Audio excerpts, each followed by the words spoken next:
Hey, oh, sorry about that. Hey everybody, what is up? Welcome to Video Game Show and Tell Live. Now, some of you might even be new to Video Game Show and Tell Live. This is the show that we used to do before I started doing Saru Show, which is what our Saturday show is, where we do the question and all that other stuff. The difference is Video Game Show and Tell is basically that. It's show and tell. I pick a thing from my collection, like a series or like a genre of games or a collection of games, and I show them off here and we talk about it. It's basically the old Saturday show that we used to do here. Now with VGST there isn't a weekly question, though we will be doing voting for the weekly question for next week. So next week we are going to be doing the Saru show again, and we'll be voting on what the weekly question is. So yeah, I realize some of you might be new to Video Game Show and Tell Live.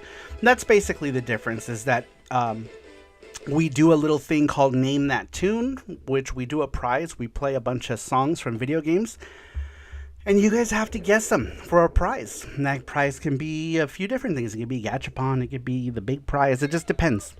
It just depends. But what is going on? Oh, you picked this Valis? Yeah, it has all the cutscenes, I think. I love that up next charm, says Gordos. So what we're doing with the charm, this one that we have now, the Valis one that's up, that's a premium charm. It's a large charm. So it'll be more like, I don't have any square charms up here to show you, unfortunately. This is for the up next thing. But they're a larger charm. Kind of like this, but it has a border around it. It'll be square. It'll be bigger, but that's basically what the idea is of the charms. I don't have any square ones here. I didn't really think about it, but here's a kind of a good example. It might be a little bit bigger than this, but this is what it's going to look like ultimately. It'll be on one of these acrylic things like this, but instead of Valkyrie like this one, it'll be Valis. Now with this one, it's basically the donations go, it's $10 to get your name on the package. This stays on the package of this charm forever, and it's a $20. What are you doing? Sorry, that's the wrong one. The small one. Oh, No, okay. that's the wrong one. I'm explaining the large one right now. Oh, okay. Sorry. There's another one. Basically, the way it goes is $10 gets your name on the package, $20 gets your name on the package and the charm itself for these larger charms. That's how we've done it with these for a long time now. But what we're going to start doing now is we're going to start doing these small pixel charms, these mini pixel charms. These are a little different. These are going to come in a basic package, which is just going to be a sheet with all my socials. And the charm itself is going to be a pixel charm. I'm going to come up with a new pixel charm design. And basically, this is the packaging for the mini pixel charms. It's just going to be that and my card with my socials on it. That one is just $10. You put in $10, you get the charm. No name on packaging, nothing like that. If you're VIP, it ships for free. If you're not, then you pay $5 for shipping when we get ready to ship it. Which means that if we do 2 or 3 charms of these pixel charms, by the time we ship it, we will just ship them all together for the same $5 it's going to cost to ship to you, and if you're in the US, which is usually roughly about what it's going to cost. So you're just paying for that $10 charm, because some people don't want to pay $20 for an acrylic charm, and that's fine, right? Like they don't want their name on package or whatever. They just want the charm. So that's why we're doing these up next charms. So basically, if we do like a main charm, this will be the secondary charm if this one gets funded, basically. And in some cases, we will just do this like mini pixel charm, depending on what we're doing, or if I don't have a design that's elaborate for a big charm. Because usually I want to save like the more elaborate charms for the large charms.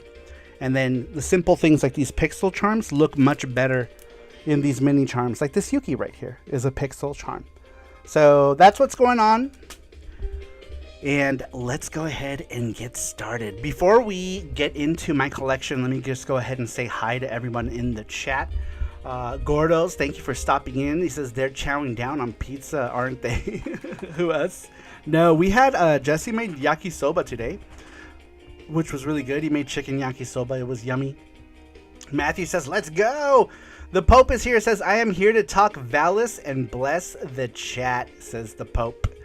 Let's see. Oh, speaking of the Pope, did we get what he wanted for his stickers? I don't remember. Let me go look at that message really quick. I just want to make sure that I take care of the people who won stuff. Gordo says, Heidi ho! Let's see here. Nuff Dragon, what's up? Welcome in. Matthew, thank you. 3 weeks. 60 months. Damn, 60 months? That feels like my whole lifetime. Matthew, thank you for the continued support. Matthew, I appreciate it. So many years of support with Matthew. Thank you so much. I appreciate that. Let's see here. Gordo says, Daniel Berry highlights. Welcome. How you doing? He says, happy Saturday to everyone. Welcome in, Daniel Berry. Gordo says, ornato and shrimp. They just pretend like they hate that stuff. I love shrimp. You give me shrimp, fried shrimp. I love shrimp. Matthew says, there will be a name that tune where Saru will play a soundtrack and the first person to name that game that it's from wins, and that person with the most wins a spin or at Gachapon. That's exactly correct. Thank you, Matthew. Yes. So basically the way that's going to work is we play a tune from a song and you guess what game it's from for a point. And then at the end, the person with the most points gets the chance to do the Gachapon. Very cool. Thank you, Matthew. Matthew is on it. Matthew already knows what we're doing. The whole shebang. Matthew knows everything. He knows all. The Pope says, yes, I messaged you on Facebook. You got my address and choice and everything. Okay, excellent. Let me forward that to Jesse because Jesse handles that and I did not do that. So I apologize. But I will forward that to Jesse right now. I did. It says, I prefer special delivery. The Pope says, Super Dimensional says, yo! Yo, what's up? Welcome in. How you doing, Super Dimensional? Matthew says, Jesse loved shrimp Chun-Li. yesterday at Nyanja. All right, let me forward. I'm going to forward this to you, Jesse. Okay. So that we can do the Pope. Gordo says, yeah. When do the shirts come off? Do the Pope. There we go. All right, we got you, Pope. We got you, Pope Meister. All right, Randrick says, I'm no longer a slayer. Now I'm an adventurer in fantasy life. What are you guys talking about? Let's see. Gordo says, the shirt. Cag, what's up? How you doing, Cag? Welcome in. He says, what up, Saru and Jesse? Cag, how you doing? Welcome in. Matthew says, Valis charm would look amazing as a t-shirt. Then I will do that. I will do that, Matthew. I will put it on a t-shirt.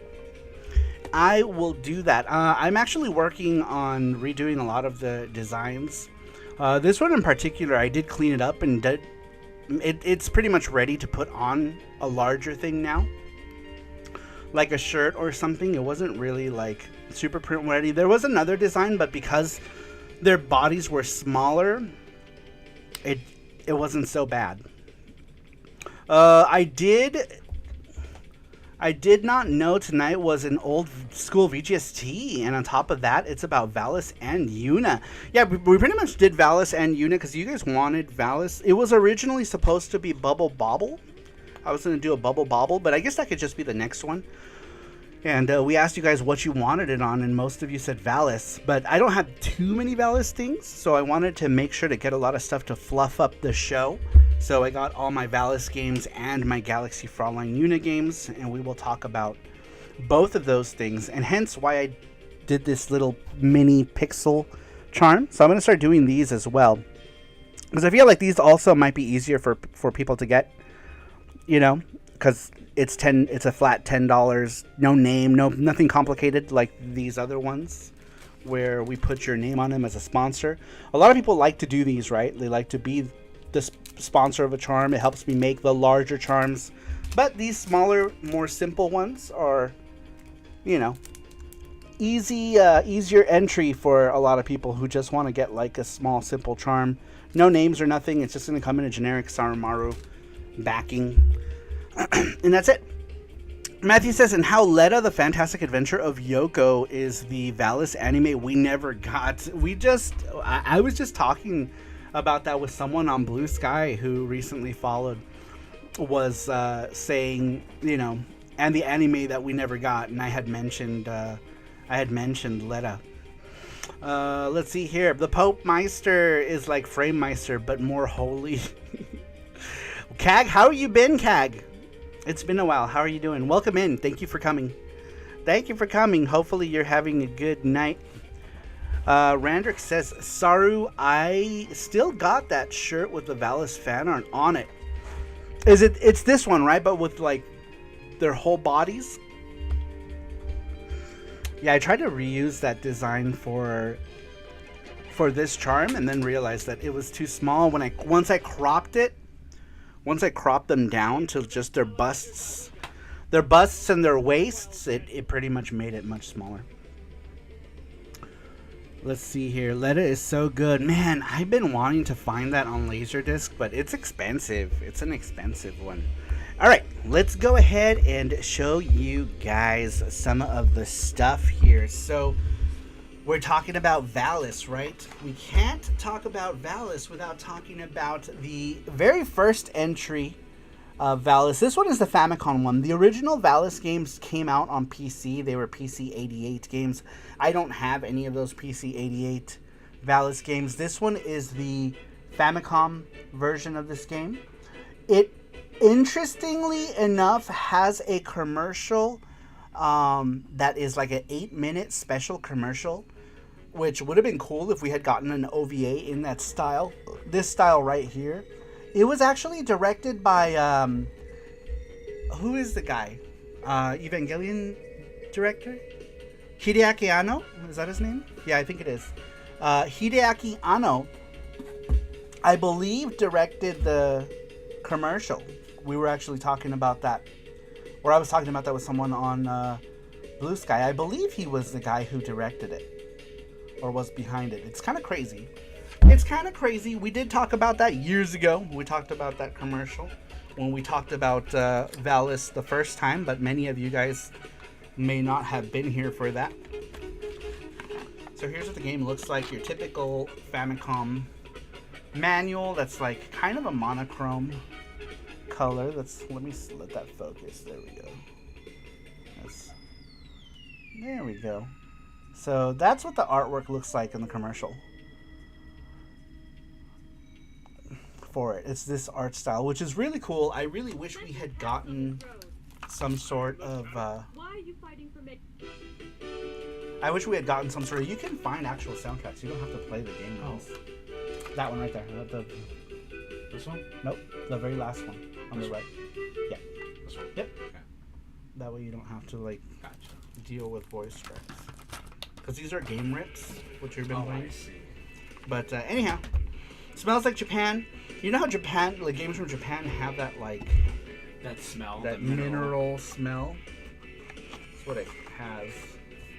This one is like super complete because I bought this ages ago, a millennia ago. Now, how many people in here in chat are familiar with the Valis games? How many of you have played them?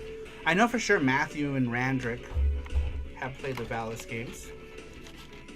But I'm curious, do we have a lot of people who are Valis fans in here? Here's the back of that box. I have no idea what this game goes for. This was an inexpensive purchase for me back then. The game boasts multiple endings. I have no idea because I can't get to the end of this game. It is dumb hard. But, yes, this is the Famicom Valis 1. This game is pretty freaking terrible, to be honest. It is bad. It's not a good game, but it's Valis. Let's see here. We all know Peggy Bundy Valis is the best cover in the West. We're gonna get to that one. Yes, you're right, Saru, says Randrick. I did not know you had this game, Saru. How much was it? The Famicom one? Like 3,000 yen or something like that back then, which probably would have made it more expensive. So, like right now, the yen is super cheap. You can play Valis on Evercade as well, says Matthew. That's true, you can. There is that Renovation collection. I think that one is still one of the cheap ones, right? You know, thank you for reminding me, actually. Welcome in, Sasquatch. Sasquatch, welcome. It says Valis, I hardly knew her.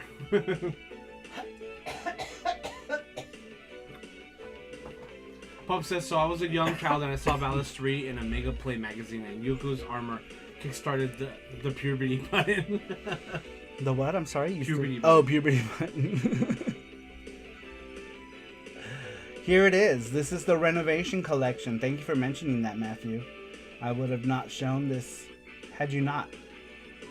We have Yuko right on the cover. Our heroine. We also have Valis charms that we made. Little chibi ones on the store as well. I don't have those here. I wish I had grabbed them to show you, but we do have them. I think they're in that bag, actually. That bag might have some. Perhaps. But yeah, thank you for sharing, Matthew. I would have not grabbed that otherwise. Let's see here. I have 3 and 4, says the Pope. Which ones do you have? The Genesis ones, or which ones do you have them for? I played Valis 3 and Sid on Genesis. You know, Valis Sid or SD Valis is the only one I don't own. I don't own that one. It's fairly terrible, but I still want it, even though it's gross. But it's the only one I don't have. It plays so bad. It looks so cute, but it plays terribly. Valis 3 has the best soundtrack in my opinion. Yes, that's what we're listening to right now. Is the Valis 3 soundtrack, which we will get to. It's in here somewhere. Where are you, Valis soundtrack? This is the Valis soundtrack we're listening to right now. Is this one? This actually is also a CD plus G. It's a CDG music CD, and it has graphics and stuff. I did upload it years ago when the very first like Japanese media upload thing I ever uploaded.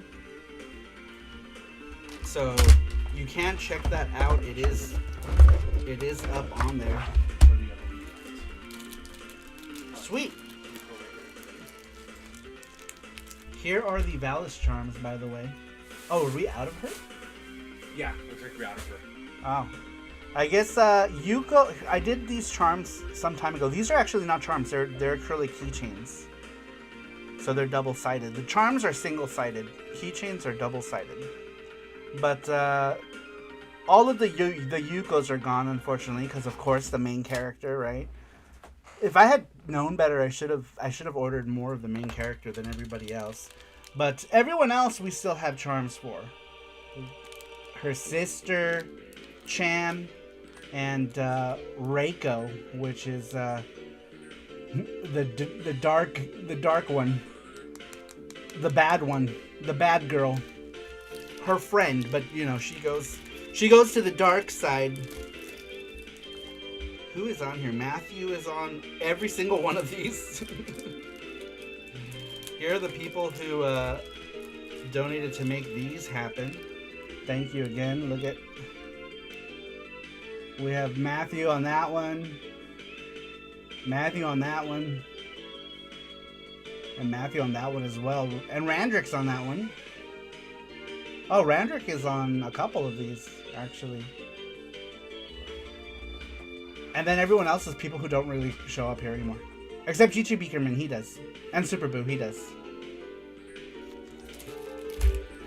The Forest stage, that's right. And Rover. And Rover, yes. My copy of Valis 4 is still sealed, says Randrick. Nice. For PC Engine? Alright, let me make sure. I got my copy for like 20-30 bucks on my second trip to Japan. It's CIB. The Famicom one, Randrick? The Pope says, so I was a young child. I saw Valis 3 in a Mega Play magazine, and Yuko's armor kickstarted the puberty button. Oh, that was the last thing you read, huh? Now it's going for a lot more, I think. Is it? How much does it go for now? It used to be such a cheap game because it's kind of terrible. Let's see here. Wow, that's an amazing collection. This one, the Evercade one. Do you have an Evercade? Gordos? Do you have an Evercade? I don't know if I don't know if I ever asked you if you did. But this one's got a lot of great games. It has Gaiaris. It has a bunch of Valis games. El Viento is on here too. This is an excellent collection of games. Super cool. Maddie MVP Rochi says Sasquatch. Sasquatch, what are you doing? What are you doing? Are you rolling around in the bush right now? Yes, on PC Engine. Yeah, the Famicom one. It has a book. It was in a book off in Akiba, says Randrick. How much does it go for now? Like, how much more expensive is it? Randrick says, I snatched all the Valis games on PCE when they were going for cheap on eBay. I do not, but I can tell by the games on there, says Gordos. Everything is cool. I don't know if that's, like, might be pointless because you already have a Poly Mega, you know, but Evercade is... I like Evercade. It's cool. I spotted Sasquatch today. Got a pic and everything. I saw it too, Gordo. Did you? Yep. Like out in the wilds? Out in the wild. Aw. Let's see. Randrick says... I read that already. The Pope says, I do lump in El Viento with Valis, even though it's a completely different series and developer, Wolf Team, who then went on to make the Tales of games, which is kind of crazy, right? Gordo says, TJ Kitsune says, I tried chasing the Genesis Valis games for a long time, but they were out of my reach price-wise. I was thankful that Retrobit released their versions and snatched the full set. Nice. Very cool. I thought about getting the Sid of Valis through Retrobit, since the original Sid of Valis is more than I want to pay for it. But anyhow, yeah, so that was Valis 1 on the Famicom. That is the oldest Valis game I have, I think. Alright, let's move on to our PC Engine entries for Valis. So, the very first Valis game that was released for the PC Engine was Valis 2. Valis 2 was the first release of the Valis series for the PC Engine. This one did a bunch of things differently than its PC predecessor. Better gameplay, a bunch of stuff that it did differently. It's an okay game. It's okay. It's clearly the worst of the bunch on the PC Engine, but it's not bad. It's not a bad game. Music is good, but I feel like music in Valis games, in all the Valis games, is pretty good. We've got some chibis. I guess it's like a little like doll cutout. Like anyone's actually going to do that, you know? Oh, Matthew! Oh my gosh, Matthew! Valis charm to be sent to me. Sweet like sugar. Jeff Allison and Tsunami Sam. Oh, thank you. He even threw in a little shipping there to send us to Tsunami Sam. Matthew keeps track of like everything, doesn't he? Thank you, Matthew. You're awesome. Thank you so much, Matthew. Look at that generosity. Matthew, thank you so much. Matthew is like always buying charms for people. Thank you, Matthew. That's really cool of you. That's really nice of you to do. Very generous. Very, very generous. The pub says, if I remember right, Valis 2 was very confusing. There were some parts where you were like, where the fuck do I go? Right? Like there was like that one like lava part in Valis 2 where you're like, where do I go? But Valis 1 on the you want to talk about confusing? Valis 1 on the Famicom is super confusing. Like, there were so many times where you're just like, where do I go? And that's like right off the bat. Like the game just starts and you're like, all right, I don't know where the fuck to go. That's a nice touch, by the way. Oh. Thank you. Matthew is the best, says Randrick. Seriously, Matthew. Thank you so much. Big Maddie style. Thank you so much, Matthew. Valis 2 Electric Boogaloo. Sasquatch. Sorry, I had to say it. Let's see. Sasquatch says, I was working all days, but then have family in town, so we got to visit, and I'm heading home now, says Sasquatch. Nice. Are you still working overnights? Sasquatch, Gordo is now a famous photographer in my furry forest. Is he now? Let's see. I only have Valis 3 on Genesis, says Randrick. Man, the PC Engine one is so good, though. Ignore this mess, this graveyard of things down here. Let's see. The Pope says schoolgirl gets mystical sword, isn't told what to do with it. Valis 1. Basically, Nuff Dragon says, I think I have this game on Switch. Very cool. Yeah, the Switch collection is fairly inexpensive to get if you don't get the limited run version. That's fine. You don't have to move it. I think it looks worse now because now it's some other things. I'm so sorry. That was hiding whatever garbage that is. What is that? Oh, those are Saturn cases. Those are those plastic Saturn cases. Let's see here. Valis 1 is confusing, period. The PC98 version is as confusing. I watched the Basement Brothers video about it, says Roundrick. Oh, I did too. I just don't remember it. Their videos are amazing. I love that channel so much. It's so crazy. Like, the retro world is so small, right? Because I remember one of the first forums I ever joined was the neo-geo forums, and his brother, Neo Alec, was like a big part of those forums. And I used to see his posts like all the time. I was kind of an introvert back then, but it was one of the first like proper forums that I joined. And you said Basement Brothers, and it just reminded me of Neo Alec. But anyhow, Valis 2, first one on the PC Engine, and of course, this one did make its way to the TurboGrafx. This one actually was a late purchase for me. I actually purchased Valis 3 in my teens back in the day, and I wouldn't buy this until many years later, which I think I bought it here at a convention at CGE was the name of the convention, and they had it, and I was like, oh shit, Valis 2, and I bought it off of the vendor. I remember because the vendor, I think he was deaf and mute, and I didn't know, and he was like, we were having like a time trying to figure out what the price was for it. I'm friends with that guy, by the way. Oh, really? Uh-huh. Oh, with the guy who sold me this game? Yeah. Interesting. But that's why I remember so clearly where I got this, is because, you know, I bought it from him. That would have been in, what, 2014? 2014? Yeah, 2014 was the last CGE that was here in Vegas. And so this was a very late purchase for Valis 2. And that story was crazy because we went. Remember, we got there like at the last 2 hours. Remember? It was already. We did. It was already almost closed, and we managed to do so much. We did, yeah. In those last 2 hours. The Pope says, "Whoo boy, the neo-geo forums. I was infamous on there under a screen name I dare not mention, as it strikes fear into the souls of mortals."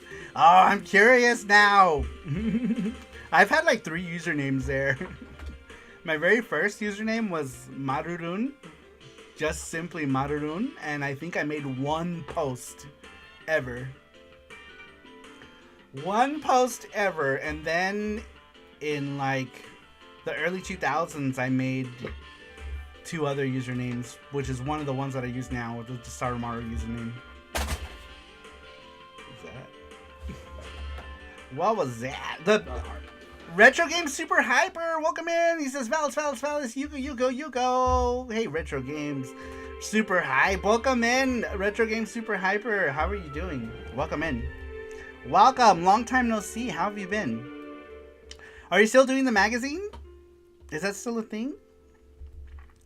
Anyway, for those of you who don't know, Retro Game Super Hyper has a magazine that he used to do. I don't know if he still does, but yeah, they're pretty cool. I have them. Do I have them? Yeah, you have them there. I just saw them. There they are. These things, super cool. He makes these, and he also does the artwork, I believe, because he's an artist. He is an artiste. He drew a Yuki, I think, somewhere in here. I'm not sure where it is. Oh, there's Christine's thing. Yeah, I put it in here. He had drawn me a Yuki. I'm not sure where it is. But he did a thing on Epic Seen Yuki in here as well, which was really cool. It might be in that book. But anyhow, here's the magazine. Very cool. Very cool stuff.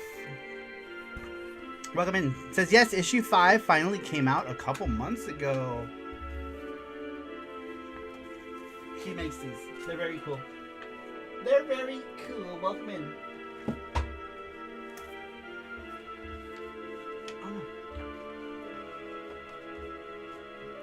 Oh my god, the stupid Zelda book is like... How dare you? It's like trying to like eat the page. It's like clinging onto it. Damn. Very cool. Henshin Engine Gamers Tech Emulation version. Oh wow. Crazy. Anyhow, yes, that was Valis 2. Next, Valis 3 for the PC Engine. Amazing game. This one lets you choose all the characters. This one is my favorite of the Valis games. The soundtrack of this one is amazing. The characters that you get to be. You get to be freaking Yuko's sister. And a Demon World character who is awesome. That's what this charm is based on, is Valis 3. Because it's my favorite Valis. And it's the soundtrack we're listening to right now, is Valis 3. Amazing, amazing game. Here's the back of that. Very cool. Who's your favorite of all three? I think Yuko. And then Cham. And then the sister is my least favorite. I feel like she's the most useless character. Because I know it depends, like 1, 2, and 3. You're like, I like Yuko in this one, but I like this character in number 2. Yeah. In Valis, you're Yuko in the first game and Yuko in the second game. You can only pick different characters in Valis 3. And then in Valis 4, they continued that too, where you can pick. Gotcha. But they only did that for Valis 4 on the PC Engine, which I'll get to here in a bit. Here are the all the baddies. You got Glamis, King Glamis.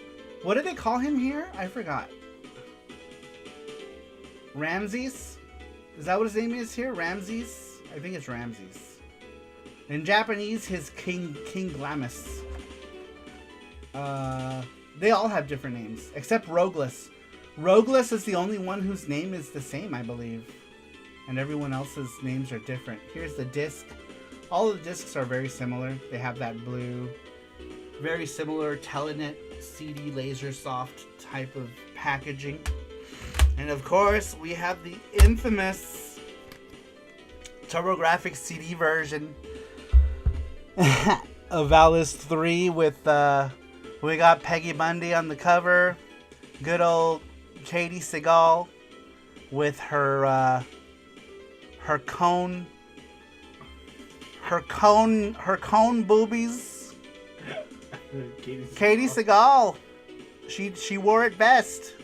Madonna movies. I wonder if they did it because of Madonna. I don't know. I think they did it because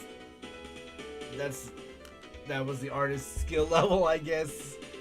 That's what I'm thinking. But yes, they are very metal cone like. Valis 3, this one, I remember when we went to go get this game, we bought this at Game Dude, which was in Burbank. And my mom's transmission blew, and she was cursing me all back and forth, saying this is your fault, blah blah blah. You're a horrible son, all kinds of stuff. My mom was very verbally abusive. I didn't give a shit though, because I had Valis 3. I was like, man, I'm gonna go home and play this game. It's gonna be awesome. And she was just going off about how her car exploded. And I was like, I didn't tell you to take me, bitch. I didn't. But anyhow, yes. I had gotten this game. My mom's transmission exploded in the freeway. And it was hilarious. I mean, it wasn't hilarious, but I remember being just so happy that I had this. What's up, Overnight? And what's up, Russ? Welcome! Says, what's up? I would stay and watch, but I'm at work, says Overnight. Oh, no! Well, thank you for stopping in. I appreciate you stopping in and saying hi. Russ is here! Kumro Games, how you doing? Welcome in, Russ. How are you? Yo, slap that like button, peeps. 16 watching, only 9 likes. Yes, hit that like button, please. If you stop in here, hit that like button. It helps us. And what's It up, helps nerd? us. It helps us. What's up, nerd? Welcome in. But yes, here is Katie Seagal as Yuko. Also, like, why does it look like the sword has no hilt? I never noticed that. It has no, like, the handle. The handle's gone. It's AI. It's AI. This does look like something AI would Does do. she have 6 fingers? That's what I always see. I was like, is this AI? Let me check the fingers. Is there 6 fingers? Oh, you know what? She has 6 She fingers? has 6 fingers because you know why? 'Cause Why? she has, I see 1, 2, 3, 4, 5 Thumb? front-facing knuckles. You're supposed to have 4 front-facing knuckles Yeah. and your thumb. Look, watch. You're right. Count them. 1, 2, 3, 4, 5, possibly 6.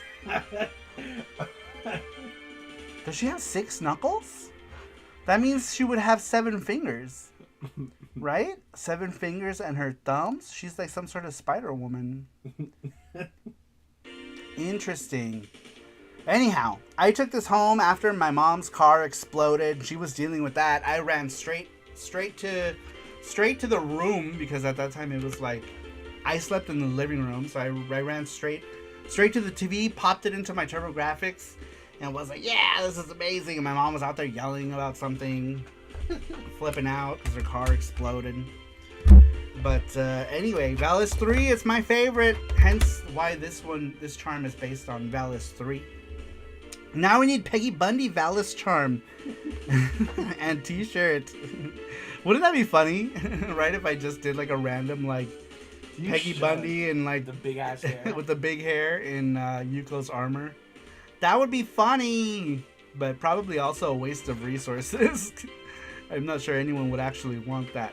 Blurry Saru is the best, says Matthew. She has 3 boobs. It's AI.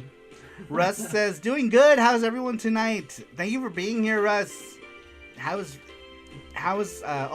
We talked about all of Russ's projects. Russ has all kinds of new projects coming along. Excuse me. Make sure to follow him. Follow his channel. Follow all his stuff. He's making an awesome game called Jam, Jam, and Jelly. And Russ, if you want to link your stuff, link it. Yes. Go for it.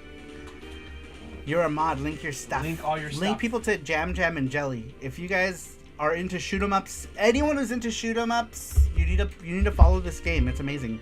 Sasquatch says, I'd buy Peggy. Would you? Maybe we need to make a Peggy charm in Yuko armor. People will be like, what the hell? Why? It would be funny. Gordo says someone went to the future now and used AI to make that cover. Why does she have so many knuckles? And follow Saru's Kickstarter of Nyanja. Yes, our Kickstarter is happening soon. We're doing a Kickstarter very, very soon. Next week, actually, probably, yeah. Next week, you guys, we're gonna do the Nyanja Kickstarter because we're coming up. We're like, I don't know, I'd say like 90% done with our game. A Peggy Valis body pillow, says Gordo's. I mean, for the right price, we can make it. Looking forward to your Kickstarter, Saruman, says Russ. Thank you, Russ. I appreciate it. Nuff says, I would think back then, damn, Al doesn't want to bang that. What a loser, says Nuff Dragon. That's funny. Let's see. Just make sure I didn't miss anyone's things. All right, moving on. That was Valis 3. And then there was a lot of Valis on the PC Engine / TurboGrafx. Here is Valis 4. Valis 4 introduces a new heroine by the name of Lena. And Lena and her sister Amu, which is this other girl here, are trying to take out, who is it? I think the son of someone in the demon world. And that's the son of that demon world villain. His dad actually joins you. So your third character here is a character from the demon world. And that character from the demon world is the dad of the villain in this, which is kind of cool. Also, Yuko, if you played, I guess I shouldn't spoil it, but if you played through Valis 3, you know why Yuko is like not in the forefront of this game. But anyhow, this one also super freaking stuff happens in this one that I don't like. I like the game, I just don't like when they do stuff like that with story, and it tugs at the heartstrings and you're like, no, why did they do that? Alright, moving on. The next PC Engine thing after, I'm showing the PC Engine games in the chronological order they were released on, that I have in my collection based on the console, right? So chronological order of that console, starting with the oldest console to the newer consoles. After those Valis games, they released this here. This is called Valis Visual Shoe. What would shoe be? Visual scenes? Maybe? Valis Visual Scenes, I think. Is it in English here? No, it says Valis Visual Shoe. Anyhow, we got Valis in her ultimate armor that you get in Valis 3. And we have Lena on the cover. And it's funny because this illustration of Lena is actually the Super Famicom cover for Valis. This isn't even on the PC Engine, this artwork. But it's amazing artwork nonetheless. Amazing art. This is a collection of cutscenes for the PC Engine from Valis 2, 3, and 4. There's no Valis 1 because Valis 1 did not exist on the PC Engine at this time. So that's why Valis on the PC Engine starts with Valis 2, 3, and 4. Because there is no Valis 1. And that is until they decided to make Valis 1 and they made it a Super CD. Valis 1 Remake is the only Valis game that is a Super CD. All of them were on the regular CD-ROM. The reason for that being is that this game came much later in the lifespan, or not in the lifespan, but it came later in the series. This was like 1993 or 94. I don't remember when this came out. But it is later in the Valis series. And the last entry. This is Valis, a Fantasm Soldier, or just simply Mugen Senshi Valis.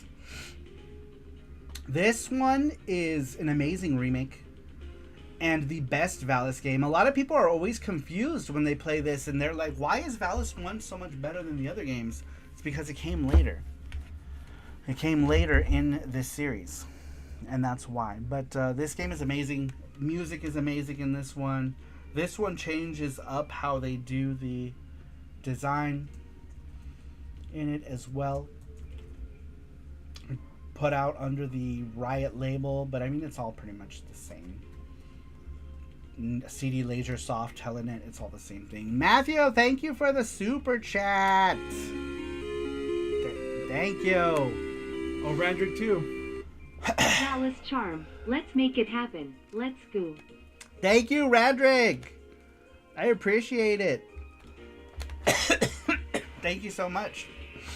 We did it. We made the goal. We Thank made you. it. We made it, you guys. Thank you. Thank you, thank you. All right. Yeah, so that was the last Valis game on the PC Engine.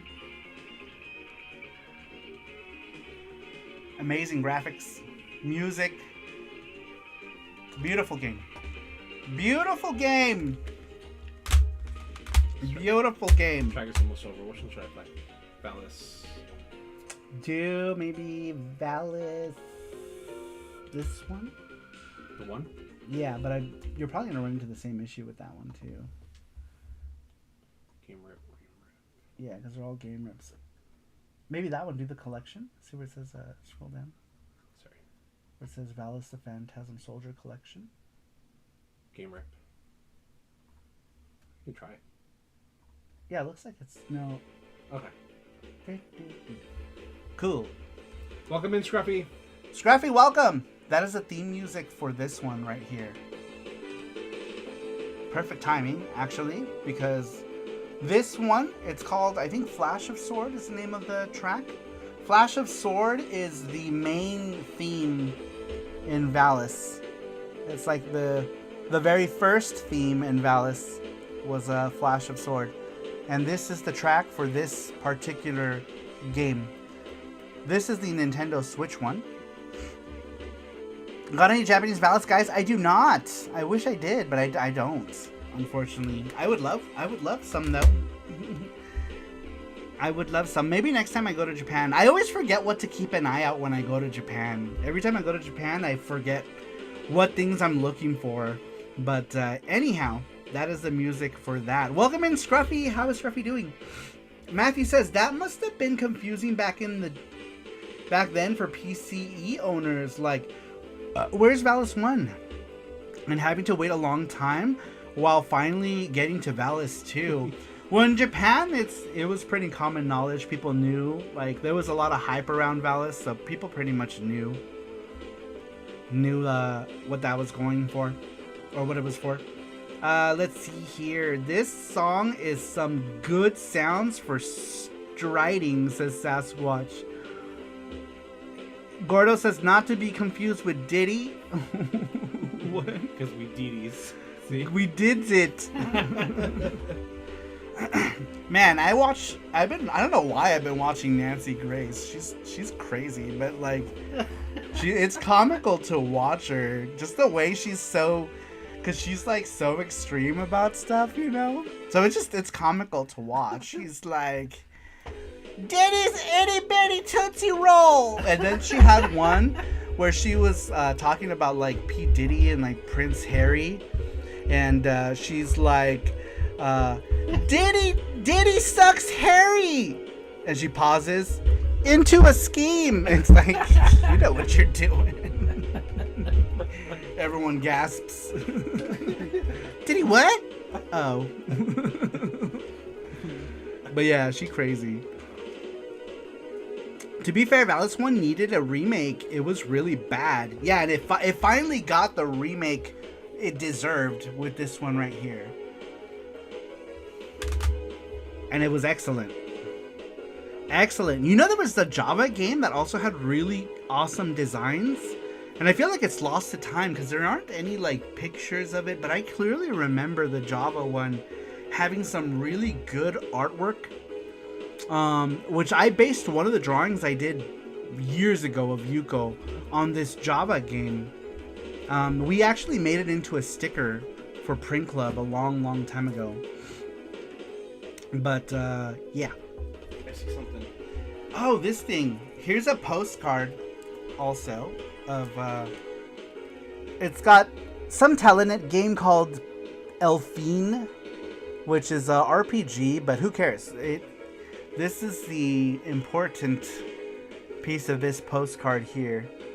This was one of those things you got from doing like their surveys. You know, Japan would do like surveys, magazine surveys, and this was like one of the things you could get, like the lowest prize in this survey. The thing for the least points, you know, they did like point kind of things. And this one was, I think, one of the lowest tiers, but also very cool piece of Valis memorabilia is this postcard. I don't have too much in the way of memorabilia, but pretty cool. Pretty cool. Let me make sure I didn't miss anybody.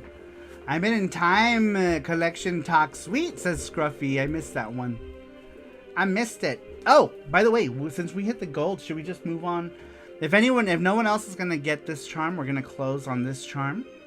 And those of you who got it, get it. And if there are any left over, we'll put them on sarumaru.com.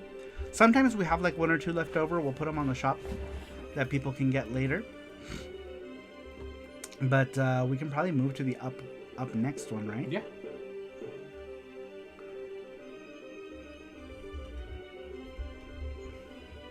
All right, moving on while Jesse does that.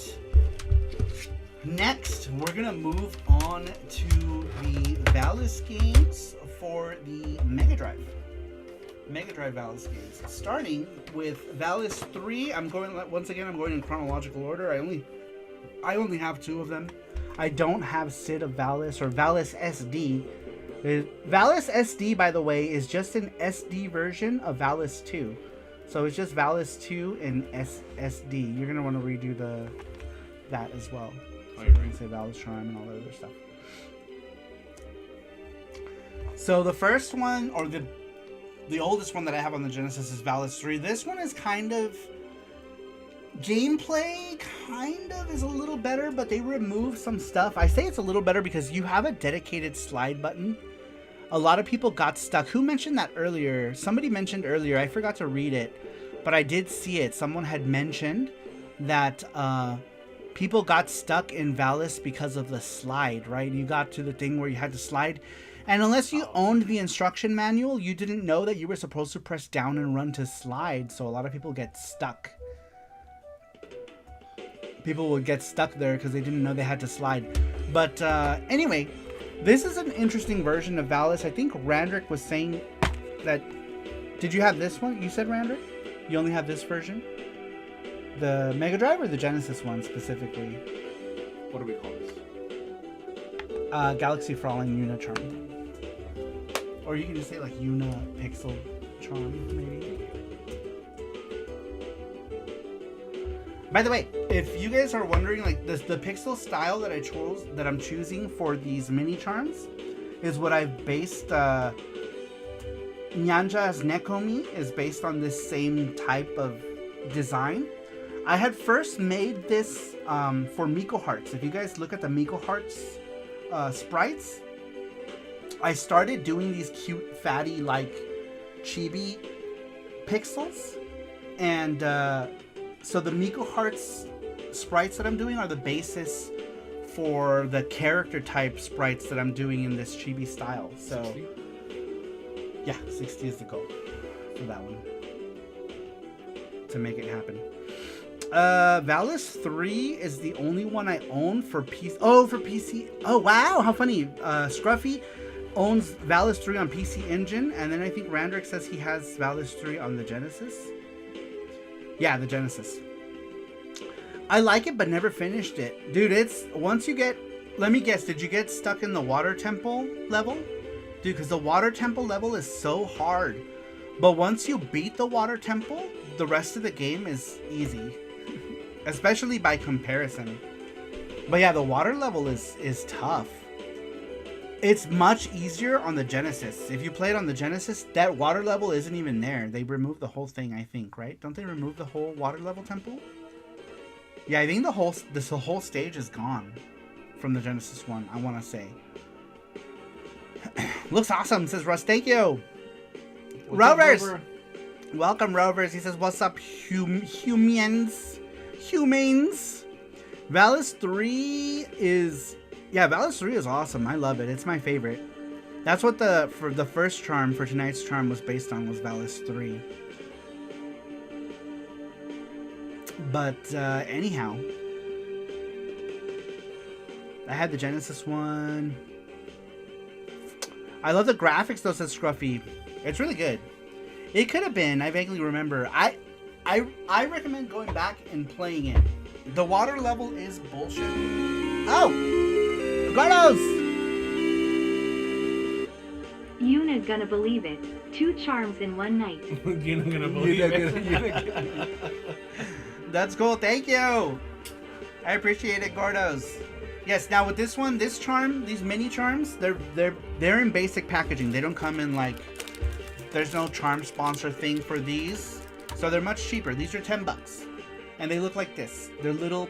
They're pixel charms. They're this size, and they will come in this packaging, which is just a generic Sarumaru background. They'll come like that, and these are just $10 for the smaller charms. And welcome in, Rover. Welcome, Rover. Matthew Kelly says, "Did you read my question?" Oh, did I miss it? Right here. Question for since I did. Heard Valis. Sorry, I can barely read that. Can you read that to me, actually? I can Question see. for Sarumaru. Since I did heard Valis collection does have the TurboGrafx CD games in it, Does it come with the English voices in the Valis collection? It doesn't. They're in Japanese, but it comes with subtitles. They subtitled it, which is probably better for... Oh, wait. Sorry. Let me rephrase. Valis 3 might be in English. I don't know. Can anyone confirm? I have it, but I don't remember if it did. I think they were subtitled, I want to say. Ooh, I don't remember. I don't know. I want to say there were subtitles. I can't remember. And the box doesn't say either. I cannot remember, says Matthew. Dude, I need new glasses, man. I can no longer see with these glasses. Like, I cannot read. The Pope says, I beat Valis 3 years ago in an emulator using a keyboard because that's how we played games in an emulator back in the day. Haven't beaten it on real hardware. Yes, the water level is also my ceiling, says the Pope. Damn, especially with a keyboard. Like, I can't imagine even beating that. Matthew Kelly says, blech. I just like subtitles. Oh no. But, yeah, that's good. You can maybe make that image a little bigger. Yeah. So just put it like right here. Yeah, just no, put it in the corner. Okay. Like that, yeah. So people can see and that arrow stays there. Yeah, that's cool. Yeah, so if anyone still wants to get into that, because how many do we have? 10, right? Yeah. We did 1, 2, 3, 4. 4. Yeah. So there are 6 more Yep. of those if anybody wants. Well, 5, because I'm going to keep one. Yeah. So 4 more. Yeah, so if anyone still wants to do that one, you can. There's 4 left of that one. All right. Moving on. If only Saru had a Switch. Should we check? I can check it now. Did I bring my Switch upstairs? No, both. I have 2 Switches. They're both downstairs. We have 3 Switches in this house. I could have checked it, but Did we get it? Nah, it's okay. We can confirm. We'll confirm later. How about that? We'll go grab the Switch and we can confirm after I showed everything off already. Excuse me. What was I on? Valis 3 Genesis? Yes. Valis 3 Genesis. These are all done. Excellent. Next up, in chronological order, was Valis the Fantasm Soldier. This is the remake of 1. This one is also very different from the PC Engine one. It's interesting because it's not entirely too different, but it is different. And really, it is worth playing. The PC Engine one is better, in my opinion. PC Engine version of Phantasm Soldier, which is the remake of 1,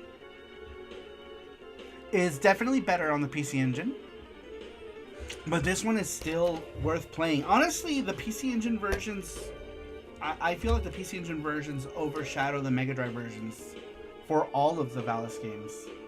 Whether it's Sid, Valis 2 versus Sid, or Valis 3 CD versus this one, or Phantasm Soldier, or Valis 3 CD versus Valis 3 Kart, Phantasm Soldier.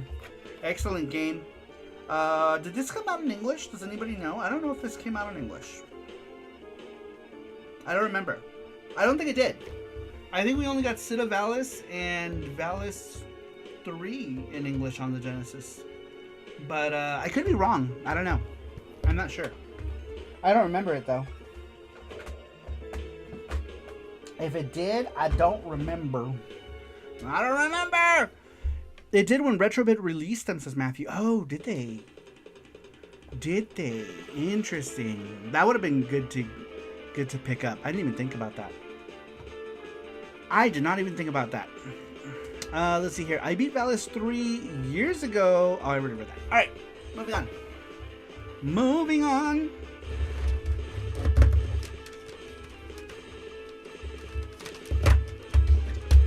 Oh, I was gonna ask. Did you put down Randrick for that one? Okay, good. Uh-huh. Good. Yeah, because Randrick has a box of stuff coming to him, so I was gonna ask if you wanted the Valis charm or this this thing, but I think I know the answer.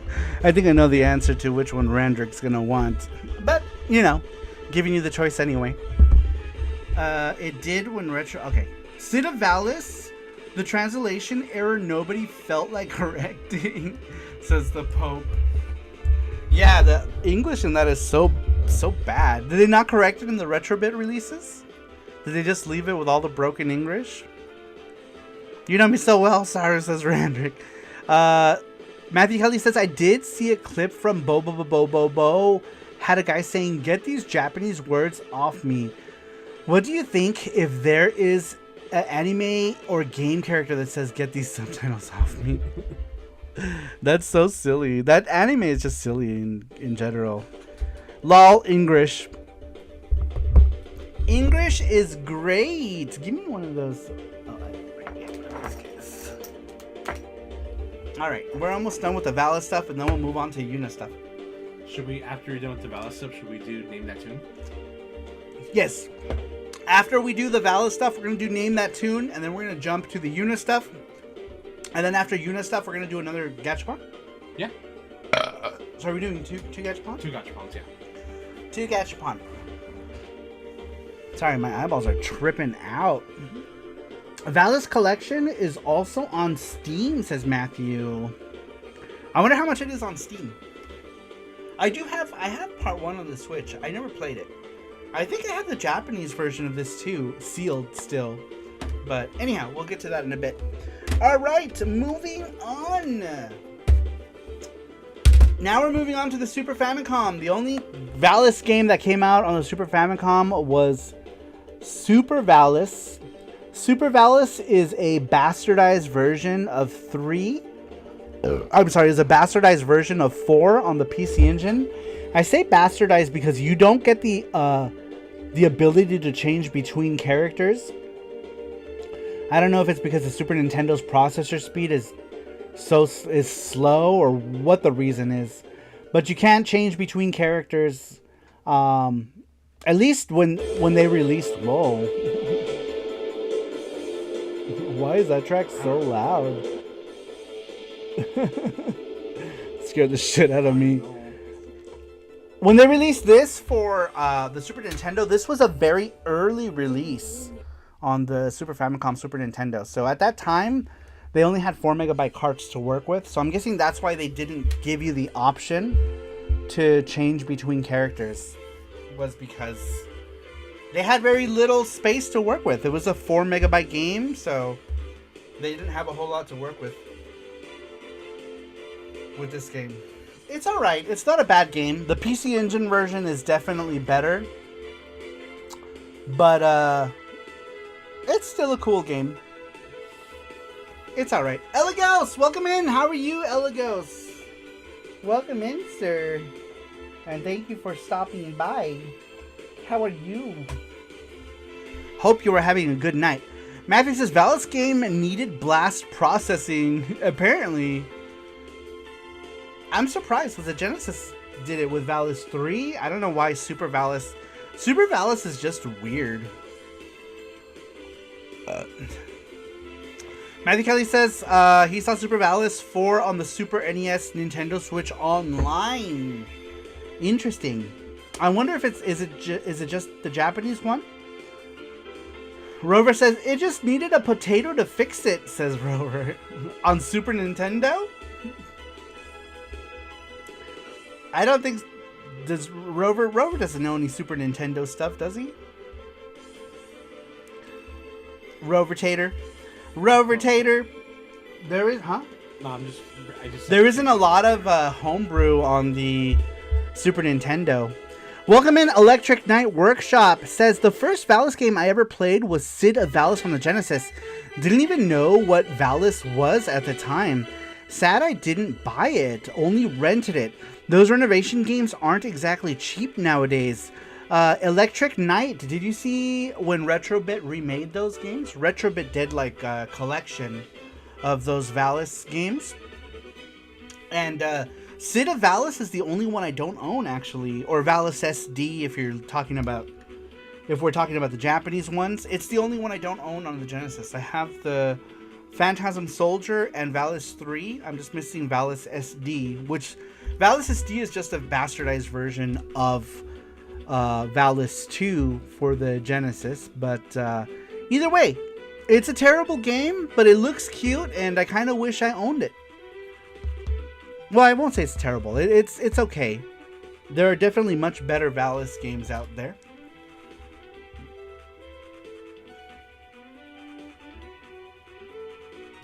There are definitely much better Valis games on there. Oh, the reason I was asking you about what Randrick wanted, because his tipped the scale past it. But since he wants the Valis charm, it doesn't matter. Yeah. We don't have to move it. Oh, I missed that. Should have jumped on it. I have 1 through 4 on PC Engine at least. Those are the best ones.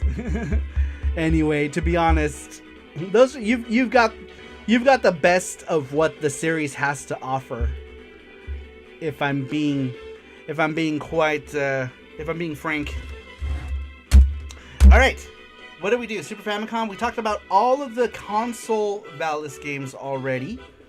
So now I'm gonna move on to some oddities. First off is this Valis VHS tape. This is up on the channel as well. If you want to go check out the contents of it, you can.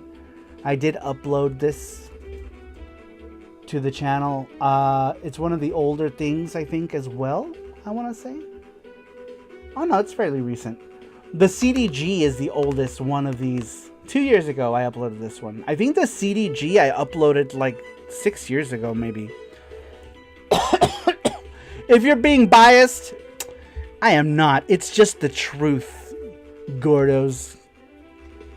It's the truth. They're the best. They're the best. But anyway, yes, this is a VHS tape. You can go watch it on the channel if you're curious as to what's on it. This one came with like a cool, like... Oh, I can show this off, actually. Since there's no way to show it off in the video. But it's pretty cool. It's got like liner notes. It's a big thing. Huge. Yeah. I'm gonna hold one side. No, I got it.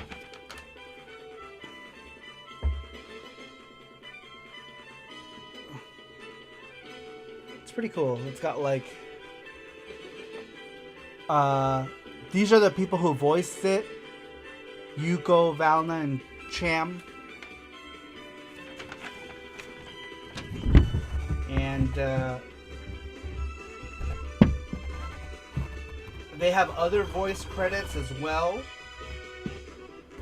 She was, I guess Yuko was the girl from Maison Ikoku. She was one of the characters in Nausicaa. She was someone named Nawashika. Oh no, sorry. She was Nausicaa. She was the main girl in Nausicaa of the Wind. She was Clarice. Oh, thank you, Matthew. Galaxy German unit time. Galaxy Fraulein.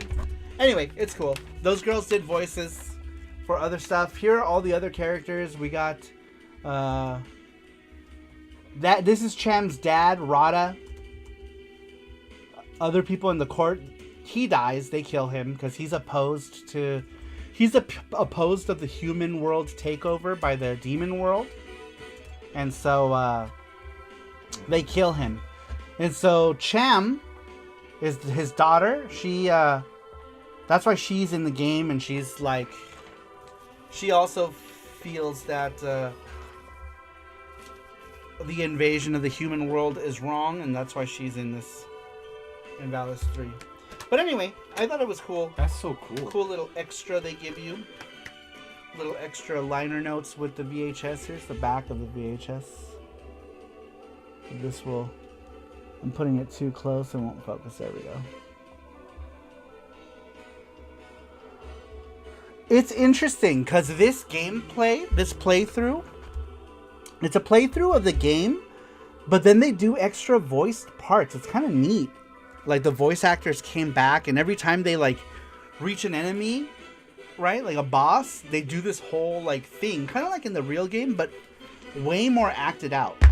Like it's a lot more fleshed out acting. All right, moving on to the last of the older games in the Valis collection. This one is Mugen Senshi Valis Complete with some weird ass artwork. The artwork is weird. I don't know what they were going for with this. It looks kind of like doujin art. It's good. It's just it's so different from what I'm used to when it comes to Valis. But anyway, this one was published by Project Egg, put together by Both Tech, and it's all of the Valis games. All of the Valis games in a collection for Windows PC. For Windows. I like this picture. It's a cool drawing. Pretty cool. All of the Valis games that aren't Valis X, we do not talk about Valis X here. That is that's contraband. We do not talk about that Strike. here. But anyhow, yes, this is the manual's basic black and white manual, just what the menu screen looks like when you play the game. That's cool though. A little 4-coma comic in the back. No Valis game ever had tentacles or never will. Did Valis X have tentacles? Oh my gosh. Scruffy says, sorry tomorrow, my video with Unibase will go live today. Please everyone watch it when you have a chance. Sorry. Nice. Selfless promotion. Is it up now?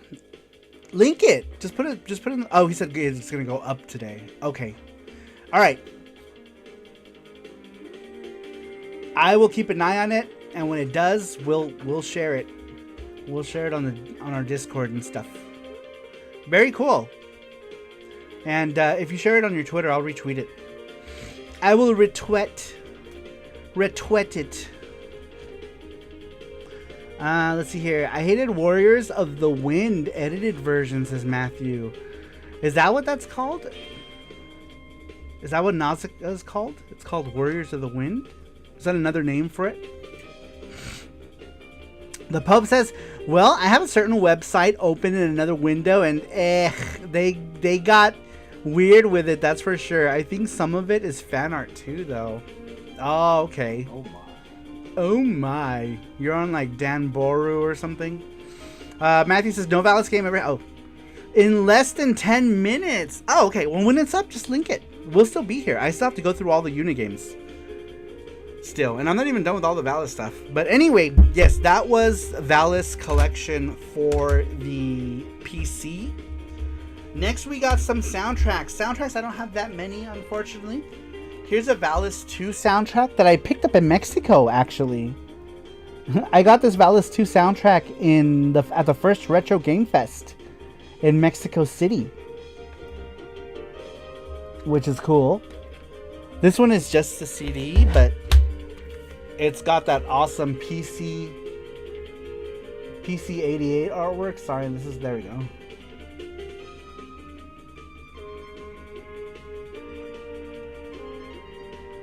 Really cool artwork, very reminiscent of the times.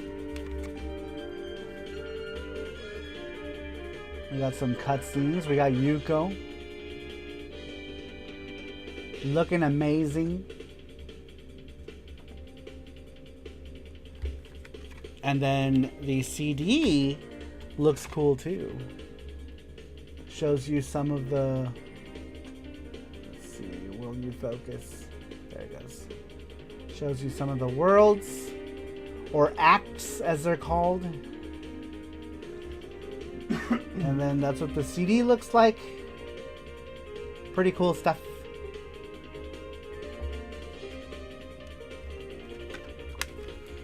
That's the soundtrack for Valis 2. And then, of course, we have Valis 3, my favorite. This soundtrack is awesome. This is a CD plus G, so compact disc audio plus graphics. And it's up on our channel as well. This is the very first thing that I uploaded as part of like my whatever I called that series, and then never uploaded another thing for years later. Because that's how I am with stuff. There it is. There it is. Thank you. Did you link it? No, not yet. There it is. Jesse just linked it. If you want to watch it, you can. It's got the music and the graphics. Very cool thing. But yes, if you want to watch that, you can. It's up on my channel. And if you're not subscribed, give us a sub. If you like this kind of shit, you definitely want to be a part of this group, because, you know, like, we talk about obscure Japanese shit. We've been doing it for years. If that's your thing, give us a sub. Give us a like and a sub. What order do you recommend playing the games on PC Engine? 1 through 4? Yes, just play them in that order. Especially now that they're all out, just play them in their chronological order. Even though you will see the drop in quality from 1 to 2, because 2 is so old compared to 1. But if you're new to the series, play them in chronological order for their correct story. Electric Knight says, if I remember correctly, it made Nausicaa more of a background character. I've actually never seen Nausicaa of the Wind, but apparently Yuko's voice actor was the voice actor of, she also did Nausicaa, which is cool. Do you have a headache? Huh? Do you have a headache? Yeah, I already took one. Oh, okay. The Pope says, well, I have a certain website. Oh, okay, I already read that. Rover says, I rage quit on my live stream tonight because the audio library in CSFML pissed me off past the breaking point, and I've now replaced it with a new library. Oh, did you? For which project? What did you do today? Sorry, I didn't check it out because I was working on getting VGST set up tonight.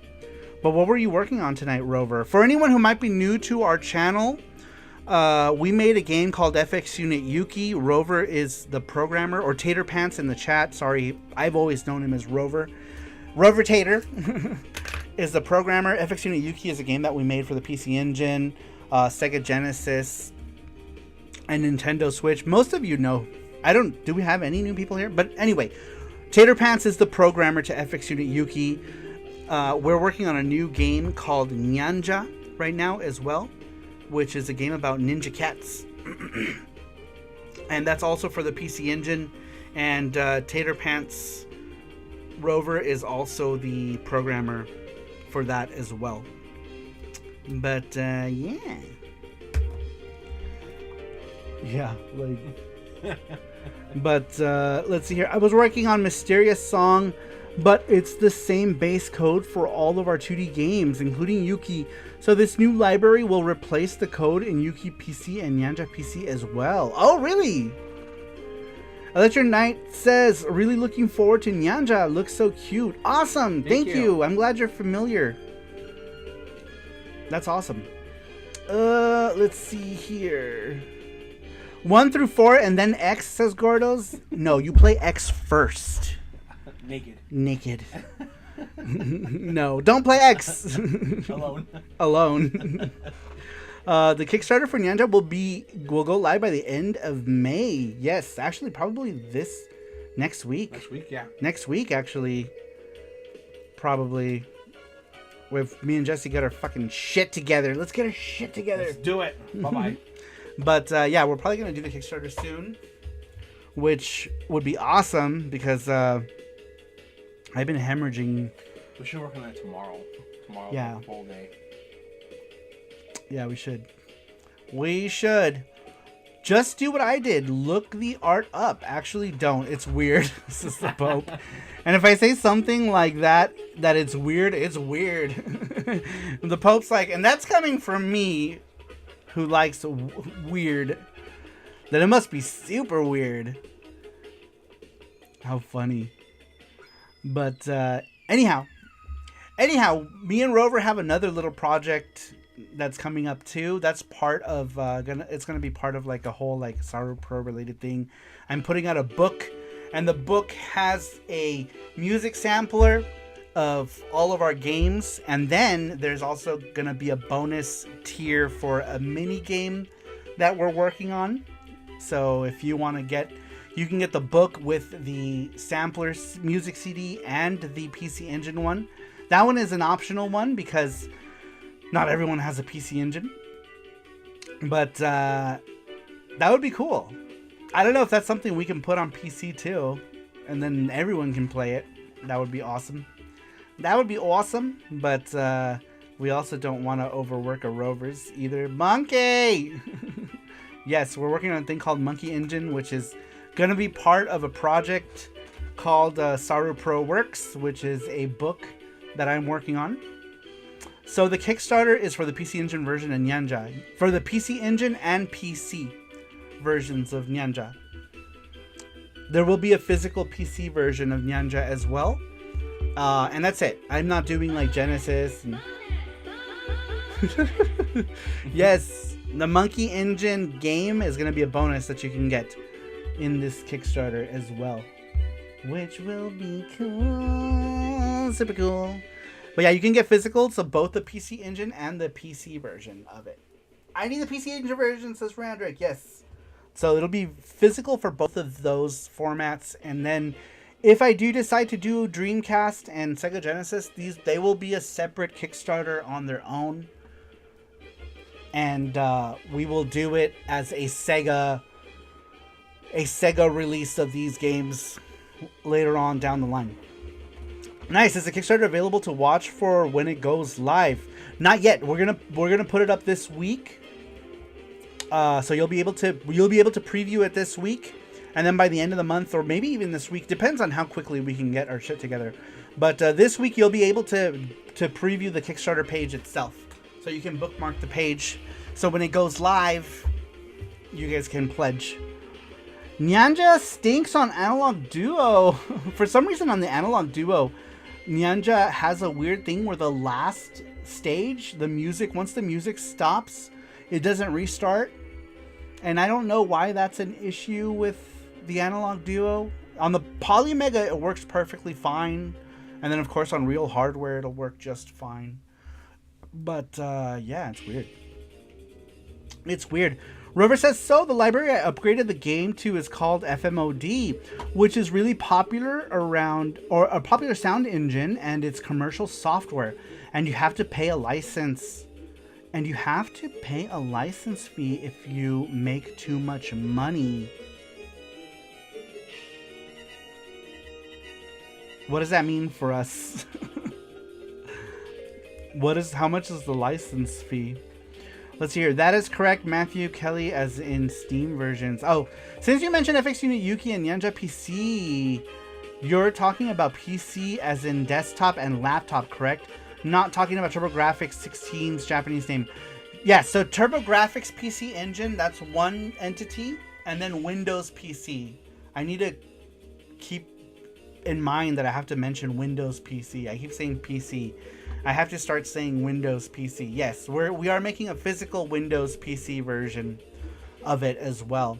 If you make 100K on your game, then you have to pay a license fee. Oh, okay, well, then we're fine.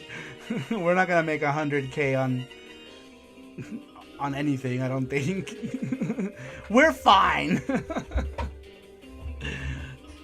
All right. Let's get the games to 1 million, says Matthew. Yeah. We'll be okay, I think.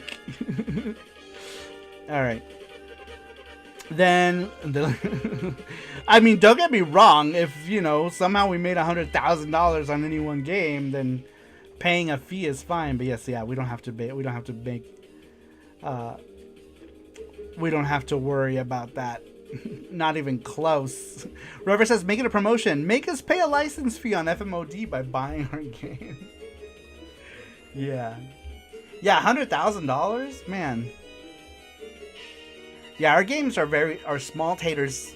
Small taters! Compared to any other type of thing, you know what I mean? We're a very small team. Very small team Nyanja's an even smaller team because the main team behind Nyanja is 3 people. There are 3 people. And a panda. And a panda.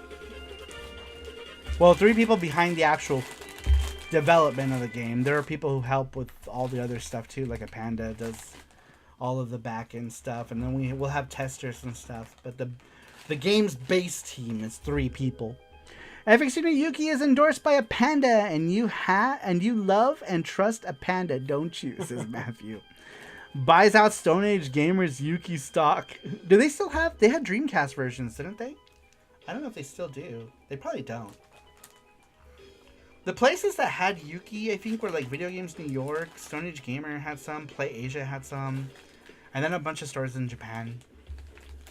And eBay has like counterfeit ones. And then eBay, yeah, eBay has like counterfeit ones.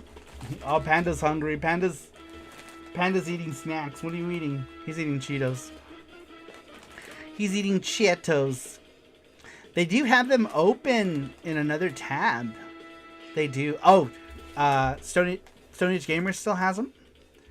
They probably have the Dreamcast one.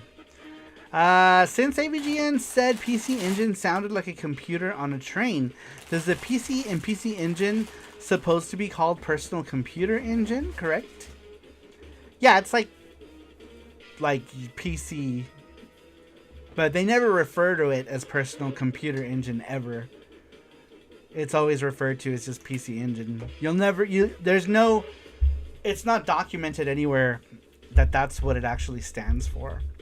But, yeah, it could be a number of things also, because Hudson was behind it. Hudson really liked trains. Hudson is based on the name of a train, so it could be a train related thing as well. I think it might be like double meanings, possibly, because NEC also had the PC 8801 and PC 9801, and then NEC PC Engine. It probably all connects. All right. Anyway, that was Valis 3. Here is Valis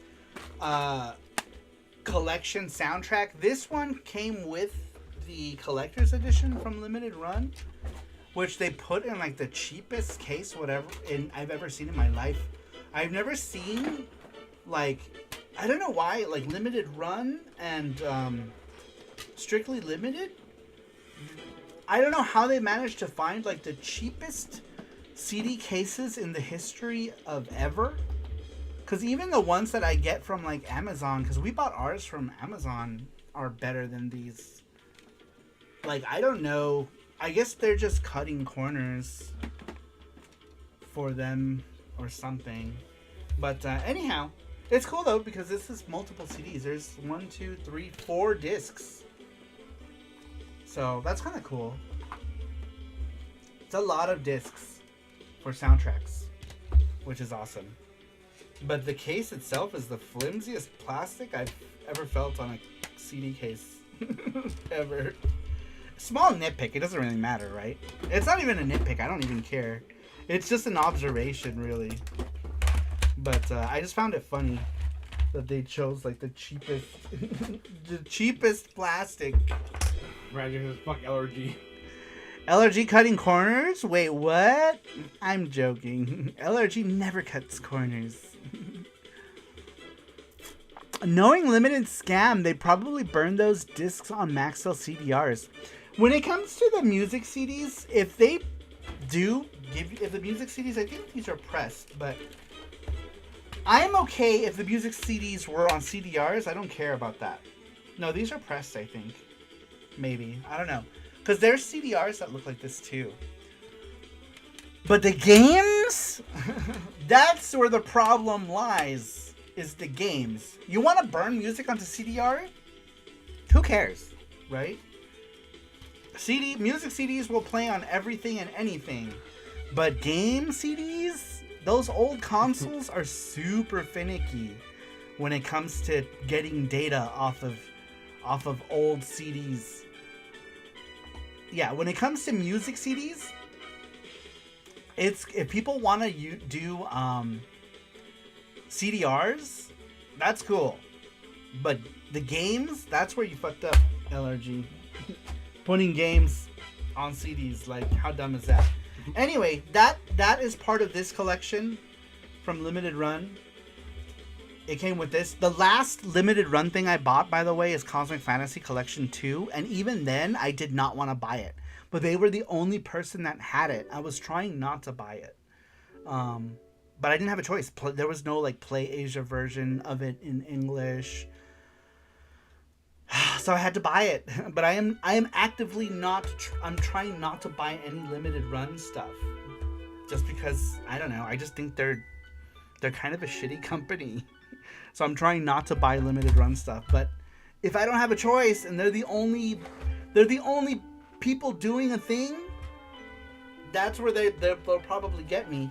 But anyhow, yes, that's this collection. It was Limited Run. Comes with all of them Valises and the soundtrack and this game. It's kind of a cool collection if you're a Valis fan. So no blow up sex doll of Gex for Saru? No say Gex. Say Gex. Say Gex blow up doll. It's so funny. But anyhow, that collection, fortunately, it is available outside of Limited Run. So if you wanted to get it from like Play Asia or something, you can, because Play Asia does have a version of it that has English support, I believe. So you don't have to get the Limited Run version of that if you don't want to. And if you want to get all the Valis games in one collection, that's a good collection to get them on. Though I think Valis Phantasm Soldier is on collection 2, right? I think this one only has Valis 1, 2, and 3. I don't have collection 2. I kind of want to get that, though, for English. I might get that one on Steam, actually. Maybe I'll do that one on Steam. I don't need it physically. I already own the real ones physical. So I can just get that one on Steam. Alright. Before we move on to the Galaxy Fraulein Yuna stuff, we are going to do Name That Tune, you guys. For those of you who are new to Video Game Show and Tell Live, which was the name of our old Saturday show, we do a thing called Name That Tune, where we will play a track from a game. The first one to get it correctly, we need to display the chat on the screen.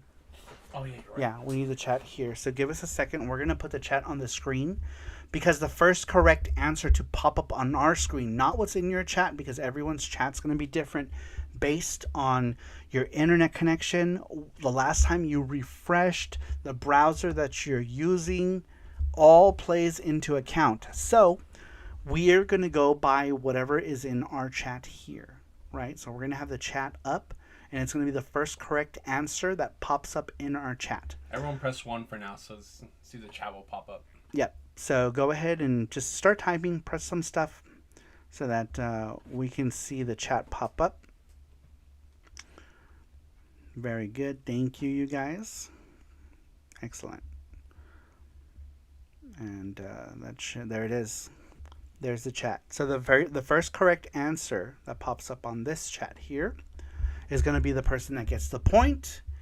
And the way we do it is the one with the most points is going to get the prize. All right? Here's an example. Ready? So let's say this is the first one. Right. So say this is the first game.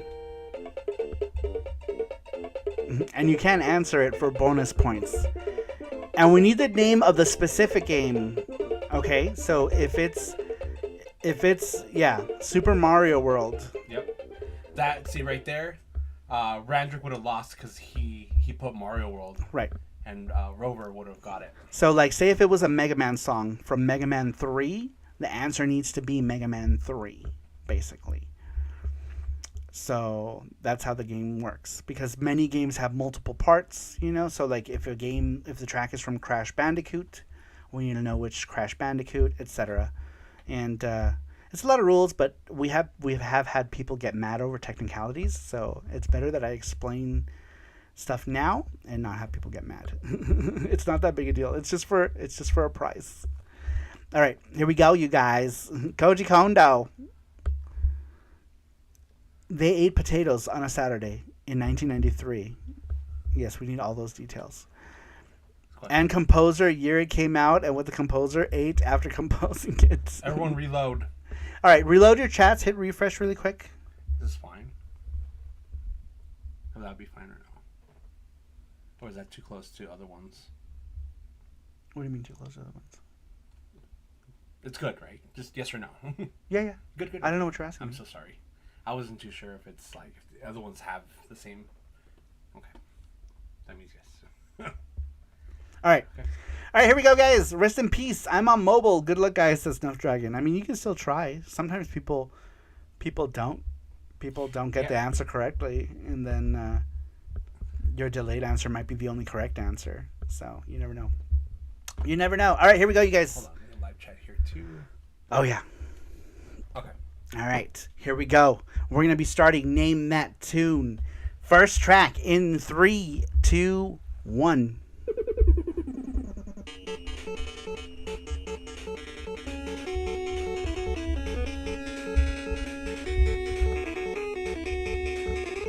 Boom. There it is. The Pope? Damn, that Pope, chat's yeah. hard to see. It's the Pope, yeah. The Pope. Can you do like a shadow or something? Very cool. It was the Pope. The Pope gets the first point.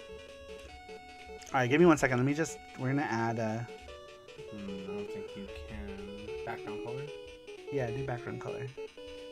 Do a dark one. Black. Yeah. Okay. Alright, you can stop that.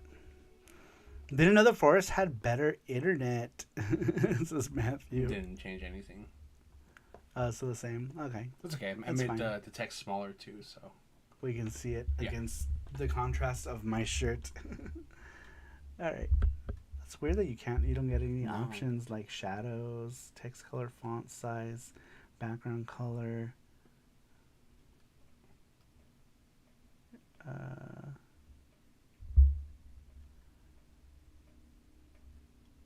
Chat delay. Go up, scroll up. No, you don't have to make it super small. It's fine, just leave it like that. Okay. Go up. Is that all the way up? Allow show message. Theme. Change that. So go to boxed. There we go. Oh, there we go. Okay. That's what I was thinking for. Excellent. Fucktails. Fucktails. Ooh. Oh wait, what are we talking about? What are we talking about? Perfect. All right, now we can Should I see make this smaller too? Or is it the chat. Yeah. Yeah, you can make it smaller. You can make the window smaller. Just shrink it. How's it? Yeah, that's good. That's good. That's good. We can see it nice and clear. All right. Hold on 1 second.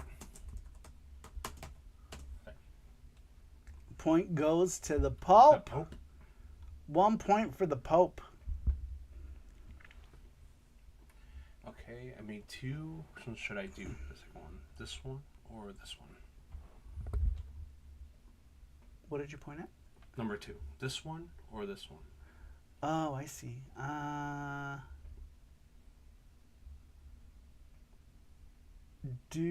don't even know what song that is. So We'll do this one. If no one guesses it, we'll do that one. okay. Sounds good? All right, here we go, you guys. This is the next one. Some of these might, I guess it depends on what games you play, but here we go, you guys. We're going to do the next one in Name That Tune in 3, 2, 1.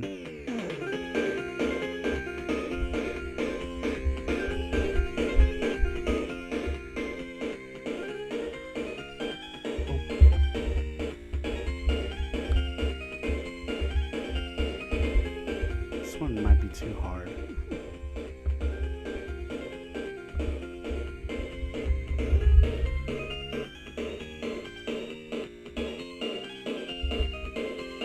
Okay. That was the track? That was the whole track? That's the beginning, so it might be too hard, but let me do this one. All right. Same game, different track. We also have to give people a little bit of time. Sounds like an SFC, but I have no idea. Ooh, a friend. What happened?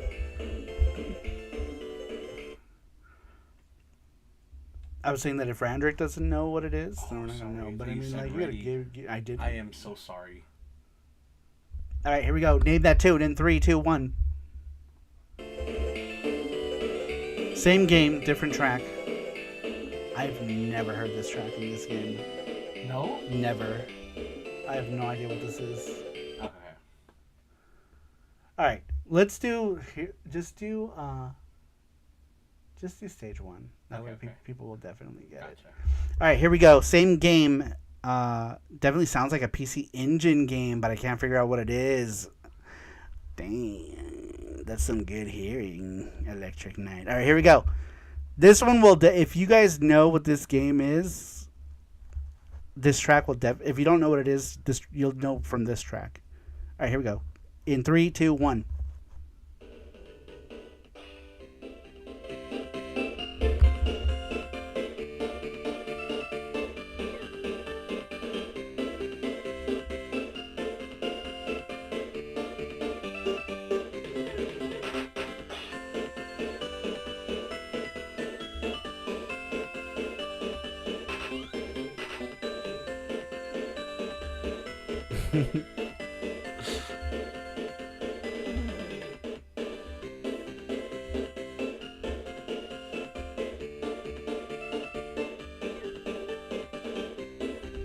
Oh, wow.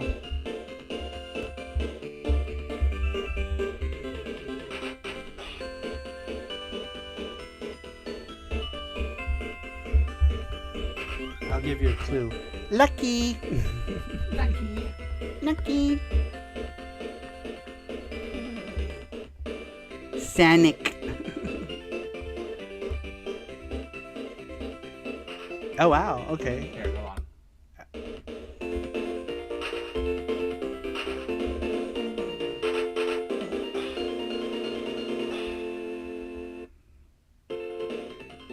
No? No. Man, I would have thought that one for sure. Yeah.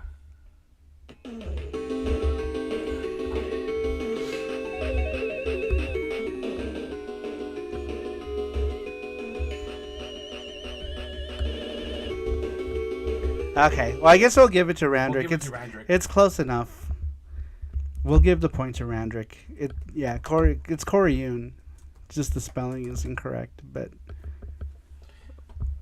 we'll give it to Randrick because it's close enough. But yes, it is. Rover put it. Corey Yoon, Child of Dragon. We'll give you the point, Randrick. All right, so we got 1 point for Randrick and 1 point for the Pope. Man, I'm surprised. Like, I guess there aren't as many PC Engine heads in here as I thought, huh? I'm surprised that one was a hard one to guess. Magical Chase, says Russ. Close. All right. Moving on. Toilet Kids. Nev Dragon. Very cool. All right, here we go, you guys. Name that tune. In 3, 2, 1.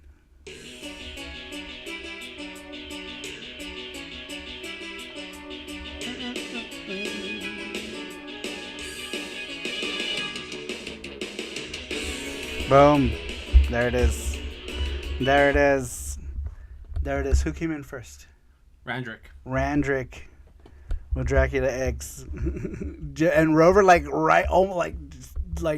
behind him. Right behind him. All right, 2 points for Randrick. That one was, man, there's a lot of PC Engine in here today. Yeah. All right, here's one. Hopefully that was the last PC Engine one. Yes, that's Okay. the last one. All right. We gave the point to Randrick. But all right, here we go, you guys. Next one. Name that tune in 3, 2, 1.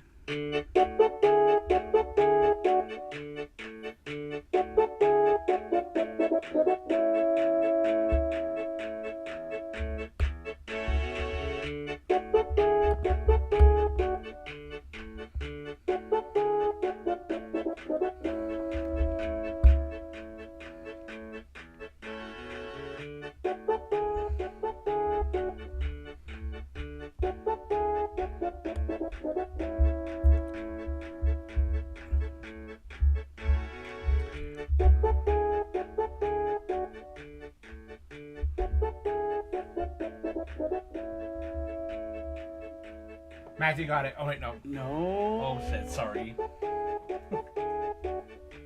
Sorry, you read that wrong.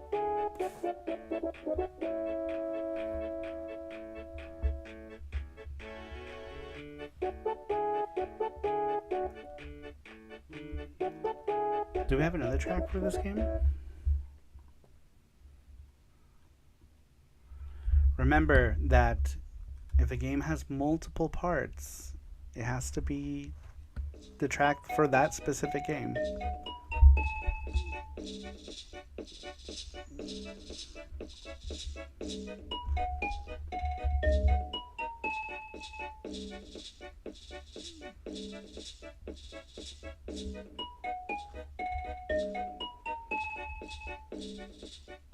Yeah, a bunch of people just dropped off. Oh shit. Oh my god. Randrick got it. It's Yoshi's Story. It's the N64 one. Yeah, Matthew was close with Yoshi's Island, which was the previous game? Yeah. But, yep, it was Yoshi's Story. Okay. Randrick. Once again, Randrick, is there enough for people to catch up? Yeah. Okay. All right, so someone can still catch up, but so far Randrick has all of them. And since Chris Tang's not here, it's a very good chance that Randrick might win. Okay. What about this one?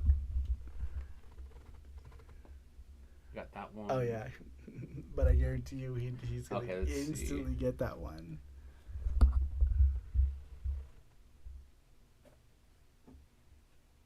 Oh yeah, that's a good one. Okay. Yeah, it's good to do things that'll give other people a chance. Gotcha. All right, here we go, you guys. Next track. Name that tune in 3, 2, 1.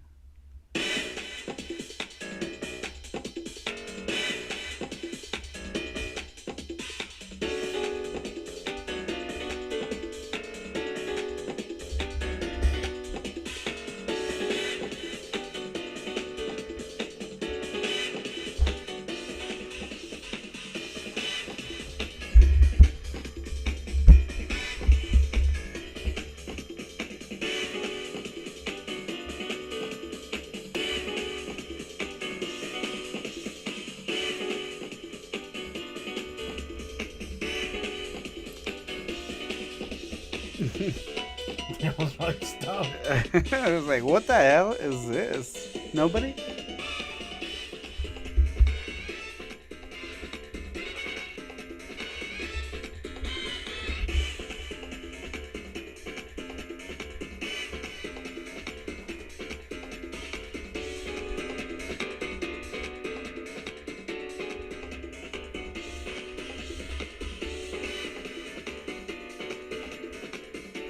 I have no idea who's Randrick.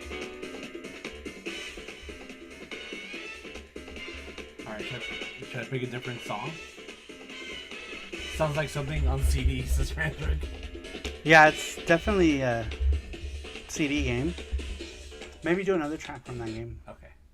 Which track should I do?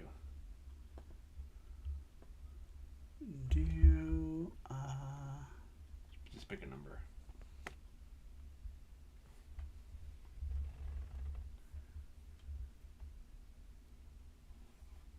Actually, just do that one. This one? No, This one. Yeah, that one will give it away. Okay. All right, same game, different track. In 3, 2, 1. The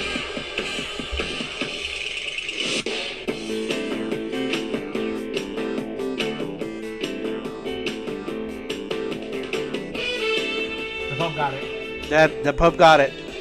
Oh shit, that's 2 points for the Pope. He's gonna catch up. Yep, that was exactly it. Space Channel 5. Space Channel 5. All right, do you have more tracks too? I'll start adding some here that you can do. I do. So we'll do the rest of yours, and then just in case we run out. Yeah. Oh, that's why I had no idea what it was, says Randrick. That's exactly what I was thinking, says Gordo, but don't know the name. Yeah, that was Space Chanel All right, here's another one. All right. Name that different game. Different game, yeah. All right, here we go, guys. Name that tune in 3, 2, 1.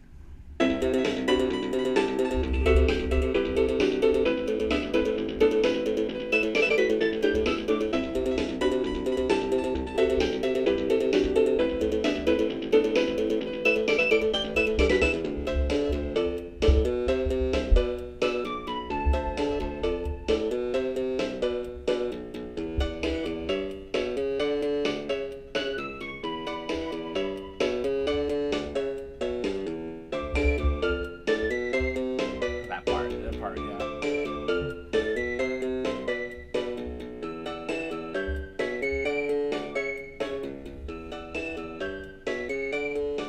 Randrick got it. Randrick got it.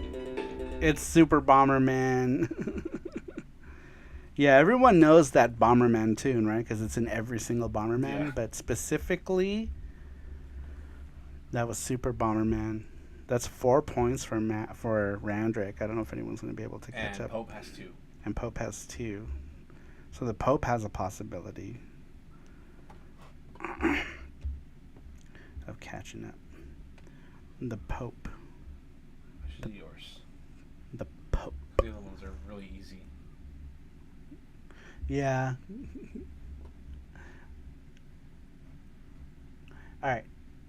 Just click it. It won't play it. Just click it. Okay. It'll go. There you go. All right. All right, you guys. Here we go. Name that tune in 3, 2, 1.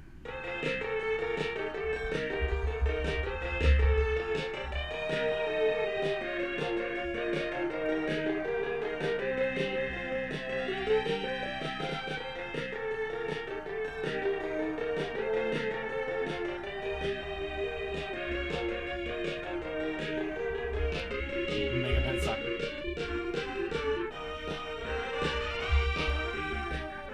Oh shit. Randrick got it. It's Darius' twin. Damn, Randrick. Randrick is like a computer. Yeah, I remember that one time we played it for like a split second. I know, it was and you like, got it. boop. Randrick was like, blah, blah, blah. I was like, oh snap. This is your mom goes to the beach. Yes, exactly. Okay, I guess. I guess he won. No I guess one we can can catch up. go through them all.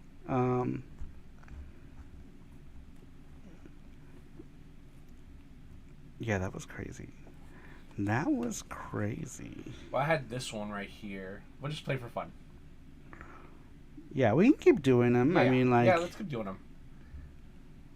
All right, here's another one. In 3, 2, 1.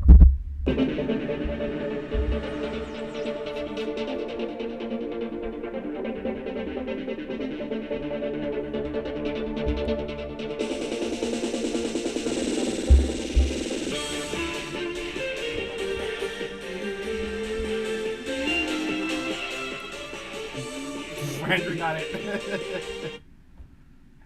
Okay, let's see. What's another one I had here? That was it. Oh, wait, no, I need one more. Here we go. we should just name this Randrick. Name that. Randrick. Name that tune. All right, here we go. In 3, 2, All right. 1.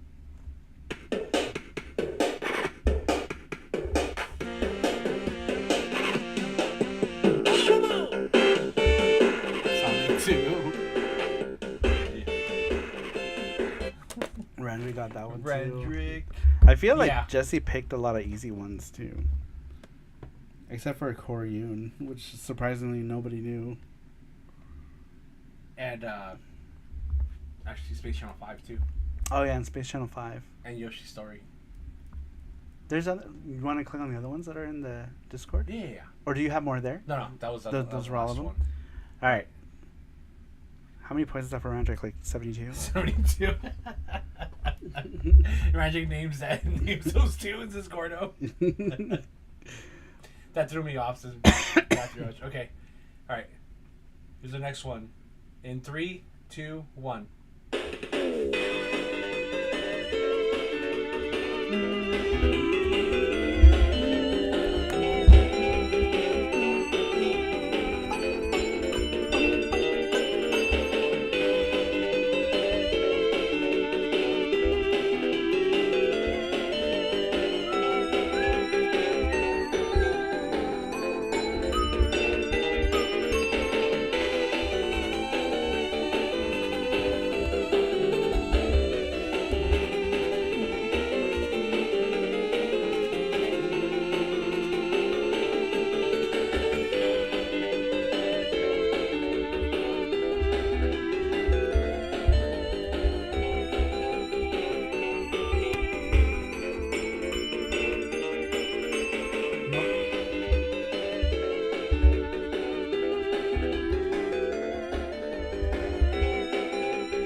for the ending, huh? Yeah, I credits? used this for one of our end credits one time.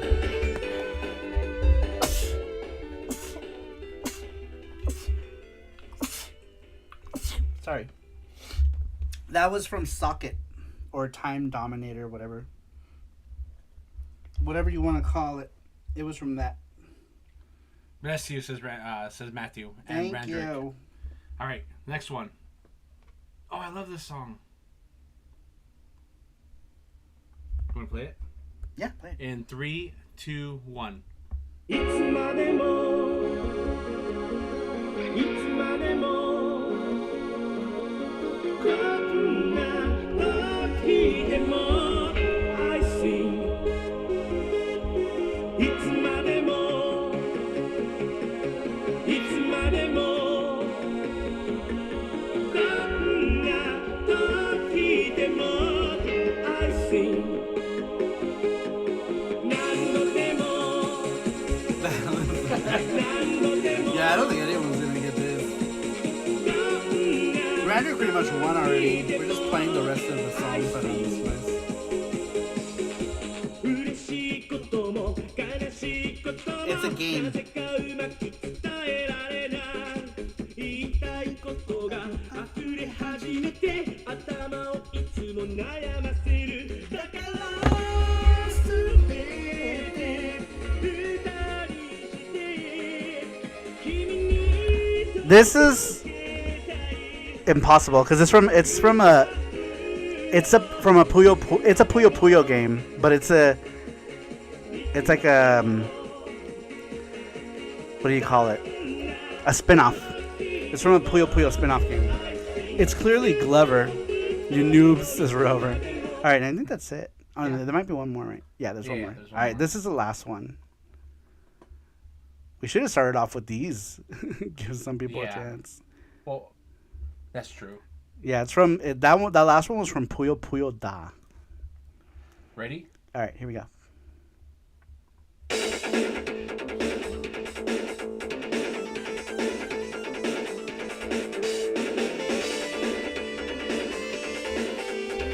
Damn. Randrick got it.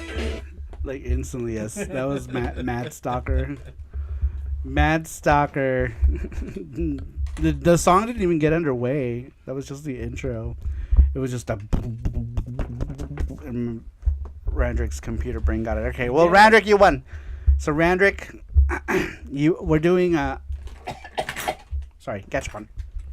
Gachapon for Pick a Randrick. number. Pick a number between 1 through 4. For anyone who's new here, we have a little Gachapon machine thing called Gachakun, and he's filled with a bunch of little Gachapon prizes, all kinds of stuff. Sometimes there's even big prizes in there. The number that you pick is the corresponding prize. Randrick, pick a number between 1 through 4.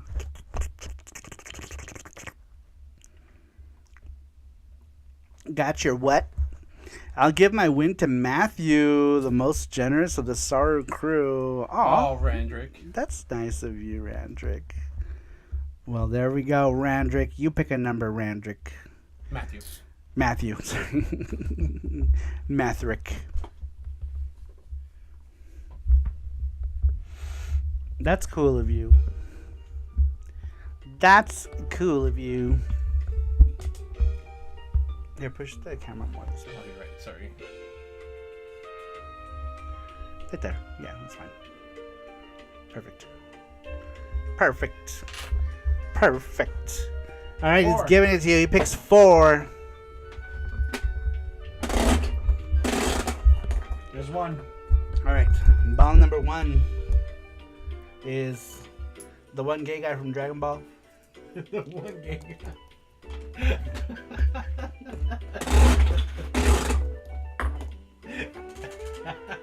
Ball number 2 is a pin set of Donovan and that wolf guy from Darkstalkers. Ball number 3 is, I don't know what this is. Oh, it's a Gundam. It's a Gundam from Gundam Wing, I think. I forget what his name is. Here's yours. Death Scythe? Is that one Death Scythe? Alright, here we go. Ball number 4.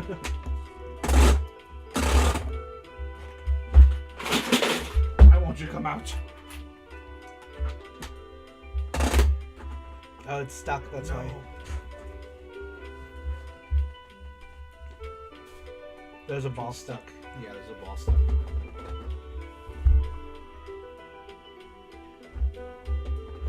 Yes, Death Scythe. Okay. Right. One. Did it break? What the I think fuck? he did break inside. Hold on. He just pulled out half. Half of one. That's Oh, I strange. see it. Yeah. Finger that hole. I hate when my balls get stuck. Bring out backup Gachapon. I can feel it. Hold on. Use all 6 fingers. We actually know a guy who's got 6 fingers.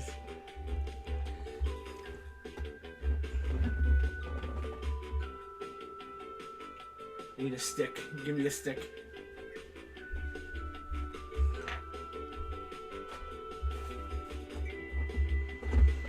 Stream just turned into a fingering stream, and this is not even Pornhub, says Randra. Did it come out? I don't know.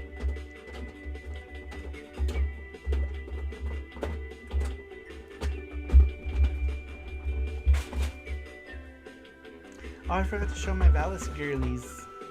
Alright, while he's messing with that, I forgot to show you these ones.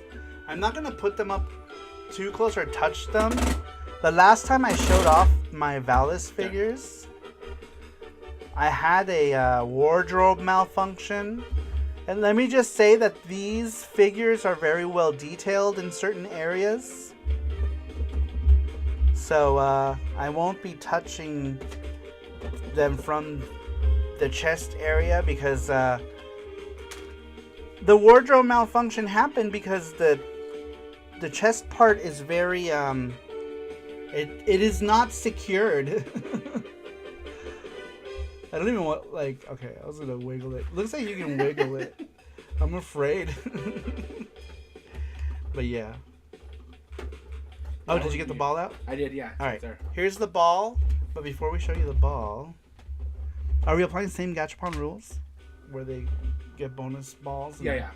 Okay, then he's gonna get 2 bonus balls, yeah? Don't roll them, just, is it still, something else still stuck in there? No, the cap of one fell out, so I'm trying to get it out. Here's Cham. And I have verified Cham is also detailed under the armor as well. Trying to get this out. I'm not sure what the point was to give them details under their clothing like that, but I guess Japan's gonna be Japan. Japan's gonna Japan. Got it. Here is Valna. Really like this one. This Valna one. Super nice. And then finally, we have Yuko, who I could have swore had a stand, but I guess she doesn't.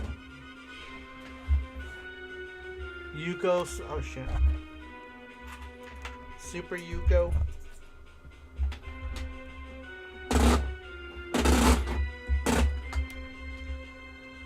Super Yuko. Is that one? Do, do, do, do, do, do, do.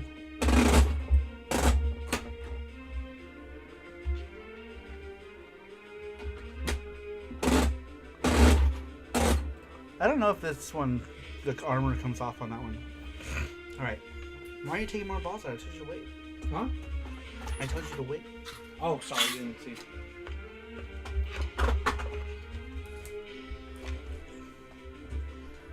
Alright. Jesse got more balls out. This is ball number 4, which is a Jellycat. Jesse is like trying to do the excitement of doing it together, but whatever. I'm sorry.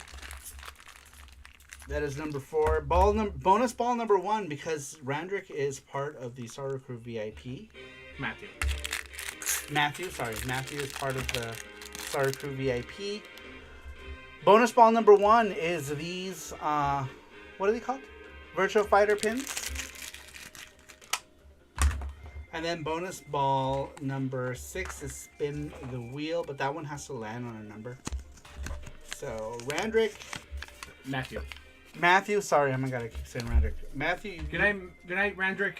Good night, Randrick. Thank you for being here. Pick any of the regular balls, Matthew, since you are VIP. You can pick between balls 1 through 5. So, gay Dragon Ball character, a jelly cat. Were there 2 pin sets? I think there were. Yeah, there was a Virtual Fighter pin set, and then I think there was a Capcom pin set as well. This is Death Scythe. And Death Scythe. All right. I knew you were gonna pick that one. I don't know why. Cause of Gundam. I knew you were gonna pick that one. This one's cool. You can put them together. He's got like little part bits. Very cool. Also very cool of Randrick to pass it along to Matthew. Super cool. Super cool, Rand. Super generous. Very cool. All right. All right. Where's the... Oh. This one. I wonder what ball got stuck. It was a yellow... This one. No. There was one of them that was in 2. This one got stuck? No. Yeah, that one got stuck. The other one didn't get stuck That because... one's not even that big. Huh? That one's not even that big. No. That one got stuck. I guess just randomly. Because look, these are small ones. They're all small. So maybe we shouldn't use that one. But this one is the same kind of ball. It doesn't get stuck. They've never gotten stuck before. That's weird. Look. Yeah, because that one got... They're the same size. This one got stuck. I wonder how it got stuck. I don't know. Let me see. There you go. Balls. Thank you. All right. Moving on to the next subject, which is Galaxy Fraulein Yuna. Gachapon needs to be lubed up, says Matt. I don't know. Alright, next we're going to move on to the Galaxy Fraulein Yuna series, which is also what this little charm is here. The very first Galaxy Fraulein Yuna came out for the PC Engine, voiced by Chisa Yokoyama. She is also the voice of, what's her face? Sakura from Sakura Wars. Same voice actor. Chisa Yokoyama did the same blah blah blah. Same voice actor. Now, the PC Engine actually had 2 iterations of Galaxy Fraulein Yuna. There were 2 of them. The reason there were 2 is because one version had a CD that had an FMV intro on a format that the PC Engine called Hue Video. And Hue Video was just the full motion video on the PC Engine. And so this Galaxy Fraulein Yuna comes with the game and a CD that's just dedicated to that full motion video intro. But if you look at the game itself, it's the same game. The disc is the same for the game disc. But yeah, just two different variations of it. A regular game and a Q video version.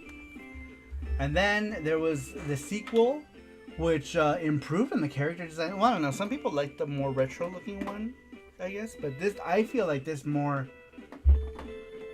stylized art looks really good. By the way, the artist for Galaxy Fraulein Yuna is someone named Mika Akitaka.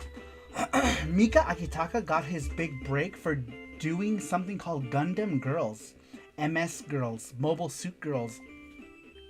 So the idea of Yuna came from it's a derivative of the Mobile Suit Girls, but Mika Akitaka started doing that first. And there was a book. I remember seeing the book back in the day too. It was so cool because I really liked the art styles. This was before I even discovered Yuna. I had seen the MS Girls book, and Mika Akitaka does the artwork for that. Those are the two that came out on the PC Engine. And then, oh, I also have the DVD. I didn't grab that. That's in the anime room. On the anime shelf. There's the Galaxy Fraulein Yuna. Can you get it? Yeah, I can go get it. What does it look like? It's a pink DVD, maybe? Okay. They're all in English, so. Oh, okay. Let's see if the FMV disc blows up the Analog Duo. I have the Yuna OVA. It's so funny that ADV would take a chance, right, with those OVAs and put them out in English. But yeah, those are the PC Engine ones. There's also this collection that I got from Project Retro Games. They put the English ones on CD. And they put them, I don't know if they're CDRs, I'm not sure. But there's one, I think, is there multiple games in here? Soundtrack. Yeah, there's all the games are in here in English. So basically it's got Galaxy Fraulein Yuna, the first game, the second game.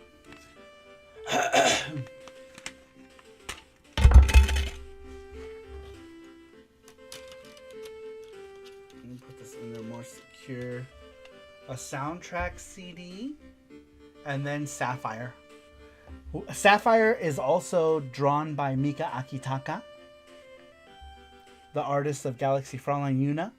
And there's actually an unnamed cameo of Yuna in this game. I say unnamed because they don't say that her name is Yuna, but it's clearly Yuna. She's in this game. But anyway, this is a cool collection that was put together by Project Retro Games, which I believe you can just look up Project Retro Games and you'll find it. It's kind of cool. It comes with an obi. They made an obi and everything for it, which is pretty neat. Oh, this one is actually like perforated too. I wonder how they made Wait, I don't see it. the obi. Let me look. That's okay. It's okay. But yeah, Project Retro Games made this collection of the English translated games. Famicom, what's up? Welcome in. Welcome in. Alright, moving on. Moving on. After the PC Engine games, Galaxy Fraulein Yuna moved over to the PCFX with this game right here. Galaxy Fraulein Yuna, Sorrowful Saline, Kanashimi no Seiren. Sorrowful Saline came out as an OVA in America, but if you've watched the OVA, you don't really have to play this game, but it is pretty neat. The battle scenes are played out in these really cool like cutscenes that are very nice.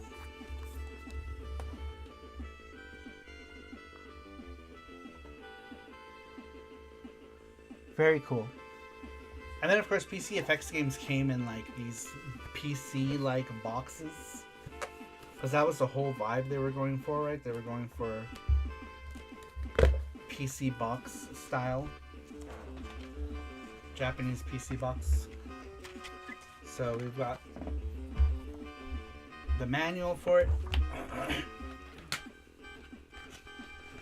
This one comes with a special like holographic sticker, which is something that subsequent Yuna games would come with. They'd come with like these like cool like holographic things. A sticker that I would never dare to peel. And then of course the game itself that I almost dropped. But Yuna FX is interesting. It's an interesting title.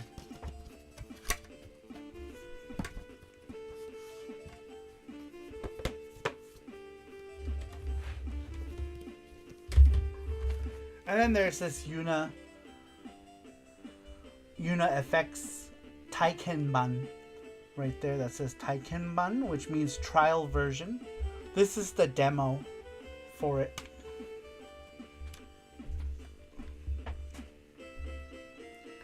for Galaxy Fraulein Yuna. If you can't find it, it's okay. Don't worry about it. It's not going to be in here. It's an anime DVD. And that's what the Taikenban looks like. And that was Galaxy Fraulein Yuna for the PCFX. Oops. I should put the manual back in. Hold up. Oh no.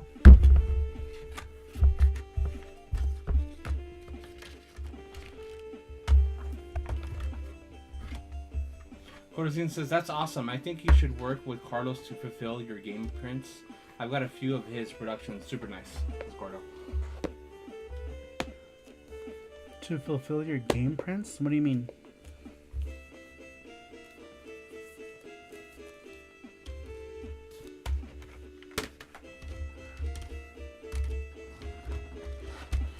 What's the best SFC East game in your opinion, Saru? Says Scruffy.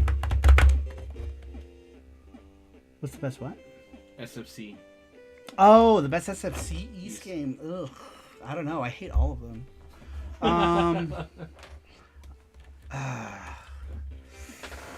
If I had to pick one,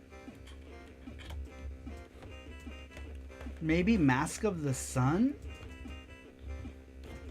But there are 3 SFC East games, and I feel like they're all so weak. But it is the only place where you can play East 5, and East 5 is not a good East game.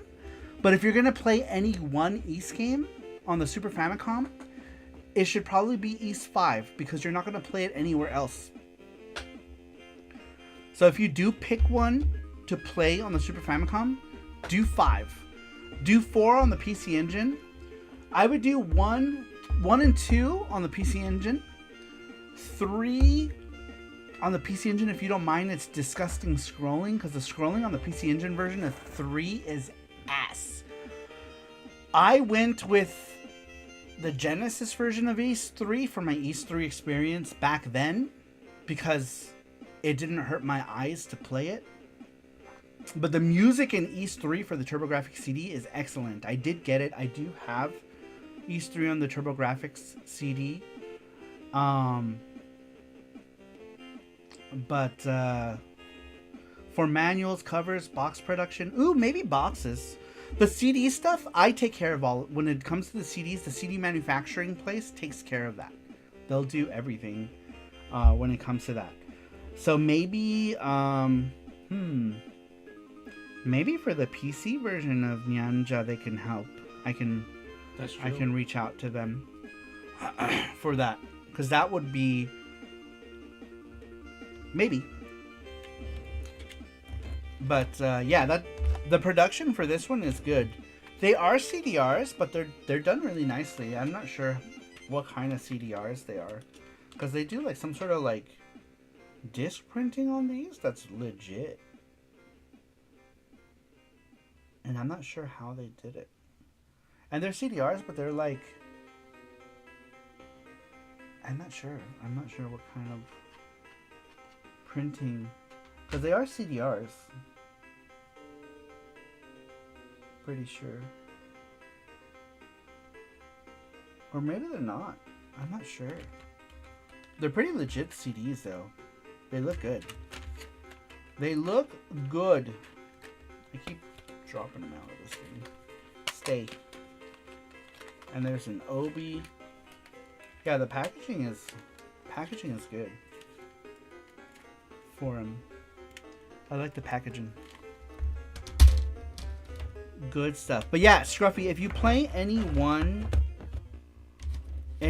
East game, I would say do East 5. Because it's the only place you could play it, is that and like the PC one that they did. I have the Resident Evil collection. They're all great, says Gordos. Yeah, they're really nice. I have that and that Samurai Showdown one I got. It's pretty legit. Actually, I'll just show it. This one, Samurai Showdown RPG. This one was also done by Project Retro Games. which is cool. The manual is huge. Nice big manual. Comes with the CD itself is pressed. It's like a factory pressed CD, so it's gonna work on your real hardware. It's so funny that like a group that's, you know, this group is small compared to like limited run, right? Like it's like mainly one guy operation, and somehow they were able to print these legitly on CDs and limited run can't. What's going on there? The manual for this is huge too. It's a really big manual, which I'm sure factors into the cost of this. But anyhow, yes, Project Retro Games did this one, and of course they did this Yuna collection that is also very legit. This one also came with a cool poster, so check them out if you're looking for English copies of this on CD. Project Retro Games for this Yuna, and a bunch of neo-geo CD releases. I think they did like 8-man as well on CD. I'm really interested in that. Would be cool. Would be cool to stream that.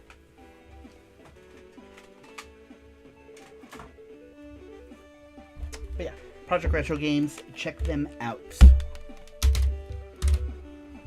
Is there an English patch for it? I'm interested. For Yuna, these are the English ones on the CD. Oh, that you can download? Yeah, so the patches are available. The pre-patched games are available on the internet. You can probably find them on like Internet Archive or something. The Samurai Showdown English one is also available on the internet, I believe. For the Neo Geo CD. Alright. Oh shit.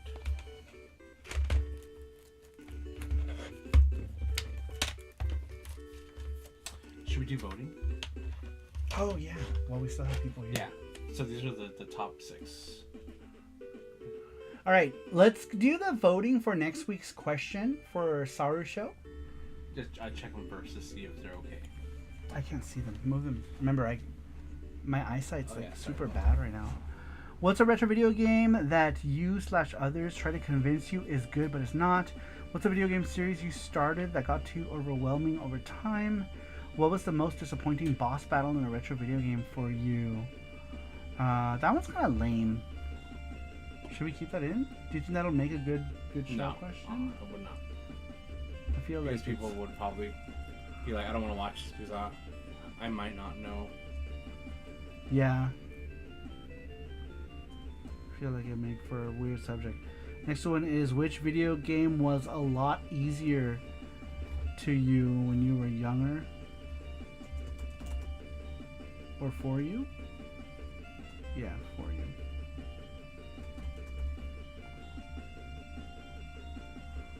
That was weird. And what's a game? Easier for you when you were younger. What's a game you started many times but never finished? I like that one. What is one game? Just fix the numbers. What is one game that you never grow tired of? I like that one too.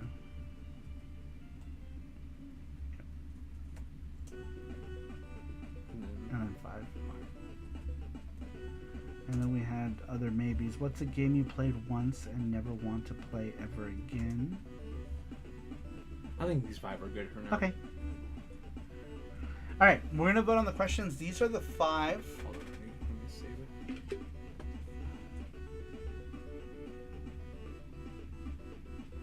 That we're gonna vote on. Yeah, Samurai Showdown RPG. There's a patch that you can probably get. It's for Neo Geo CD, so you'd have to either run it in an emulator. Unless you have a Neo Geo CD, then you can just play it off of that. I don't know how to get it to work on the Polymega. I think you have to download a BIOS. I don't have any of the Neo Geo BIOS files. Alright, so we're going to leave this up. Put it on the top corner. Right corner. Right over here? Yep. We're going to make it smaller. They should be able to see it like right there. Yeah. Right there. Perfect. Perfect. Alright. Okay, you guys. We're going to vote on the questions. Just put them in as... If you want to do it now, you can. Just read them through. Number 1 is what's a retro video game you or others try to convince you is good but is not? Number 2 is what's a video game series you started that got too overwhelming over time? Number 3 is which video game was a lot easier for you when you were younger? Number 4 is what's a game you started many times but never finished? And number 5 is what is one game you never grow tired of? Throw your answers in the chat. Just put in the corresponding number 1 through 5. And whatever wins will be next week's question. But, Matthew chose 5. Cool. Cool. Sal chose 5. That's 2 for 5. Nutdragon 5. You want one? 3 for 5. We might have a clear winner.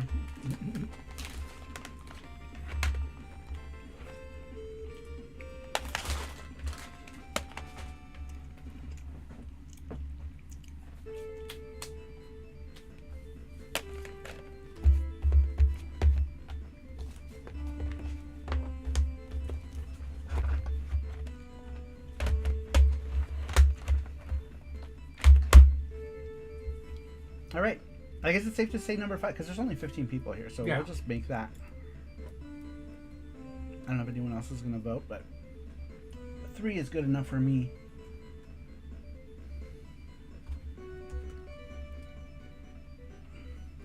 Yeah, let's do 5, says Famicom. All right, 5 it is. Okay.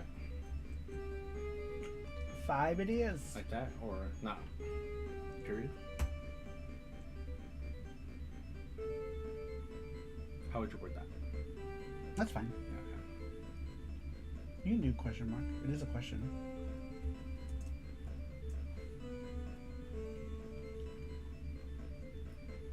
All right, number 5 it is. So the winner is what is one game you never grow tired of? Oops.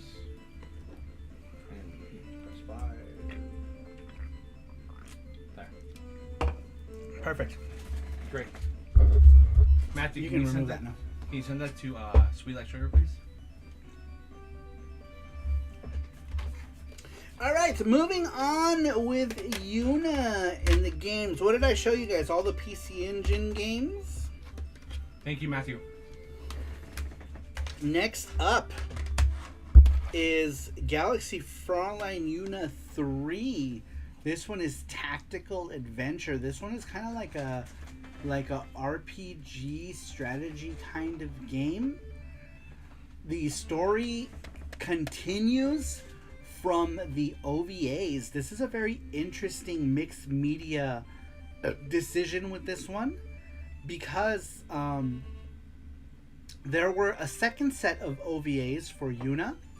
This one continues the story from that second set of OVAs. So you kind of have to watch it because a character in this returns that is very important that you only meet in the OVAs. So it is super important that you watch the second set of OVAs in order to understand who one of those characters is that makes a return in this one. It's very pivotal that you watch those OVAs in order to understand. Now, they also made a kind of like a revised version of this. I don't know if you would say it's revised.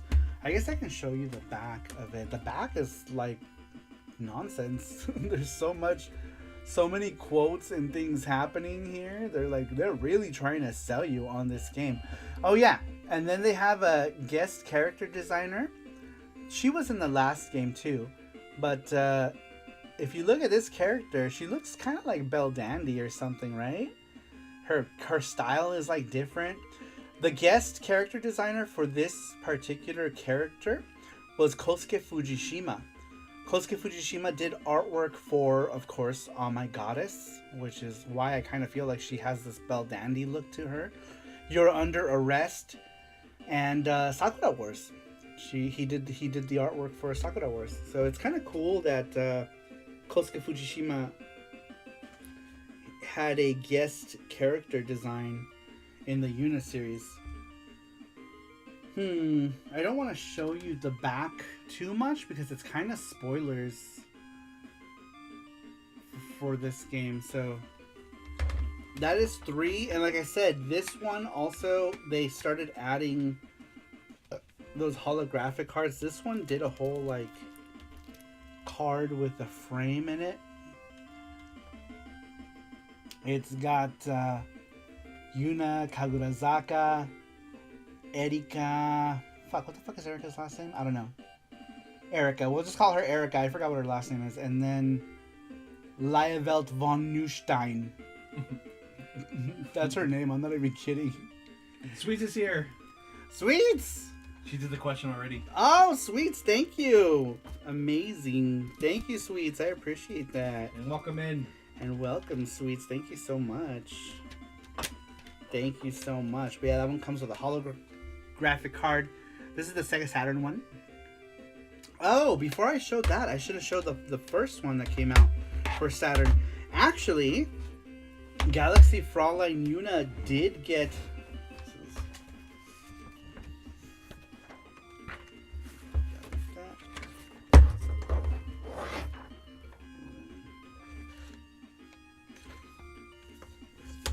Here. The first Galaxy Fraulein Yuna game got a reboot on the Sega Saturn, and they called it Galaxy Fraulein Yuna Remix. Galaxy Fraulein Yuna Remix is the first PC Engine game redone for the Sega Saturn. It adds a bunch of special stuff. This one says special packaging, Yuna calendar, and original binder. But Yuna remix for, I think it was like for an anniversary or something. I don't know. But it's basically the first Yuna game with remixed music. All of the music that was chiptune music is now like remixed. And it's still played from the some of the music is still played from the system audio, from the system's audio chip. But as you know, the PS1 and the Saturn had really good music chips on them, so the system audio is really good. And this comes with a thing. Let me get this out because there's like. Matthew says, I have the Saturn set, Saru. I have that. That's it. This one? I think that... I had that Saturn set, Saru.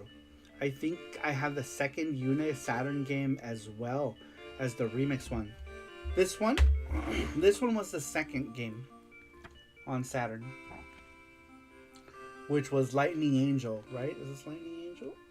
Yeah. Lightning Angel was the second game. And then the first one was remix. And then it comes with a chirashi for Mika Kitaka's book called Mika Kitaka Works. I think that's for the book. Yeah. It's an advertisement for the book and where you could get it. But this chirashi was in here as well. Or handbill, whatever. Has a bunch of Yuna artworks. And then, of course, this opens. And this is illustrated on the actual binder itself. That is so cool. Yeah. And then this has Yuna, Lievelt von Neustein, and fuck, I don't remember this bitch's name.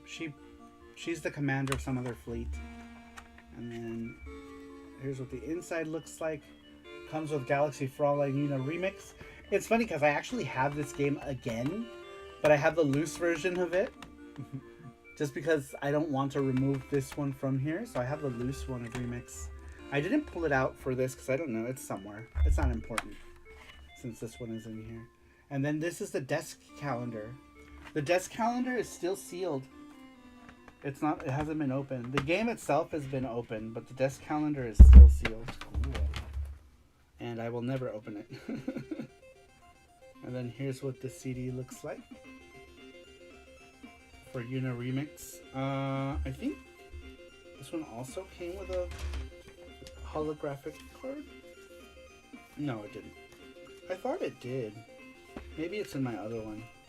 And then there's an advertisement since this is a Hudson release, there's an advertisement for the Bomberman multi-tap, which is so cute. I want one. And then the Bomberman controller as well Oh, that's so cool. came with it. Honestly, Galaxy Fraulein Yuna, even though, yes, it's not like an action game, you're not going to go and like kill a bunch of shit, I highly recommend, if you like games with interesting stories and cute characters, this is a fun series to play. It's fun. It's just a fun series. It's the best way I can describe it. It's fun, kind of silly. At some points, it's kind of nonsensical, right? But I enjoy this shit. I enjoy this. You know, this is like at the peak of like otaku culture back then. For me, especially.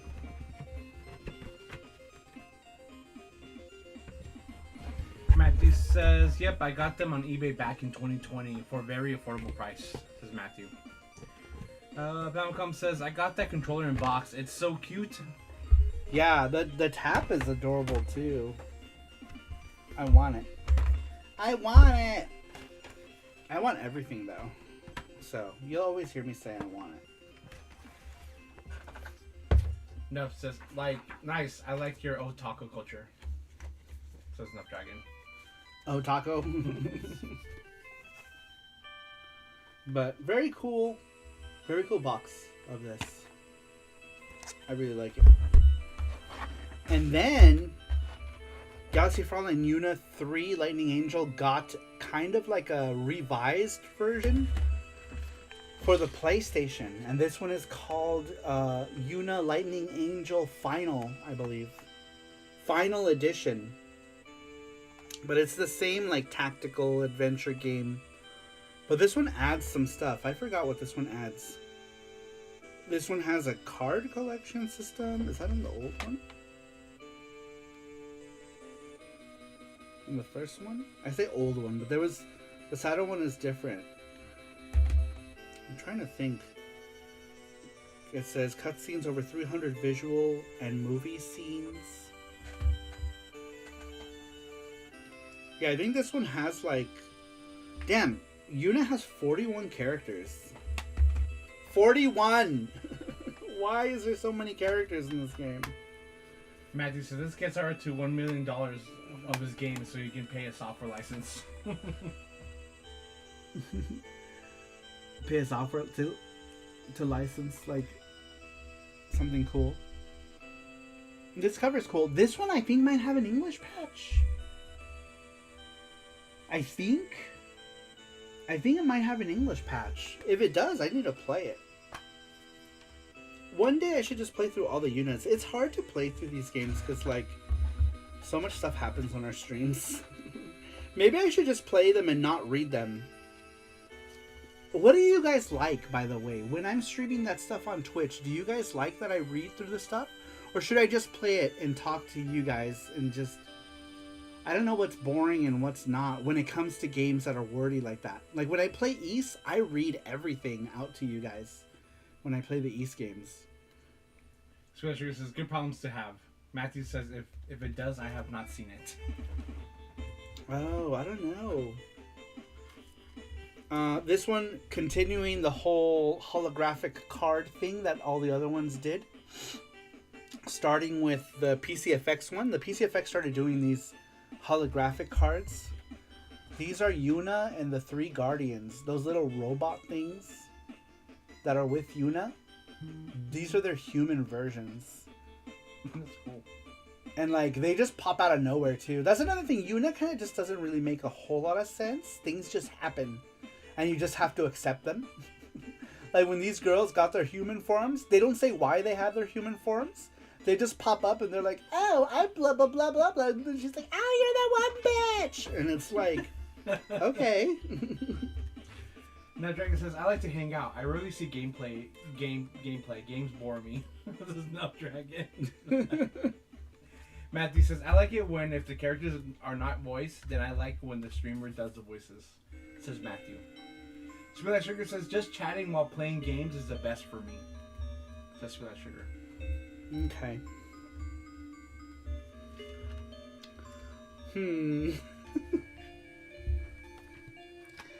But anyhow, that is the remake of the Saturn one, or the final edition. I don't know what the hell you would call it. The revised version came out on PS1. This one has better. It has cleaner movie cutscenes, because there are cutscenes in both of them. They're cleaner on the PS1 version. But as far as which one is better, I don't know. Alright, and then, last but not least, is this collection for the PSP. This is the Galaxy Fraulein collection. What do they call it in Japan?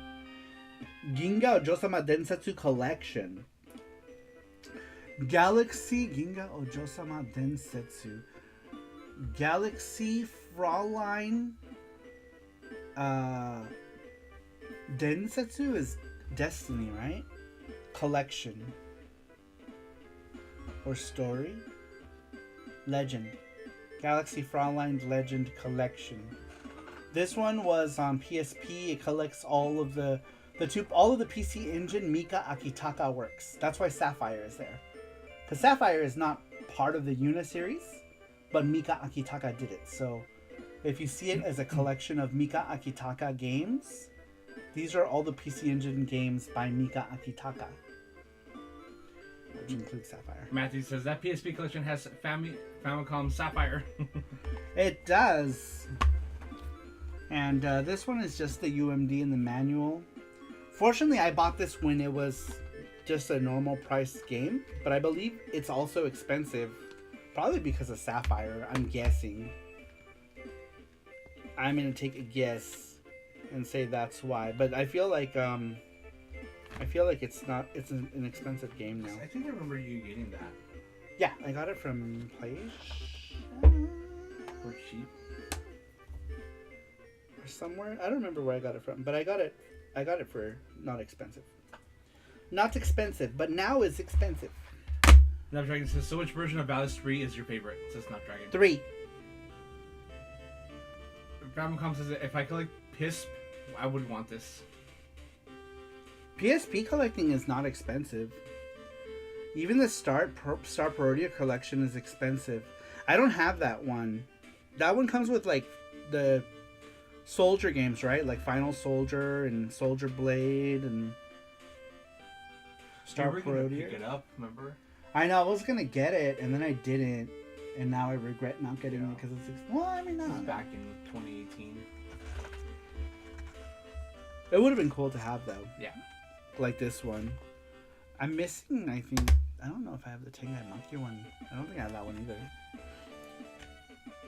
Exactly those games. Oh, was it? Is it Final Soldier, Soldier Blade, and Star Parodia? Matthew's PSP collection is around 80, says Matthew. This one is? This one's 80? That's not bad. Yeah, it's not bad at all. That's not bad. Yeah, that's not bad at all for that one, actually. Alright, and then last is this music CD. It's just a random music CD with a bunch of songs. It's got the opening song from the OVAs and some other shit.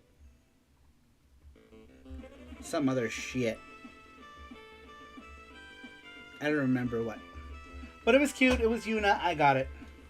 And that's it. I think that's all the Yuna stuff as well. Oh, dude, this poster, we gotta frame this. I feel like one day this is gonna get ruined and I'm gonna be so sad. I have this poster that is a bajillion years old. And it's already starting to get messed up at the bottom. Look. See? Yeah. Well, this poster was in a box, remember? Yeah. I'm surprised it's... And I have this poster here that is super old from Yuna. And it's advertising the laser discs. Laserdisc advertising. These are store advertisements, so you would see these in stores. And they'd put them up on the wall at your whatevers. Gamers, you know, those kind of stores back then. And like I said, this poster, I'm so afraid to open it because it's so old. I don't know how. I want to frame it just because this is something that, like, I don't think you could really get. And then the back has Chimera, which is another anime that I don't care about. So let's come over and build us a frame. I need a frame for this. Where would I find a frame for that? This poster is so old. We don't need a. We just need Sweet Like Sugar. We need Sweet Like Sugar. Sweet Like Sugar, build me stuff. Come build me things. Right, meow. There's also Famicom says I have one Yuna game, the PC Engine one with the CD. Matthew says there is also a Galaxy Yuna toy figures that won't make YouTube police break down Saru's doors. Oh yeah, I used to have that figure. It was so common. I don't know what happened to it. I think I left it in Colorado. I don't remember. I used to have it though. It used to be ultra common, this figure. Which Valis 3 platform is best to play on? Says Nuff Dragon. PC Engine. Sweet Sugar says mobile lesbian construction company always willing to build shelves. Mobile. That's gonna be the title of my next game. That's gonna be called Mobile Lesbian Construction Company. We're here, we're queer, we're here to build shit. Title. My babies. My babies. Sweet Sugar says, let's go.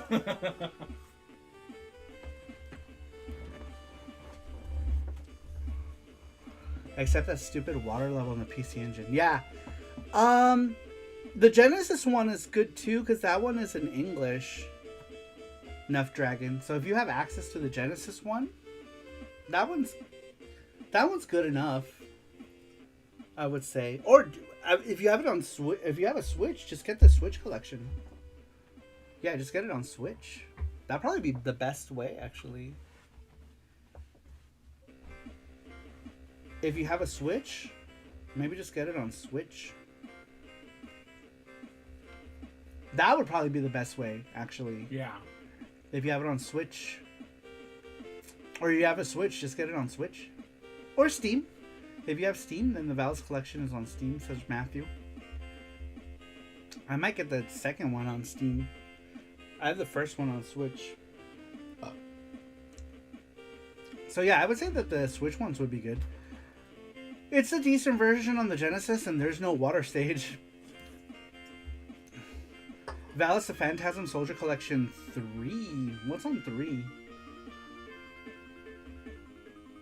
I think that one has different games. So, okay, so the breakdown for the Valis games, I think Collection 1 has Valis 1, 2, and 3 for the consoles, right? So it's got like Valis on the Genesis. Where the fuck is the Switch game? Let's look at it. Let's look at it. Oh shit, I didn't even realize. Look, you can... The alternate cover for the Switch game is Peggy Bundy as well. Really? That's so cool. Good old Peggy. Good old Peggy. You should definitely draw that as and then go meet up with Katie Seagal and have her sign it. I would love to meet her.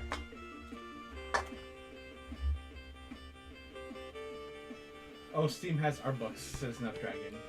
So let's see. Peggy Buddy Valis has 6 knuckles. She has 6 knuckles. 7 fingers. From your perspective, what is this? Oh, I guess it's like an interview with the designer. Oh, that's kind of cool. I should read that. I thought it was the instruction manual, but it's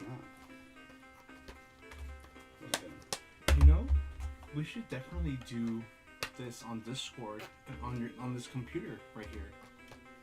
Then we can all watch it together. We should. We should do that. When should we start that? It would be a perfect day.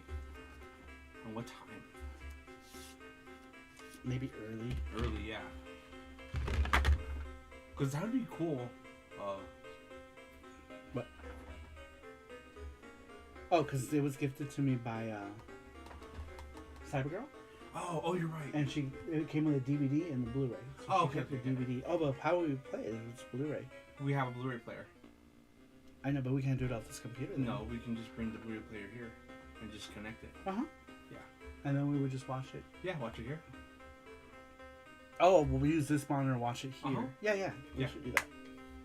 Yes. Yes. We should ask. Who? Everybody. See. So I'm thinking about watching this on Discord. Sega Hard Girls.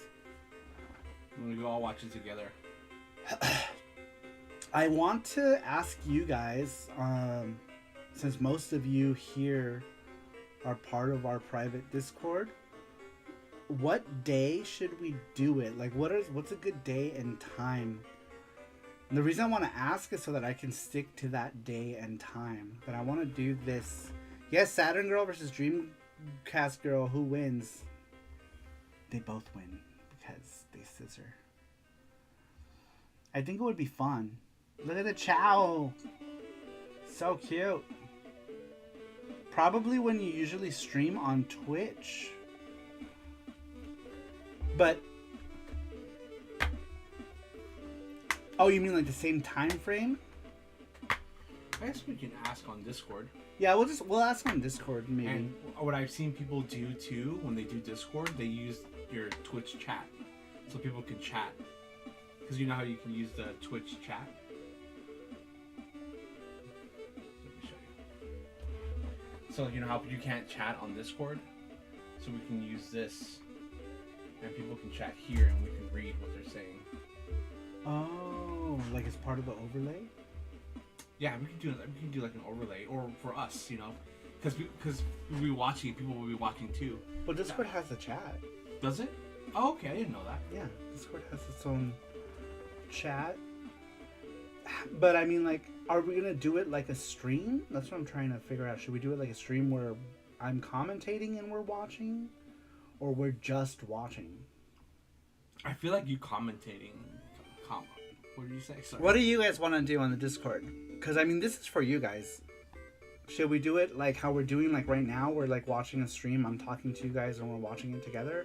Or do we just watch it and I'm not in it and we're just watching it and just chatting in chat? Basically, do you guys want commentary with me in it or not? Is how it comes down to. It would be like a stream, like we're streaming video games, but I'm watching stuff. To me, I like watching something like that and having someone, you know, talking during. You know, like watching it with watching them. and even pausing it. You're like, this is cool. What do you guys think about this? You know. So it would just be like a normal stream. Like a normal stream, yeah. But we're watching. I go Gonzo for combo.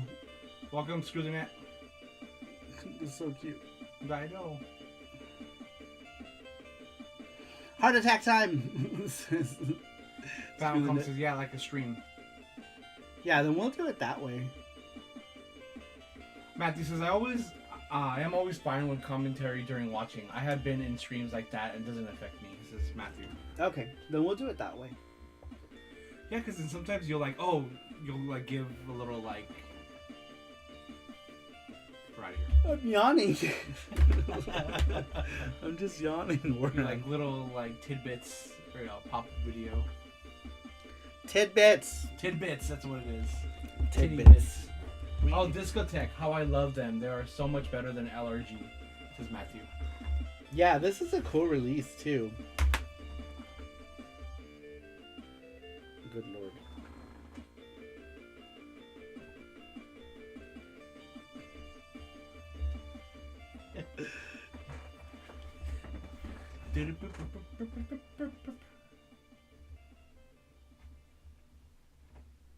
But yeah, I think this would be cool to see, because there's some funny parts in this game. Yeah, and this game Blu-ray.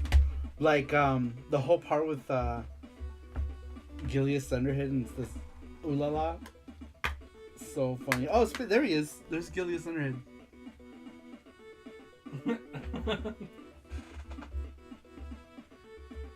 So funny. But yeah, I think we'll do that. We'll do it like a stream. We'll watch it in the Discord because obviously I think it's the only place where we can watch it, right? I don't think. Can we watch this on stream? I don't think so. I think so, that's like no. a copyright. Yeah. Some sort of copyright thing, probably. Do you remember the first time we tried to do the whole like streaming on Discord? Remember we had like a whole like DVD thing, and people kept rewinding and forwarding. Oh yeah, it wasn't. Was that on Discord? No, it was on some other thing. And people were because everyone was able to control like the video. Stop it. Cover There your it is. face. There it is. And so people were like starting and rewinding it, and I was like, "Oh, this is horrible." And then we never did anything like that again. Yeah, Ruben kept like rewinding it and forwarding it. He didn't know. Supposedly. Their Samurai Pizza Cats release is amazing. I have the Japanese language one, and I kind of regret not getting the English language one because I feel like I liked it in English better. I need it in English, but I bought it in Japanese with the Japanese subtitles. But I feel like there's so much humor that's missing. I was just trying to move the cursor. Oh, sorry. I feel like the show is funnier in English. Kind of like a Ghost Stories thing. Obviously not on that level, right? But I just feel like there were just a lot of funny things. But anyhow, yeah, that was all of my Yuna stuff. Collection of Yuna things. And Valis things. How long have we been on? 3 hours? I think 3 that's hours. good. I think that's good. Yeah, I think we'll end it here, you guys. So we're going to go to actually I'll say that. Alright, so our next stream is gonna be Monday on Twitch. The Pizza Cats game comes out in 2026. Famicom says no. No. I want that game. That game looks awesome. That Pizza Cats action game, it looks really good. Also, what do you guys think of our layout? We changed stuff around. Oh yeah, Jesse did this stream layout, which looks pretty cool. I like it. It looks very lively. We might have do this for Saru show as well. Yeah, for Saru Show. Yeah. Just put the new logo up in the corner Yep. and then just do this for Saru Show. I kind of like it. It's cool. It's cool. It seems interesting. I like the moving background. I love the new layout, says Matthew. Yeah, Jesse did it. Thank you. All by himself. Good stuff, Panda. I love the classic intro. Oh, the VGST intro? yeah. Yeah. Anytime we do VGST, we should use that, I think. Which will be cool. I was supposed to be doing VGST once every month, but I keep forgetting to do it. We haven't done one this year, and we're already in May. The last one we did was the PS1 collection, which was before we went to Japan. Yeah. So, I wanted to do it once a month. You know, because we don't want to do Saru Show every single Saturday, right? No. So we can do like a Saturday where we do like a thing. And I think the next VGST, what were other VGST options? Do you remember? Bubble Bobble, Mega Man, and Zelda. And if we do Zelda, I'm going to be sitting where Saru is.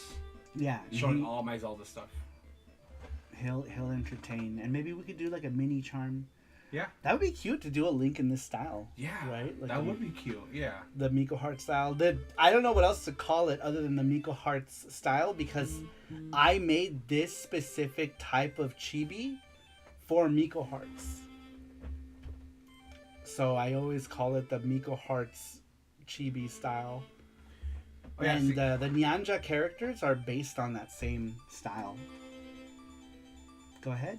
Yeah, it says, plus the PS1 collection show off catalog your collection so you knew what you had and any duplicates, says Matthew.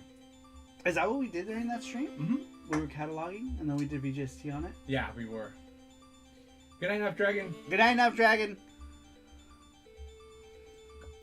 Alright. So, should we do the next VGST? I'm trying to think. When does he pull up the calendar? Yeah, I'll do it on my phone.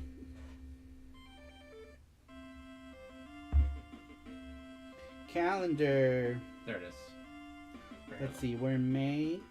May 24th today, so let's see, we're going to do VGST on the 31st, and then in June we're doing VGST on the 7th and the 14th. So then June 21st, are we doing anything? June 21st. Maybe, because that's my mom's birthday. And Oh, is it? that she might come. Oh, okay.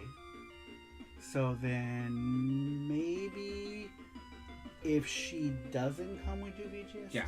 on that? And if it doesn't come, June 28th. But that's when we have that guest coming on the 28th. I'm not sure if you want to tell people yet, but... Oh, I see. Yeah. No, not now. Not yet. Okay.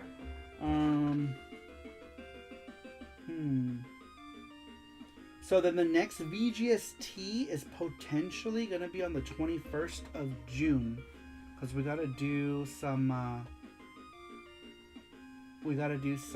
Saru shows in between. So basically 3 Saru shows and a VGST and so on and so forth is how I wanted to do it. So June 21st would be the next, I guess the next VGST. Yeah. What are we in today? Today's the 24th. 24th. So then we would have the 31st is Saru show. And then the 7th is Saru show. And then the 14th is Saru show. Maybe for the next one we could do Bubble Bobble and Mega Man. We could.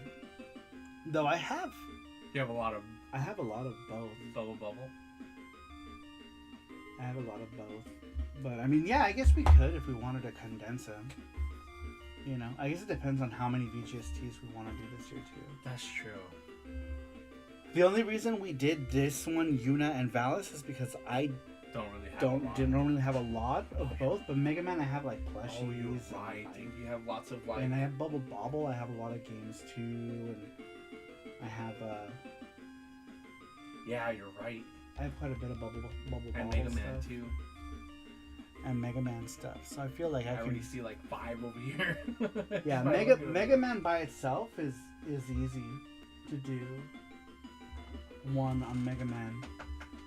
And then Bubble Bobble, I don't have that much, but we can do maybe like Bubble Bobble / Snow Bros. That's true. We can do Snow Bros.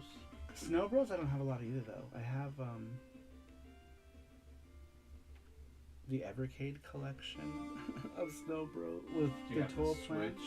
and that Switch game, but I don't have any of the original ones. I used to have a bootleg of the Famicom game, but that's it. And Snow Bros games are expensive too. Yeah. So, we could combine something else though with Bubble Bobble maybe. That's true. What about Bomberman? Oh, like do maybe like Bubble Bobble and Bomberman? I was trying to do Snow Bros because they're the same kind of game, you know, like the same type of game. But I guess we can do a Bomberman one. Do you have a lot of Bomberman stuff? Yeah, I have like all the plushies and I have games. I sold all my box Bomberman games though, I think. Well, I mean, if you don't have a lot of Bomberman games, you could do Bomberman and Snow Bros together. Yeah. Well, I was hoping to do maybe Bubble Bobble with something else too. Oh, you're because right. Bubble Bobble, I don't have that much Bubble Bobble stuff. I have, well,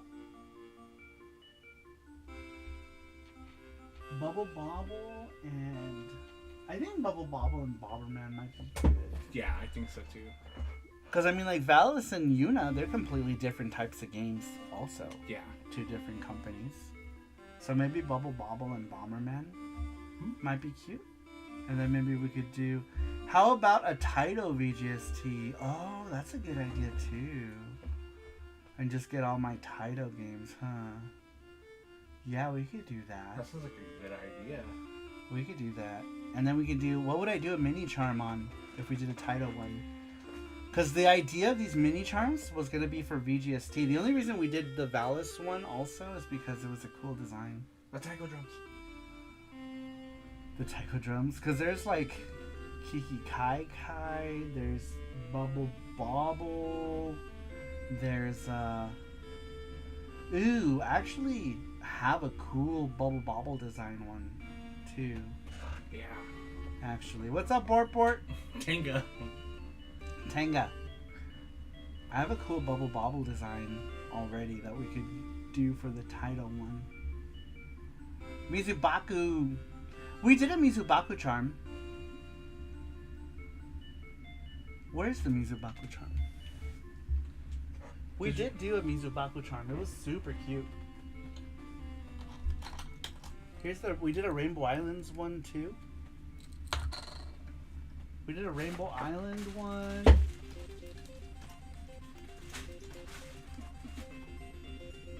And we did a Mizubaku charm as well. And we did do Bub and Bob.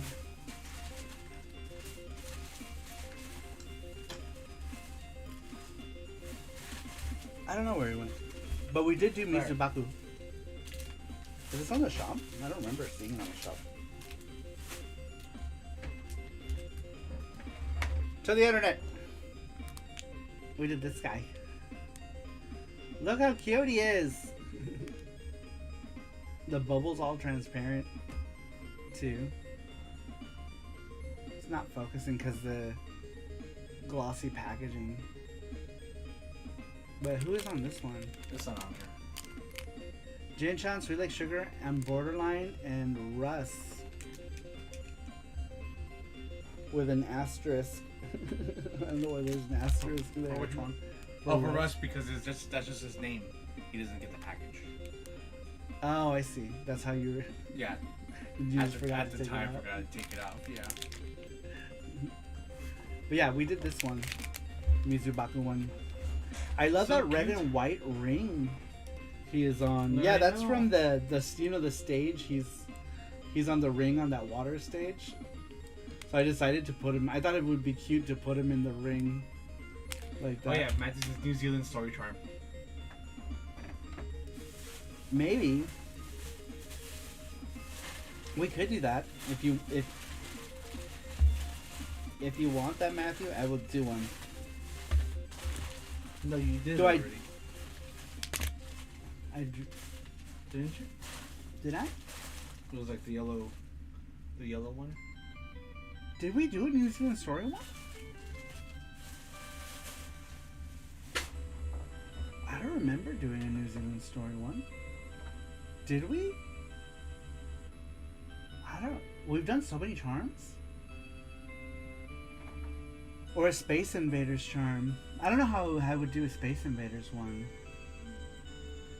Since it's like so primitive. I thought we did do one. We did do a charm, didn't we? Of the bird from New Yeah, we Zealand did. story? I'm pretty sure we did do one. I remember... I thought I remember... Unless I'm crazy.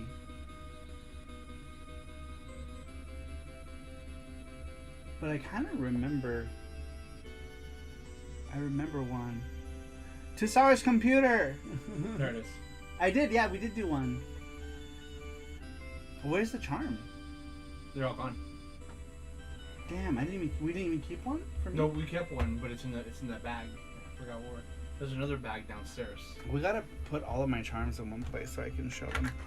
So we did do New Zealand story, but they're all gone because we only make 10. We don't make a lot of charms. We only make like 10 of them. We only make like 10 of them, and I keep one of them. So when you guys ask, oh, how come this charm isn't on your store? It's because they sold, some of them sold out before they even got to the store. So that one is one example of a charm that was gone before we even put it up on the shop. And I think, I don't know if Rainbow Island is the same story. But yeah, Rainbow Island charm as well. We did do a lot. We did a number of title charms, huh? Because we did Bub and Bob separately. And then we did the Kiwi. We did Mizubaku. The only thing we haven't done is, what's her name? Sayo from Kiki Kai Kai. Maybe we can find a way to... Time Gal is a charm? Maybe it's like a chibi charm. We should talk about it in the Discord. What do you guys think? or talk more about it. But what do you guys think for a Taito charm? I guess it depends. If we do a time gal one, I would like to do it in this chibi style. If we did any humanoid characters, that would be so cute. That's the problem. That's a problem with Taito. Unless you do the enemies. With Taito? Or with Space Invaders, you mean? Or you mean Kiki Kai Kai? Well, you can just do a Darius Fish. Or Chakin. Chakin. Or Arkanoid. From Chakin Pop. Or Arkanoid. And just get a bar. Just bar, yeah. Here's a bar. Here's a bar. Here's your Arkanoid charm. That would be cool. The only way an Arkanoid charm would work is, you know how they make those elaborate charms now that have like charms in them? If you did like a charm like that and made like an Arkanoid one with little moving parts, that'd be expensive though. Oh, yeah. To make, yeah. Yeah, we did the chicken already from New Zealand Story. What's up, JT? Welcome JT, in. welcome! I know he's a Kiwi, but he looks like a chicken. There's a bunch of characters there. Bob and Bob and... No, not there. Scroll up. Right there, that image. Are those all Bust a Move characters? Yeah, it looks like Bust a Move. Maybe Bust a Move 2 or something. Like the bosses from Rainbow Island, says Matthew. I'm late, I know. Yeah, this is pretty much like we're at the tail end of the show, but better late than never. Welcome in. Ninja Warriors. We can do a chibi Ninja Warriors. I do have that sticker design of the ninja eating onigiri. I don't know why I did that. I just thought it was cute. I did the ninja robot. The male ninja robot eating the onigiri. JT says, Sarumaru, I'm loving East 4. I told you it was going to be awesome, right? East 4 on the PC Engine is great. Great game. Love it. Especially if you liked East 1 and 2 on the PC Engine. It's like the true sequel, in my opinion. Even though it's non-canon. But it's the truest sequel to the original games, I feel like. If I knew Rastan charm. Maybe. I mean, Rastan is like a chibi Rastan, like the guy, the hero from Rastan, but chibi. That might be cute. In this style, that would be cute, right? Like this. That would be funny. That would be funny. Yeah, if we did a Taito one. I'm trying to think. Didn't we already do a Rocky charm? A what? Rocky? Pocky and Rocky? Yeah. Hold on. What's up, Paps? Welcome in. Paps! Looks like this is main character from Lotus War. We did a Rocky. The boy character or Deedlit? Because I feel like Deedlit is the only... Oh man, could you imagine a Deedlit in this Miko Hearts chibi style? That would be so cute. A Deedlit like that. How are you, Paps? Welcome in. What are you doing up so late? Isn't it past your bedtime? Now you're talking, right? That would be cool. We'd have to do... How would we work that in, though? We'd have to do, like... Maybe we can do a stream with... we play Deedlit and Wonder Bread. Deedlit and Wonderland stream and do it. Shadow of the Ninja. Is that a Taito game? That's Natsume, right? Didn't Natsume do Shadow of the Ninja? Oh, I forgot about Chuka Tyson. That's a Taito game. What's his name? A Cloudmaster? Cloudmaster's a Taito game. That might be cute. To do Cloudmaster, put him on top of a cloud. Hudson Soft VGST next, says JT. We were that might be good actually, and then we can talk about Bomberman and Bonk. Oh man, a Hudson one might be. That's a good idea actually. Yeah, put that in the list of. Yeah, Hudson Soft VGST. Pulley Rula Charm. Okay, Matthew. That'd be cool. Tab says about to go to bed. No, now you can't. No. Now you're here. Do the ones with that charm with the legs and the door. That's perfect. With the elephant coming out all tired. Yep. Boom. That's so funny. When I first played that, I didn't understand that reference, but then like you play it and it comes out of like the door that's where the vagina would go, and it's an elephant, and the elephant's like he's tired. It's like, oh, I get it. I it's like get when you watch it. those movies when you're younger, it goes over your head, and then you get older, like, oh, I get it now. They're like, Oh, penis. what is this music? What is this? I don't know. Is this still you? Yeah. So Oh wow.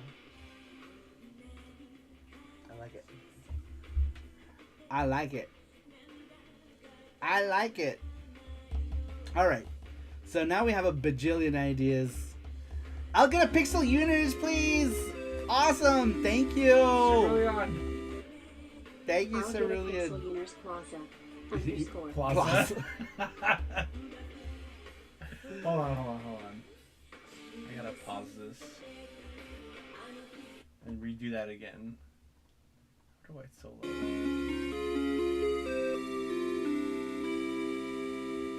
I'll get a Pixel Uners Plaza. Underscore.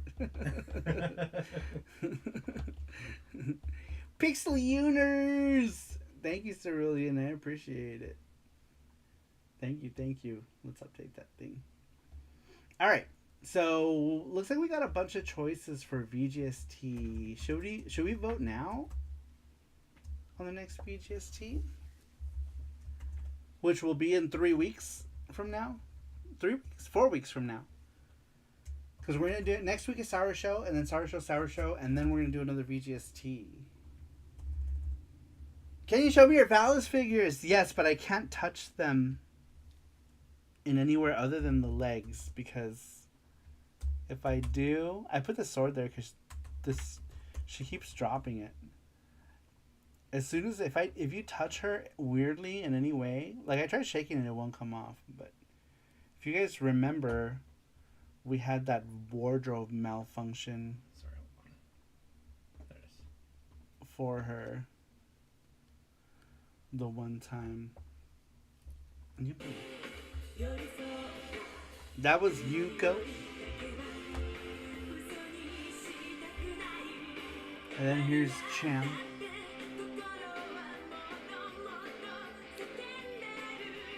I'm afraid to hold them other than the legs. The only character that's safe is this girl. Because she's covered in clothes. Yeah, I was dusting them off, and this one was like, all this stuff was like, Falling the sword off. fell Yeah. off. I'm like, oh no. They're very flimsy. Bikini armor is not practical, says Matthew. Julian says, oh my. Oh my. He did, and almost shut down the stream down, says Matthew. And then here's this other one. I don't know what's going on with her hair in this one. Oh shit. Meow meow meow. Meow meow meow meow meow meow. Meow meow meow meow. This sword doesn't stay in very well. There we go. Maybe. Nope. Nope. This sword fits in like crap. I can't get her to hold it. JT says, correctly. I try to find them in Mercari Japan, no luck. You can find them on eBay. Are they on eBay? Mhm. She doesn't have a stand for some reason. I think because she stands on her own. Maybe. Or maybe I lost the stand. I have no idea. Yeah, there's so much dust collected in her hair. I didn't clean that one. She's like... She flies. Did you know that she flies? She flies. That's why her hair's like that. She doesn't fly, I don't know. Though she kind of looks like a jet plane with them shoulder pads. eBay is expensive, says JT. Yeah, it is. Yeah, those things are probably like crazy expensive now. They're old. They're super old. So they might not even, they probably don't even make them. Or not make them. Oh my gosh, I didn't realize. I'll just show you from here, but let's just say she's not wearing any underpants. Oh my. You can't really see it from there, which is good. But let's just say that It's detailed. it's detailed. Not for me, but yeah. Oh, that's cool. Oh, you know what? Here, we'll do this. We'll put it in the Discord. NSFW. They also have Valis bust on eBay and model kits for Valis, says Matthew. Valis bust. No pantsuit. I am shocked at you, Japan. Where's my glasses wipey? I had it earlier. Blue one? See it? It's okay. Just my shit.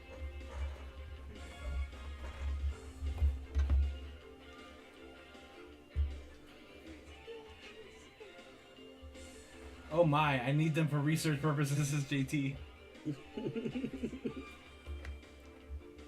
You'll see. That's interesting. Alright.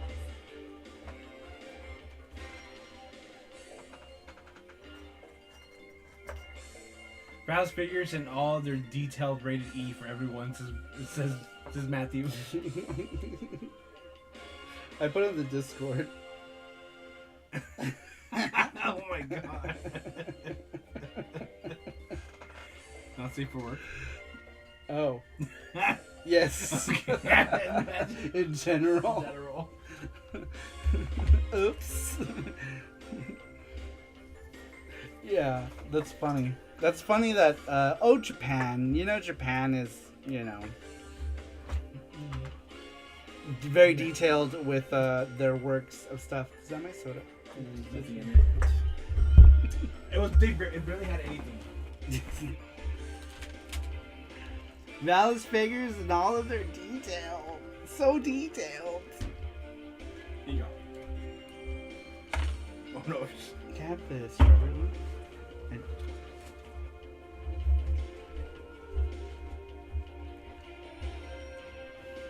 Alright. I'm gonna put these figures back because stuff keeps falling off of them and I feel like I don't want them to like... To mess up. Yeah, or actually I'll just leave them there. Or not to mess up, but like... You have another Peggy Bundy manual. Yeah. But I have, because I had a second one. Oh, you're right. I remember. Yeah, I had two of them. But the other one's, the game itself is in Colorado. Along with the Monster Lair and the other stuff. We should That my definitely brother ask, says he can't find. Teddy? Yeah. Teddy. He's gonna come in July. But Japan was all about different colored pantsuits on the figures.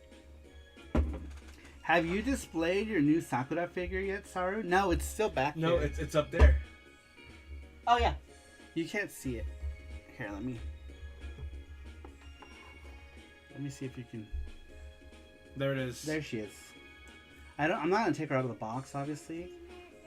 Cause I like having the box. I'm glad that the box is a clear window, so then I feel like I don't have to take her out. Oh, she's up there. I don't know if you can see her. She's up there next to my Neo-Geo Pocket. There's the Sakura Tyson box for the PlayStation 4 game, I think. Bunch of There it random. is, yeah.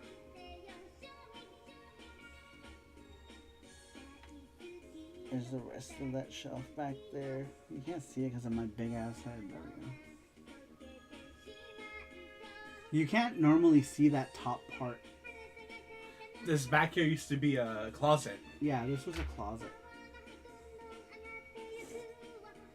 It used to just be filled with like random stuff. And we're like, let's just take it out and just. Yeah, we ripped.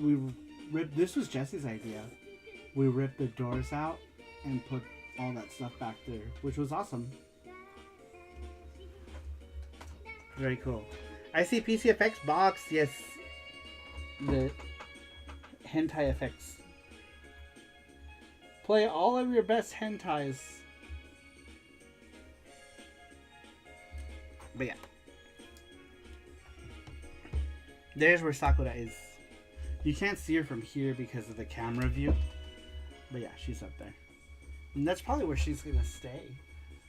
At least for now. I might reorganize how I do stuff.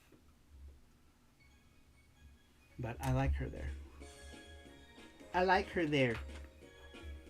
Alright, I was going to bring up something and now I don't remember what it was. But I felt like it was VGST related. Oh yeah, the voting. Should we vote on what we do for VGST? Here, just paste the ideas for now. Mm-hmm. Or screen cap them. I don't know how you want to do it. Well, let me take out Valis. Oh yeah, we did Valis already. So we have, what were we going to do? Bomberman or Taito? Oh yeah, Taito. Oops. Taito. Taito. Yep. Taito collection. Oh crap. So you know one already. Yeah, we did Yuna. So Taito. So then remove Bubble Bobble then too, because that's Taito. So Taito collection, Mega Man, Zelda, and then Hudson Soft. You can remove that too. Hudson Soft Games, maybe. Good? Yeah. Alright.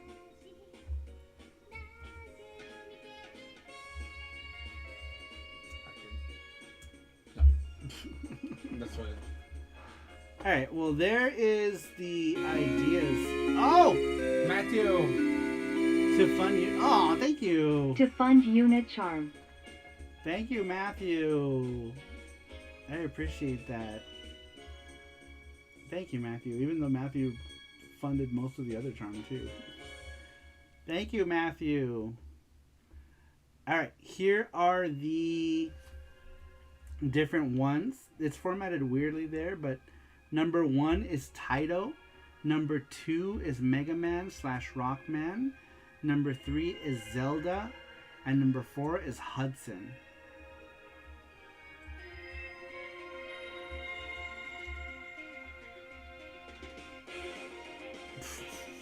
Sorry, I'm not sure what's Just happening. having It's the computer. Zelda. Sorry. The Legend of Zelda.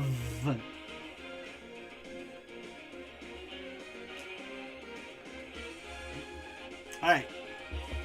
So JT votes 2, Matthew votes 3. James is all the vegan. Zelda. What's 3? Zelda. Since I want to know what Zelda is. Zelda. Legend of... Shut up, you're not. The Legend of Cream Lemon. Yes, the next VGST is going to be all about Cream Lemon. Google it. Just kidding. Don't Google it. Why did I speak? I spoke into my soda.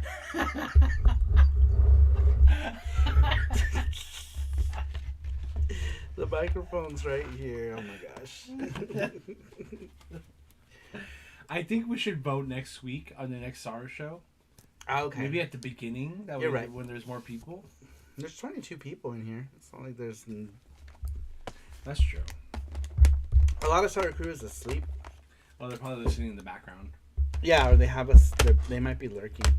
Usually I put on someone and cleaning like the kitchen. Yeah, I do the same. I'll like watch stuff. And it feels like I'm with someone there. Yeah, like I do that a lot with Twitch too. Like when I, especially if I raid out to someone, I'll lurk, right? Like I'll just watch and listen. You know, like I'll listen to whatever, and then I'll watch if I hear something interesting. Can you play something? Yeah, sorry. Cause what? I don't remember. I forgot. So Saru Soda is a microphone, apparently. Play it. I leaned into my soda to talk to it. But anyhow, out of all of the stuff that I showed off today, what was the coolest thing that you thought was in these collections? I think between both the Valis and the Yuna stuff, this is probably the coolest thing that I have in my collection, which is crazy because this was super inexpensive. It was a very cheap thing, but it's so cool. But yeah, it was cheap. It was cheap. Akira Toriyama VGST. I don't have a lot of stuff, unless we like Akira Toriyama designs in video games, maybe. But even then, I don't have that much. I have some Dragon Ball games, because I don't have any DQ games. I don't have Chrono Trigger, other than a loose copy. Charms! This is a Ruben.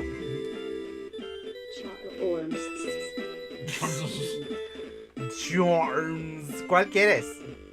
Te lo envío en tu caja cuando ordenas tus cosas.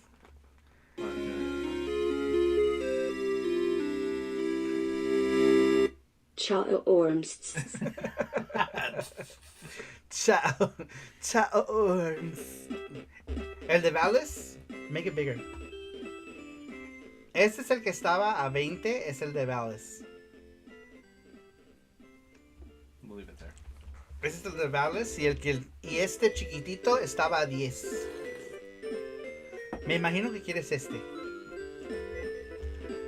Pero te lo envío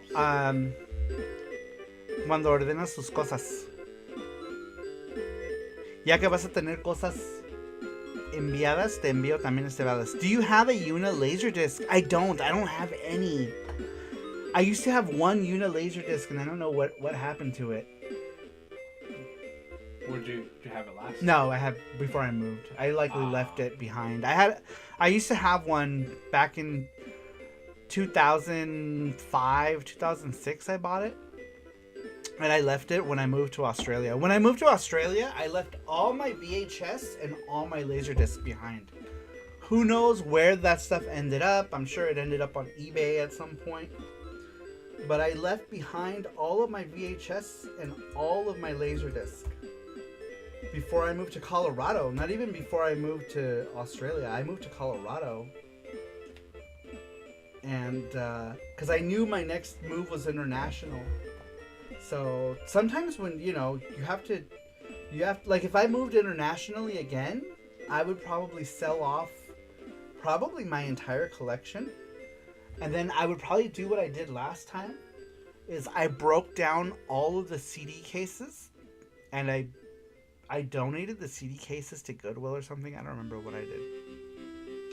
And I took only the manuals and the slips, and all the games went into CD books. That's how I still have my PC Engine collection. All of these CD cases were broken down into booklets, into just the contents, the booklets and the games and the insert. That's it. So I took one look at Colorado Winter and said, screw this. Yeah, dude, I went through that Colorado Winter and I was like, fuck that. Gracias, Ruben! Excuse me. Ruben, thank you for the gift subs. Sexy gift subs. Thank you, Ruben. Thank you, Ruben has gifted a sub to Dark, to Olafon, to Lantis, to Gion DP, And to screw the net, he says, gracias amigos, to screw the net. Thank you, Ruben. Thank you, Ruben. I was seeing if Yuna was downstairs. Which one? Are you still looking for it? DVD. Oh, it's okay. How do I control Z? What am I control Zing on? Oh, I'm control Zing. Oh, I'm control Zing on this list. Let me bring it back. Hold on. Oh, you can't. I don't know what I undid here. Something. I didn't realize that you had it on there. Corazón ataque. Tiempo. And I can't undo it. I don't know what I did. I was trying to make this go back. I didn't realize you clicked back on that thing. Yeah, because remember I was doing here because I was getting the new charms. Okay. Put it back down. Oh, right here. I gotta see because he erased some of the people on here. Saru will do a watch-a-thon with Sega Hard Girls anime on Discord. Yeah, we just have to talk about, we have to pick days and stuff. Because I would like the majority of the people who are on Discord to be able to catch it. So we'd have to do it in a time that's optimal. As optimal as we can. Obviously, we're not going to be able to get, as long as we get a few people watching in there together with us, that would be good.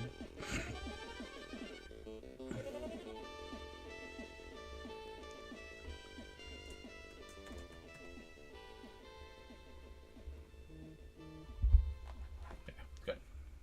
Okay.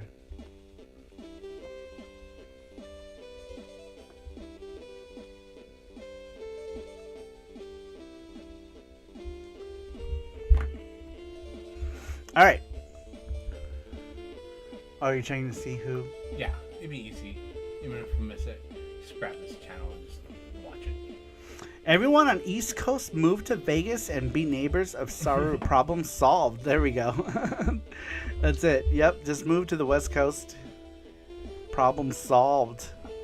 Then we could all be on the same time zones. All right, well, I guess we can vote on the VGST next week. We can vote on next, because then we can talk about VGST. That's true. In case anybody missed it today, we can talk about what VGST is, because I feel like a lot of people, because we haven't done it in over 6 months. My bad. Everyone on East Coast move to Vegas. Do it. Ruben says, ¿qué haces con ese micro tan enorme?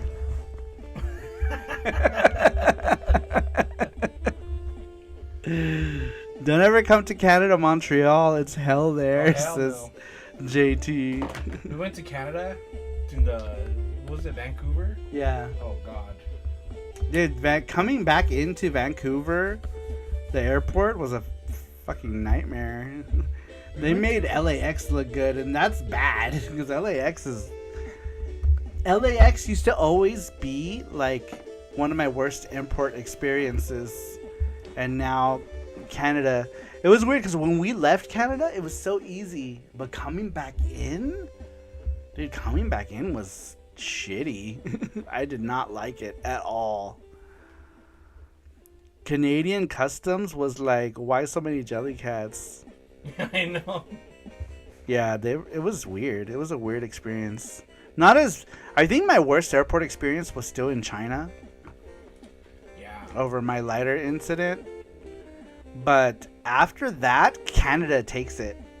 So China, worst experience was in Beijing airport. And then Canada. And then LAX, which is crazy because LAX used to be number 1 on that list. But I realize that LAX isn't exactly the worst airport to go into. I used to think so, though. But yeah, Canada, flying into Canada, dude, sucked. So many rude people. Why was everyone so rude? Like, yeah. So many rude people. I didn't understand it because when we left, we didn't really interact with anybody. So I guess We didn't get to We didn't, no. see. Just one person. Like, here's the thing, you know, the turnstiles. Yeah, we interacted with one person, like a Japanese lady Yeah. who worked for the airline that we were getting on, and she was super nice. That was on the way out, right? We were getting on a... What airline did we fly with? Was it Canada Air? I think it was Canada Air. Yeah, it was. I don't know, but we flew in. Coming back, we ran, like, everybody was rude. Like, we asked about, you know, sitting down in the thing, and that person was rude. We were asking, like, where to go. That person was rude. Then we got to the customs people. Those people were extra rude. Yeah, because Like- remember they were like flagging us down. We tried to go that way. She was like, Yeah, and don't then- you see the line? Yeah, and then she started yelling at us, us. like, dang, bitch. Like, what Yeah. the fuck? And you're like, well, if you had an organization number. Yeah, and Jesse always doesn't want me to, like, speak up. Whenever I'm with Jesse, I have to shut up. He doesn't like when I speak up because he thinks we're gonna get in trouble for voicing our opinions. But I always voice my opinions, and people don't like it. It makes Jesse nervous. I can't move to... ¿A dónde? LAX scrutinize your ID if your ID doesn't match 100% of what you look like physically. Really? I've always ran into just rude people in LAX, but now I realize that they're not, like, always they weren't exactly the rudest experience I've had. I have spoken up against the TSA and their workers a few times. Me too. Like, at the airport, Jesse doesn't like it because he's always afraid that, like, they're gonna keep I have us, the or worst luck. Jesse is afraid of a lot. I'm a he's scaredy cat. he's a scaredy cat, and he doesn't like confrontation. So, I like, know. when we go places, he doesn't like if somebody is, like, rude to me, he would prefer I stay quiet.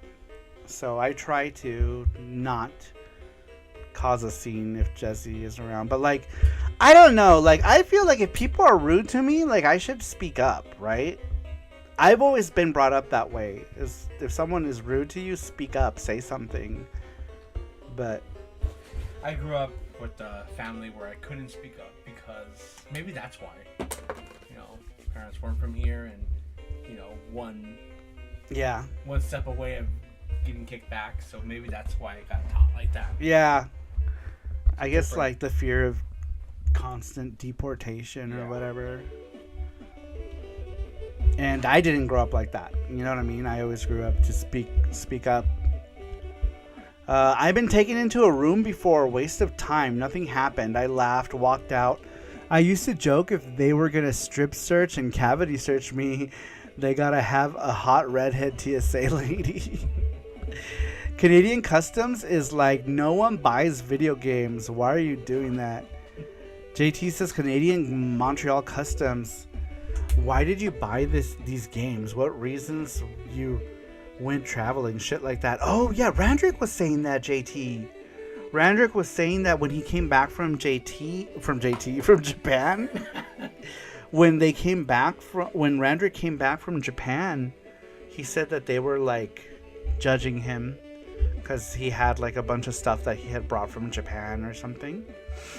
And yeah, apparently it turned into a situation, and he was upset over it, you know, because they made him feel like crap for bringing in video games or something. I don't know. We got to ask him next time he's here now.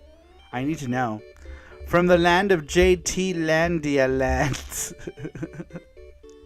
Yeah, we were talking about, speaking of JT Land, when are you going to try to go back to Japan, JT? We got to meet up for some okonomiyaki somewhere. That was fun. Dude, we hung out with JT. We hung out with JT for like 14 hours. How long did we hang out with you, JT? From like 10 a.m. to like the last train, right? Like 11, what was it? Like 11:20, I think.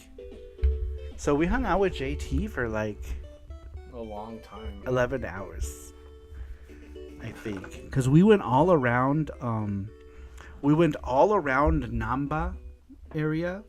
right? And then Kobe. we went to Kobe. We with JT. We went to Sanomiya Station, and then we went to. No, we went to.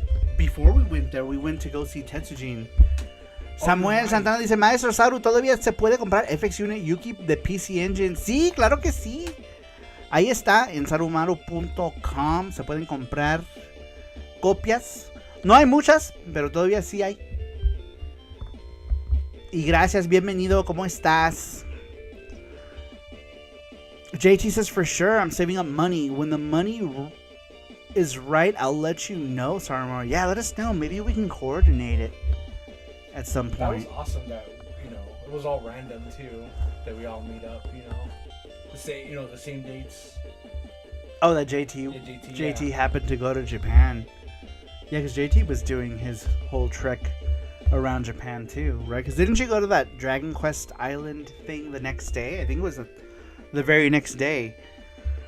And we saw Tetsujin 28, which was awesome. I loved that.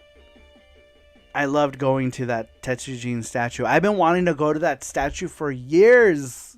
And it was bigger than I thought it was going to be, actually. Yeah. Right? Because he was tall, the Tetsujin statue. I thought he was going to be smaller. But he ended up being a lot taller than I thought he was going to be. It's pretty awesome. Oh, you're going to bring that up? Sweet. Yeah, we took this video here. This is a short, if you want to check it out later. We took that video the same day we met up with JT. Gosh, how to get there. Yeah, it shows you how to get to the Tetsujin robot. Yeah, it was a magical trip. Loved it, says JT. Japan is pretty magical. Sorry, that statue could have fit in your luggage. And you could have put it in the room. Yeah, he would just be sticking out of my house. Dude, that statue is bigger than my entire house. Statue's huge. Huge. Man, that was so cool, though. That whole area, I felt like I want to go back and explore that area. You know what I mean? I feel like there's a lot around there to explore. Because remember there was like all these like Shotengai and stuff around there. It looked cool. Tetsujin Street too. That's pretty cool. Yeah. I definitely want to go back to it and then explore that area. What? Sorry. Sorry, that statue. Oh, right? I should have just. I'm sure TSA wouldn't have had any issue with that. I'm sure it would have been fine. Would have been fine, totally fine. Alright, we're hitting the 4-hour mark, so maybe this will be a good time to end it. 233 likes on that short, says Matthew. Wow. Really? Yeah. Yeah, that is a lot. That's And like 4,000 4,000 views? How do you see, where do you see the views? I don't know where you see the views at. Oh, yeah. 224 if you go to the... Here, let me show you. Here. Look. How do you see how many views? Oh, 4,000 views. This is why I'm bad at YouTube, because I don't know how to fucking use it. I didn't know I had that many views on it. That's pretty awesome. JT says, I want to eat in more Japanese restaurants, Saru. JT, we should meet up when you go next time. Maybe we can do a couple days with JT. That would be fun. Because then we can go eat at some places. We have some places we want to go eat at. There's a lot of buffets we want to eat at Osaka that look really good. Man, there's a lot of good And if food. we have enough money, we want to go to the Super Mario World. Oh yeah, we still haven't done Super Mario World. We've already been to Osaka twice since Super Mario World opened, and we haven't gone. Twice or 3 times? 3 times. 3 times. Yeah, and I've been wanting to go. Yeah, we've been to Japan 3 times since the opening of Super Mario World, and we still haven't gone. So we want to do that next time. It's always because we end up like... Yeah, maybe we should. Alright, we're going to try to do that, I think. Show that off. Oh, yeah. My brother got me this for my birthday. He got it. Or Christmas. Holding the mic in my hands. So he's already got a watch. Does this work in the Japan one? It does. Can you use? Oh, it's in Japanese. USJ. Oh, this is from USJ. Yeah, it's a rare one. It says on the back USJ. Kabushiki. Or no, something Kaisha. USJ. You know, USJ is. Here it is. It's on the back, right there. It says USJ, which is Universal Studios Japan. So he already has one. So then I would need to get one because I want one. Yeah. I want either a Yoshi one or a Toad one. Do they have Yoshi or Toad or Luigi? Yeah, they have Luigi. Well, of course they're gonna have Luigi, See right? Luigi. Oh, 45. the Luigi one's cute. It is cute, right? Okay, maybe Luigi. What's the Toad? Do they have a Toad one? I don't know. Let me see. Not on eBay. But yeah, I think we got to do that next time. Oh shit, Snarkmark, what's up? Long time no see. How you doing? Yeah, look at the gold one. Look how much it costs. Damn, this one's 120 bucks. Oh, the Yoshi one is cute. I know. I want the Yoshi one. You already have one. Yeah, Toad. Yeah, this one is legit though. Do you actually want to wear this one? To the thing? Would you wear that to the thing? Yeah, oh yeah. Maybe. I don't know. Maybe if you just wear it. I'm sure if you just wear it once, you're not gonna fuck it up, right? Yeah, I don't know. Maybe. I'll buy a new one. Jesse gets super sweaty. Yeah, I think it's just the whole, like, showing it off. You know what I mean? Yeah. So, like, oh, you have a gold one, so you must. That's true. It's just to show it off. But I don't really like showing off my stuff. Like, I don't really care. It's baller though. I'd rather show off something I like. Like, if Yoshi was like $20, I was like, yes. I think are they $20? They might be more expensive. No, they're $45. But At, yeah, they're at the park, they're $45. not. I don't know. Well, they're 45 here. They feel nice, actually. Feels really good. Yeah, so we'll do USJ, hopefully. This depends on money. Snarkmark says visiting the Lump statue was cool, but it's right at a station and being by myself, I couldn't take goofy photos sleeping in her lap or anything like that. Where is it at? Where is the Lump statue at? They just opened a Nintendo World Shop in San Francisco. I knew they would. I need to go sometime. I heard they're only letting people in, like, numbered, right? Because, like, they don't want people to steal everything. Yeah. Wow, they make Wario bands now. Oizumi Anime Gate. What is that? What is that? Oh, they have Donkey Kong ones. Those look dumb. Ooh, the Toad one looks cute too. Yeah. Oh, which one do I get? Toad is my favorite though, and Luigi. So it has to be Toad or Luigi, even though the Yoshi one is get cute. one with your name engraved on it. Really? Yeah, Yeah. but how much does that cost? I don't know. Probably more than it's worth. I don't care about that. I would just like to have one. I don't need the engraving. There's an endless stream of people going to the station, so they'll all see you fondling the lum. Oizumi Anime Gate is in Nerima City, Tokyo. Oh, well, that would make sense.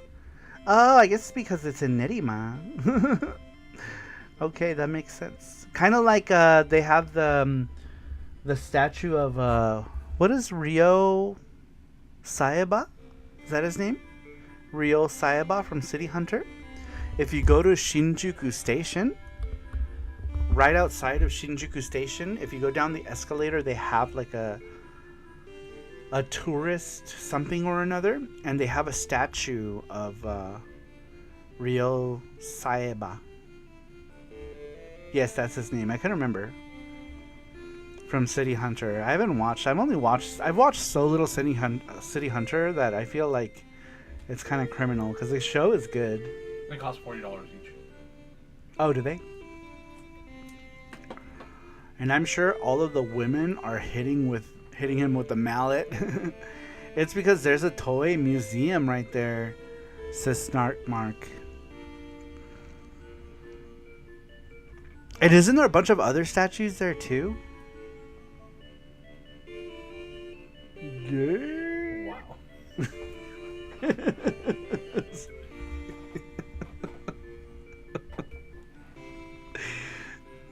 I love City Hunter. I know, I need to watch more of it.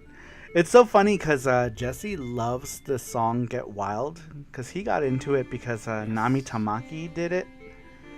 But now he likes the original song too.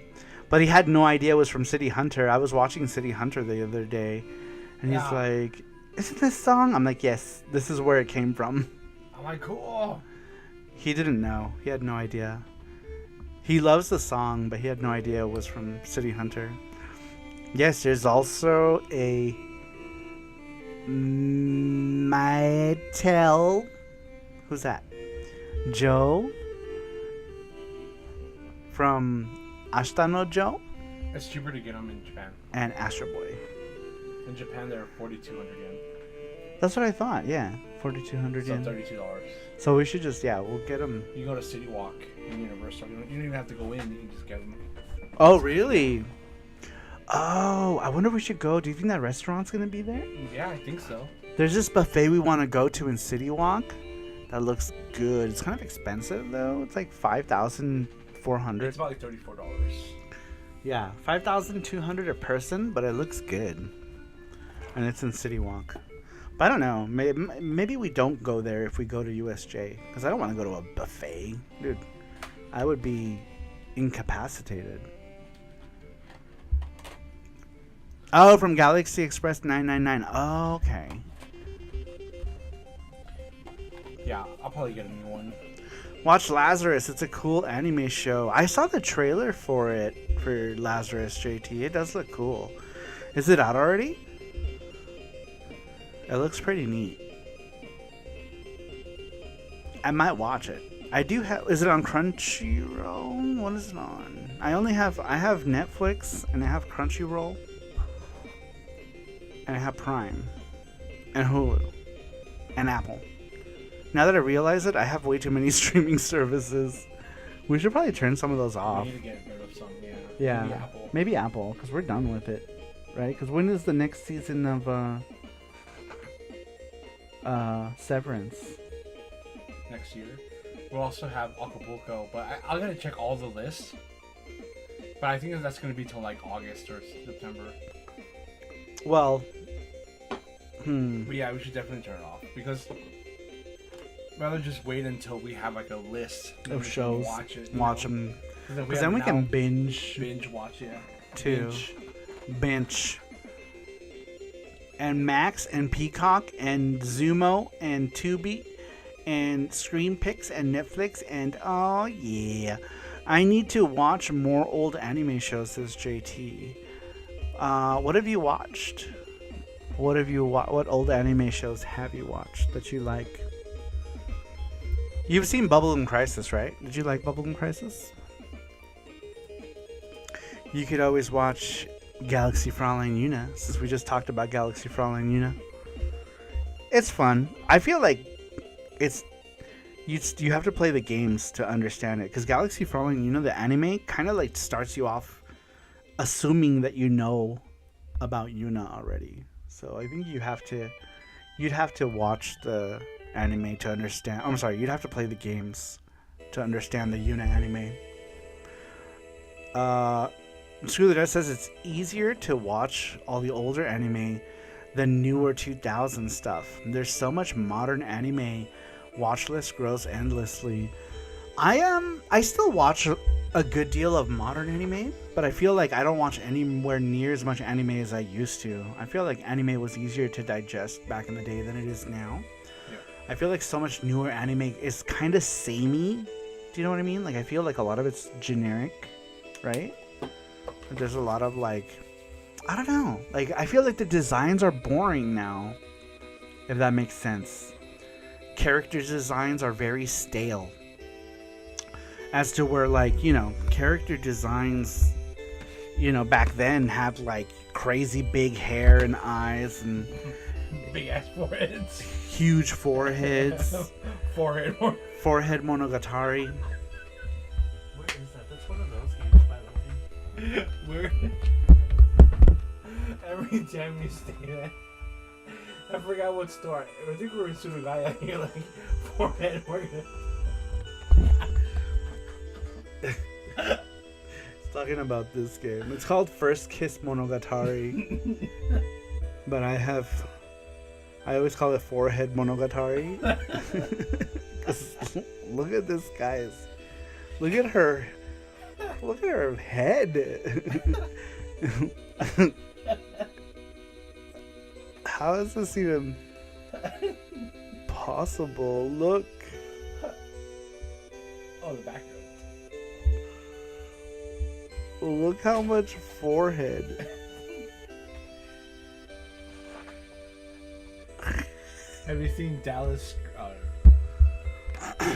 Sick head under that hair. Is that Sentimental Graffiti on PC Engine? This is called First Kiss Monogatari on the Oh man. PC Engine. Interestingly enough, if you beat this game, it's got a cute little fighting game in it. And it makes you think, man, it would have been cool if the PC Engine got like more like fighting games and stuff. It's funny because the little fighting game here is where the company Watanabe Seisakujo got the idea to make like the Queen of Hearts and stuff. Was from this little Hunix fighter. I think it was called Hunix Fighter. But I was reading something a long time ago on a forum. I don't know if it's true or not, but supposedly one of the people at Watanabe Seisakujo, which became French Bread, the people responsible for like Melty Blood and stuff like that, got the idea to do the Queen of Hearts games from Hunix Fighter, which is the fighting game that came in this Forehead Monogatari game. Dallas is the first ever OVA ever released. I don't know what that is. I've never seen it or heard of it. My first OVA experience was with Bubblegum Crisis. The first Bubblegum Crisis. And Writing Bean. They were my first real animes. And let me tell you, it like changed my life. You know what I mean? I was like 9 years old when I saw Bubblegum Crisis and Writing Bean and Maddox 01. And they were like uncensored. I had never seen like uncensored anime before. So to me, this was like mind altering. And it was so funny too, because like I got introduced to those real animes from an unlikely source. And that unlikely source was my brother, who doesn't like video games or anime, but he had a friend who did. And he borrowed these tapes from his friend, which was, now that I think about it, a really cool thing to do. It makes me think that, you know, he was thinking about me and my interests at that time. And I brought it up to him. He doesn't remember, but I mean, I wouldn't either. To him, it was probably just some random thing, right? And to me, I was like, oh my god, this is real Japanimation. I was mind blown by it. But yeah, I was like, do you remember the one time you did this thing? My brother's like, I don't remember any of that. But you know, like I said, for me it was a very significant thing, because it was like my first uncensored anime talking about boobies and fellatio. Maybe not the best thing to watch as a 9-year-old, now that I think about it. But Black Magic M66, no, that one is crazy actually. What else did I see? I saw MD Geist too, but I was like, by the time I saw MD Geist, I was already like maybe like 12 years old. So I was already mentally equipped to watch that stuff. I don't know, the Bubblegum Crisis was pretty violent for that time though. Matthew says, don't watch fake anime. It is so boring. As a gay anime. Which one?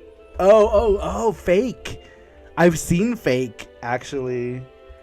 I don't know, though. I'll be honest with you. Most gay-themed animes are kind of boring. I don't know who they're even targeting. The only, like, gay anime that I liked was Gravitation. And I think that was only because the music was so good. That's so funny. I keep forgetting that. But Daisuke Asakura did all the music for Gravitation. If you don't know who Daisuke Asakura is, he's the guy who produced TM Revolution. He did a lot of the arrangements in Persona Dancing All Night 3 and 4, and maybe even 5. I don't know. Daisuke Asakura was behind one of the Kamen Rider openings. What else did he do? He did so much. He did work with TM Network. Man, he did a bunch of stuff. But anyway, he did the music for a gay show called Gravitation. And the show is kind of whatever, right? It's about a guy trying to make it in the music industry, and he just happens to be gay, and it revolves around him and some like gay songwriter guy. But the music in the show is a lot of fun, and I enjoyed it. But other than that, I watched some other, like, I don't know, I think they're made for girls, you know what I mean? I also watched like a gay Gundam show, and not Gundam Wing. Everyone says Gundam Wing is the gayest Gundam, but I saw one that was actually like super gay. What was it called? It was something about the Legend of the Blue Wolves. I was like, oh my god, this is so it was basically hentai. Actually, now that I think about it, we got it at a Mandarake too. I don't remember which Mandarake, but I saw it at Mandarake for like something crazy cheap, and so I picked it up. And then I watched it, and I was like, oh my god, this is not Cartoon Network Gundam. For sure. Definitely not Cartoon Network safe. Screw the Net says, that was my major introduction to Gundam. Which one? Gay Gundam? Oh, Gundam Wing. Gundam Wing. I love Gundam Wing. Yeah, Gundam Wing is great. Music is good. Nana was a very involved anime. Good show though, in a way. Very shoujo-ish. It is, yeah. It's based on a shoujo manga. And so, you know, it's made for girls, but I love that show, actually. Nana was great. There's a live action movie. I love, for the same reason that I liked Gravitation, I like shows that revolve around characters trying to make it in the music industry. I don't know, it's a theme. I still haven't seen, the Cowboy Bebop director made one. What was that show called? Also revolves around trying to make it in the music industry. Fuck. Something in Tuesday. I forget what it's called. But anyway, Cowboy Bebop director. Space Dandy? Says Matthew. No, not Space Dandy. Space Dandy is good though. I haven't finished Space Dandy. I should go back and finish that. Because I started watching Space Dandy when it was new. And then I never finished it. Space Dandy is fun. I haven't finished it. No, this is about two girls. And they're trying to break into the music industry. And what is it called? Carol and Tuesday. I think it's called Carol and Tuesday. I've been meaning to watch it. It looks interesting. I don't know who's streaming it. That's the thing. But I want to watch it. Cowboy Bebop director did it as well. Also another show about trying to breaking into the music industry, like Nana. Nana was very, very like telenovela dramatic. Maybe that's why I liked it. Nana felt very much like a telenovela, but with anime girls. Hey, Mr. Dandy. Mr. Joy. Nana had so much damned crying. That one bitch was crying all the time. The other girl, Hachiko, that bitch was nonstop crying. The whole show was just her crying. Every other episode, she was crying. All the flippin' time. Carol and Tuesday might be on Netflix. Really? I want to watch it. I don't know what it's on. I need to find out. I've been meaning to watch that show for a while. That's the one where that clip comes from, where the drag queens are singing that. Oh yeah. Oh fucking like that song. What the fuck? What the? It's from that show. That's hilarious. Oh, is it on Netflix? There it is. We should start that. Can we start that? Or maybe I'll just start it, because Jesse's hard to like get him to watch stuff.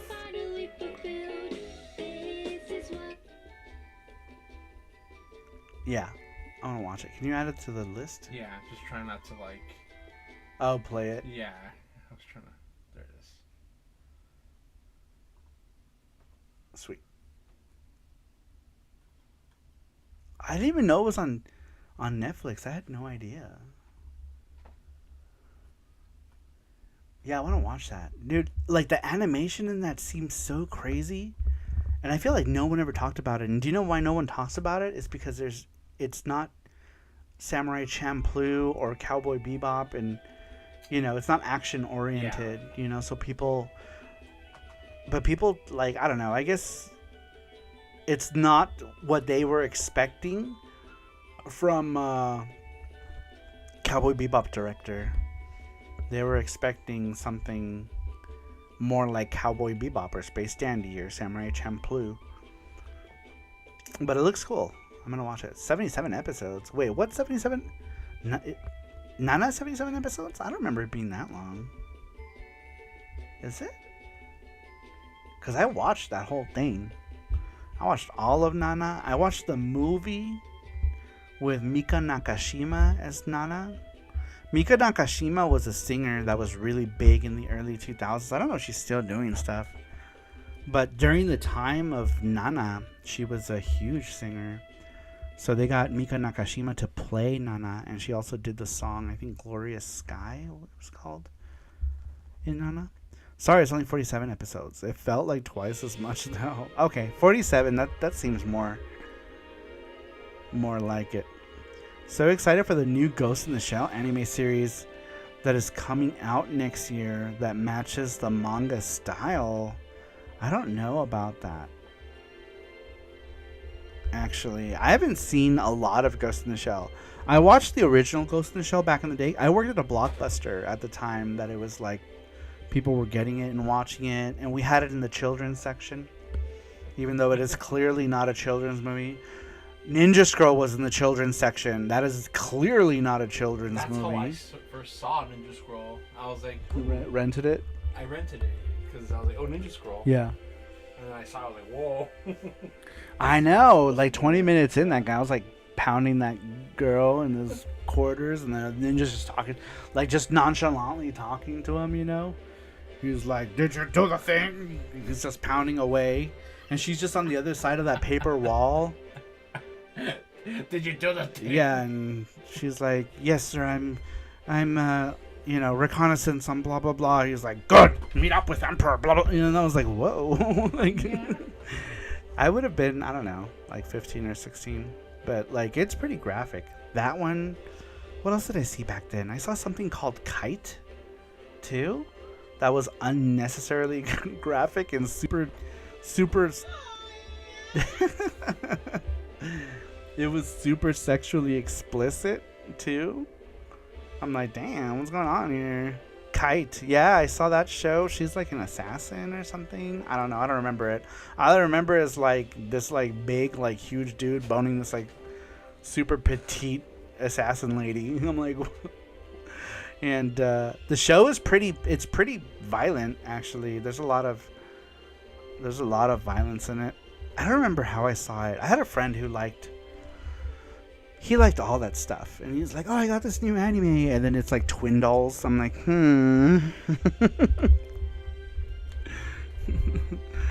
It's like, it's so cool. This girl has sex with a fish. It's amazing.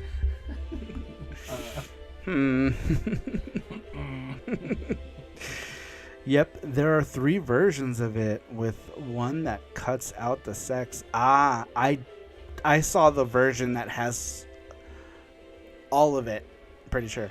Kite was live action with Samuel Jackson. Really? That's interesting. I didn't know that. I saw the one anime. There's like an OVA, and then there's like a TV series too, isn't there? I didn't see the TV series. I saw the one OVA, and that was enough. I definitely did not want to watch a whole show based on what I saw in the OVA. I was okay with not watching more of that. Yeah, there is a TV series of Kite. Yeah. Now, granted, I did not find that in the kids section of Blockbuster, because that is like straight up. That scene is like an H scene for sure, like right out of an H anime. It's very, very, it's very deep. Net says it went downhill fast from a Kite onward from an entire franchise.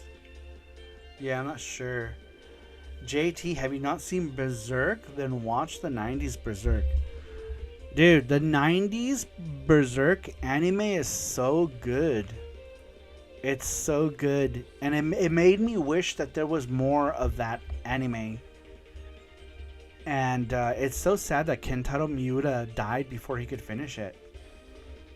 Because Kentaro Miura died, how long ago now? A few years now. Kentaro Miura passed away without finishing Berserk. But dude, the Berserk 90s anime show is so good. And the music, it's got music by Susumu Hirasawa, who I absolutely love. He did music to a lot of like my favorite television anime movies by Satoshi Kon. The director Satoshi Kon did Perfect Blue. He didn't have any music in Perfect Blue, but the movie afterwards was called Millennium Actress, and the music was done by Susumu Hirasawa, who did the song Forces from Berserk. I love Perfect Blue. I did too. I love all of Satoshi Kon's movies. He made like my favorite like anime movies, because I felt like they were not made for kids. You know what I mean? I feel like his movies were made for adults. You know, watching it, they felt like movies. Really, they felt like movies. You went to the movies, and it was just a different medium. And he used animation as a medium to make like Hollywood style movies. That's the best way I could describe Satoshi Kon movies, is they felt like Hollywood productions in the form of anime. Perfect Blue was like an amazing suspense movie that just happened to be in an anime style. Millennium Actress. The only one that's like crazy, I would have to say, is like Paprika, right? Because Paprika is like bonkers. But I love Paprika. Paprika has a lot of music by Susumu Hirasawa, like a lot. We saw Perfect Blue in theaters. Yeah, we did. We saw Perfect Blue in theaters, and we took a friend who doesn't really watch anime, and she liked it. She, you know, it feels like you're just watching like a movie. You know, you're watching a suspense thriller. You know, Perfect Blue that's exactly what Perfect Blue is. It's a suspense thriller in the form of an animated film. And we took a friend who is not like, well, that's not true. Like, she watches more anime nowadays, I notice. Yeah. Like Netflix stuff. But back then she didn't watch a lot of anime. What year was that when we went? 2018? Yeah, that was... Yeah, 2018. And so, yeah, during that time, she didn't really watch a whole lot of anime. So, I don't know, maybe Perfect Blue has changed her mind. Maybe they're like, oh, anime could be for adults. You know, I feel like... So, we have this strange, like... I think we don't anymore, right? I think we've grown past that. But when I was growing up and watching a lot of animes, and even well into my 20s, if you watched anime, it was like you were watching... Cartoons were for little kids. Like, we always, like, perpetuated this idea that animated films were for children because of Disney, right? Because Disney made animated stuff, and it was always for children. So I think we've come a long way from that, where people are actually watching shows that are animated, that are made for adults. You know, now we have things like Netflix animated shows, right? Like the Castlevania shows. Those are definitely not for kids. You know, they're very graphic, and they're also really good. Orange Road is one I want to watch. Orange Road is, it's fun. It's so much fun. Ayukawa. Yeah, from the theme song to the characters, the whole romance aspect of it, the bizarre like love triangle situation. Diving. Yeah, the show is fun. It's a fun show to watch. The characters in Orange Road really lock you in. And it's crazy because that show is from the 80s. So it's an old show. But once you have to give it a chance. You have to start watching. Like, you'll watch, like, maybe, like, the first 4 or 5 episodes, and you won't be sure of it. I loved it. The first episode, it got me in. Oh, yeah? Me too. I liked it from the get-go, too. You know, but I mean, I watch a lot of anime. Yeah.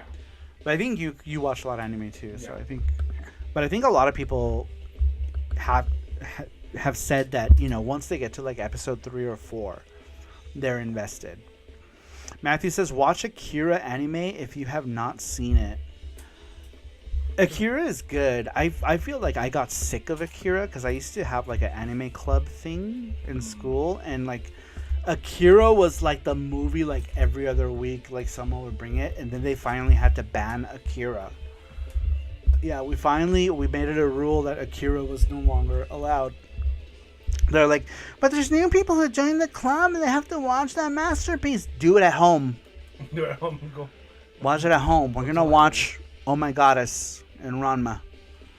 For us, when I had anime club in high school, it was always like, Dragon Ball, Digimon, Pokemon, Inuyasha, or Dragon Ball. Oh, that's kind of lame. Like just Cartoon Network stuff. Man. That's all we had. Yeah, it's kind of lame. Revolutionary Girl Utena. Watch that. I love Utena. I lost my tooth because of that. Yeah, Jesse lost his tooth because of Utena. Because we played a drinking game. The Utena drinking game was every time Himemiya took a slap to the face, we had to take a shot. And at the time, we had maple syrup Crown Royale. It was so sweet. It was so sugary and sweet. It was alcoholic syrup, basically. That's basically what it was. It was just alcoholic pancake syrup. Like, you could probably pour that shit on your pancakes if you wanted pancakes with a alcoholic twist to it. And at a time, my tooth was already like rotting in the back. Yeah, he already had he had a tooth with it. He had a bad cavity, basically. And that was what ended up being what killed that tooth. Was we played the Himemiya drinking game. And if you watch Revolutionary Girl Utena, you know that Anthe Himemiya gets slapped a lot.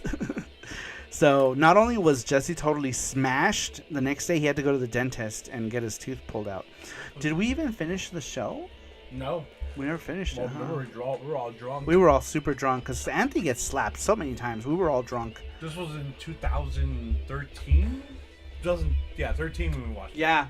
It would have been, 2013 would have been when we watched it. And it's a deep show, though. But it's a hard to follow show, I feel like. I feel like Utena, you have to follow it really closely to understand, because the show is very nuanced to the point to where it's not obvious what you're watching until you stop to think about it, right? Like, it deals with, I feel like if you are a person who's dealt with those kinds of things, then you might understand, because it deals with things like verbal abuse and sexual abuse and psychological stuff. It's very deep if you can see past the veil of what they're trying to do with the show. Like they're trying to I don't know. It's deep. It's a deep show. I don't know that I can recommend it. If you have a short attention span, No. don't watch it. You have to be able to pay attention to it, or you're just gonna be like, what the fuck's going on? Because they have that whole when they do the transformation, the fight, and they have this whole opera thing that happens. And then people are like, what the fuck is happening? Why did the homegirl transform into a car? Yes, Utena transforms into a car at some point. I'm sick of the Akira slide, says Snark Mark. Yeah, I mean, Akira is an excellent movie, and it's an animation masterpiece for its time. Me personally, I'm personally sick of Akira, but I have my reasons for it. But it's an excellent show, but I have my reasons for just being sick of it. Matthew says, my anime club featured OG Fruit Basket, Witch Hunter Robin. I love Witch Hunter Robin, and Hack Sign. I couldn't get into Hack Sign, actually. I had all the games.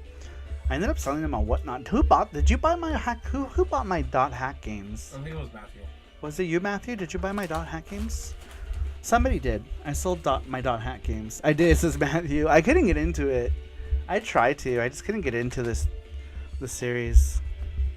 I don't know what it was about it. It wasn't pulling me in. I like the character designs enough. I just couldn't get into it. So Witch Hunter Robin, is that good? I've always wanted to watch that. I've seen a bunch of clips and stuff on the internet with Witch Hunter Robin. And I always wondered if it was a good show or not. JT says Full Metal Alchemist series was great. I loved Full Metal Alchemist. Even the original one that's straight off from the manga, I liked too. I watched all of the original one. We saw did we saw Brotherhood together? Yep. We saw Brotherhood. I didn't like Brotherhood.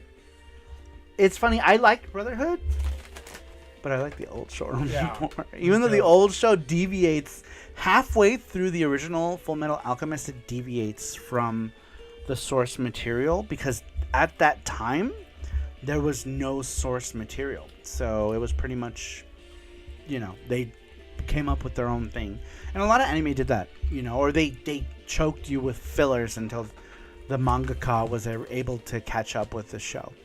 But I don't know. I really liked the original show. I thought it was cool. He did too. I think it's the aesthetics of it too. I liked better. I don't know. But Math, go ahead. No, go ahead. Brotherhood was good. Okay, go ahead. Shulina says, I'm glad I watched the first show, then Brotherhood. Just caught up so fast. And then with all the what? Manga stuff perfectly. Matthew says, Full Metal Alchemist, the scene with the dog and the daughter, I cannot watch anymore. Have you seen the t-shirt where they have the dog and the daughter doing the fusion from Dragon Ball? So messed up.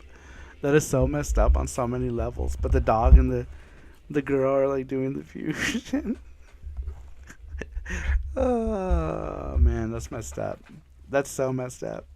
There's so many memes about that though, so many internet memes regarding that. It's so funny. What were you gonna say? That. Oh, okay. Yeah, there's so many memes about it. Matthew says, one anime I cannot stand the characters is Love Hina. Oh man, I kind of like Love Hina. I know it's a total harem anime and made for straight guys to put themselves in that situation to be around a bunch of girls, but I kind of liked it. I think with me is I was trying to look for something that was kind of like Tenchi Muyo in a way, because Tenchi Muyo had that whole harem anime thing before harem animes were a thing, and I feel like Love Hina just solidified the whole harem anime thing. And then after that, it was just harem anime after harem anime after harem anime. You know, but some shows do it right. I feel like I prefer Tenchi Muyo to Love Hina. Oh, me too, 100%. Tenchi Muyo has a bunch of aspects that made it better, like space, you know, space and aliens and stuff. It was so good. The very first gory anime I watched was Elfen Lied. Elfen Lied was like, holy shit, the first 10 minutes were like, bam, bam, blood, blood, blood. Like, holy crap. Tenchi Muyo in the mid 1990s was perfect. Yeah, Tenchi Muyo was good stuff.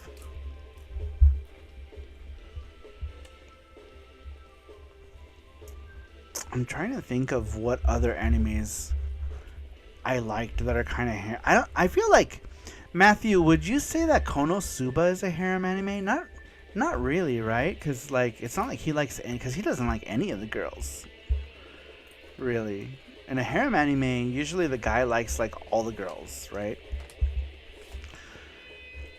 And I think what classifies a harem anime is that all the girls like the guy. And I feel like in Konosuba, all of the girls don't necessarily like the guy. It's isekai harem anime, more on the isekai.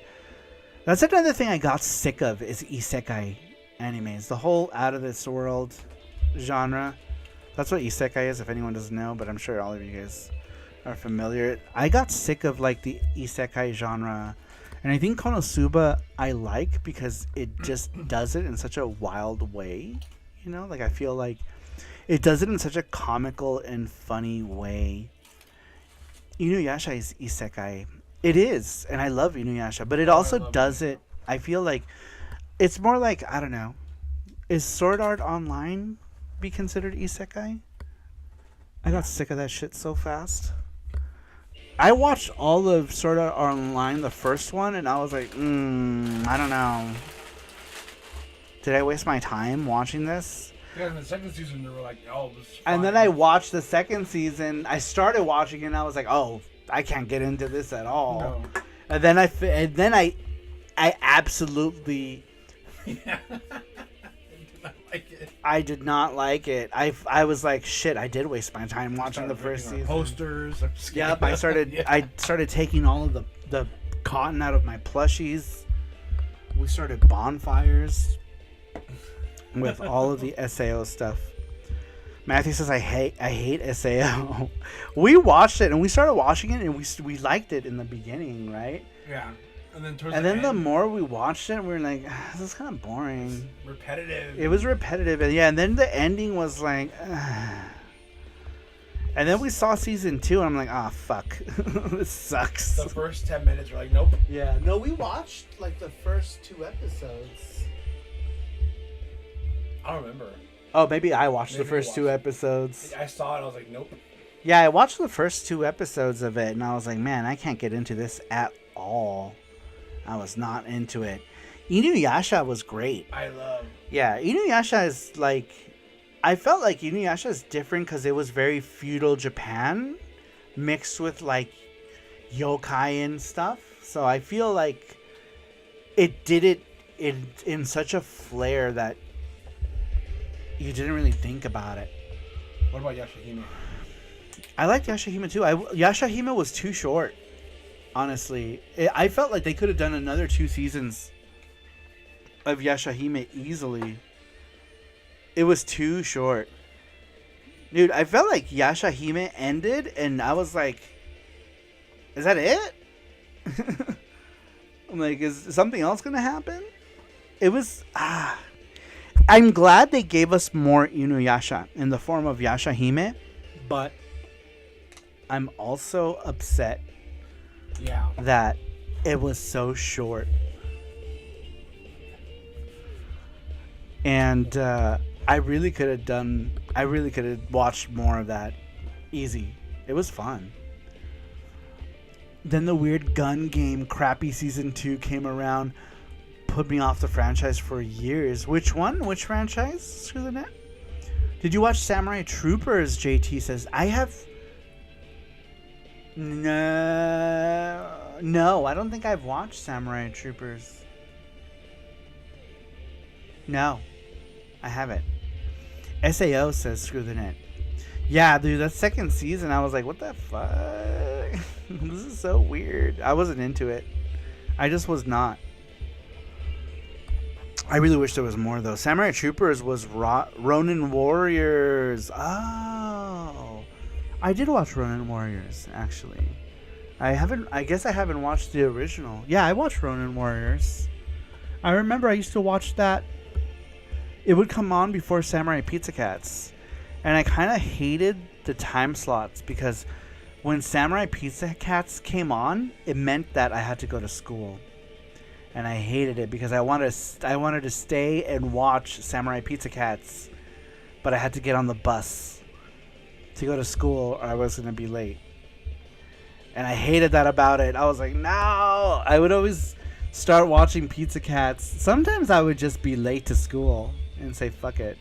It's so funny. I was already in when Pizza Cats came out, I was in high school and I had already seen so many like good real anime. But it was fun to watch because the characters were so cute. It was so cute. So I just wanted to watch it. And sometimes I would just go to school late. And I didn't care. It like my whole my high school years were just I don't know how to explain it. They were wasted.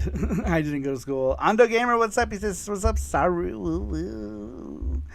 Fraulein says, I loved Ronin Warriors, but the show didn't get translated enough to be finished here in the West for a while. Then Toonami revamped it, and it got to finish for the first few seasons. I've only seen, I don't know, like maybe a handful of Ronin Warriors, but it was cool. I forget that was Samurai Troopers. We need more Pizza Cats in our lives. We do. I'm excited for the new Pizza Cats game. I wanna play that. It looks fun.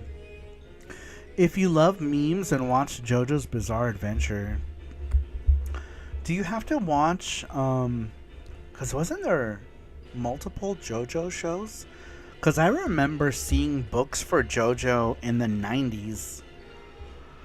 And then it got like super popular in the 2000s. And I was like, man, did this show just come back? Or they're just still making it? Because I remember back in the days when I used to go to Yauhan Plaza. And we had a bookstore called Asahiya Books. Where I got all of my PC Engine books that I have. They all came from Asahiya. I used to go there and get music CDs, my PC Engine books, my Sailor Moon books, because this was before Sailor Moon came out here. I used to buy the books that were compilations of the TV show.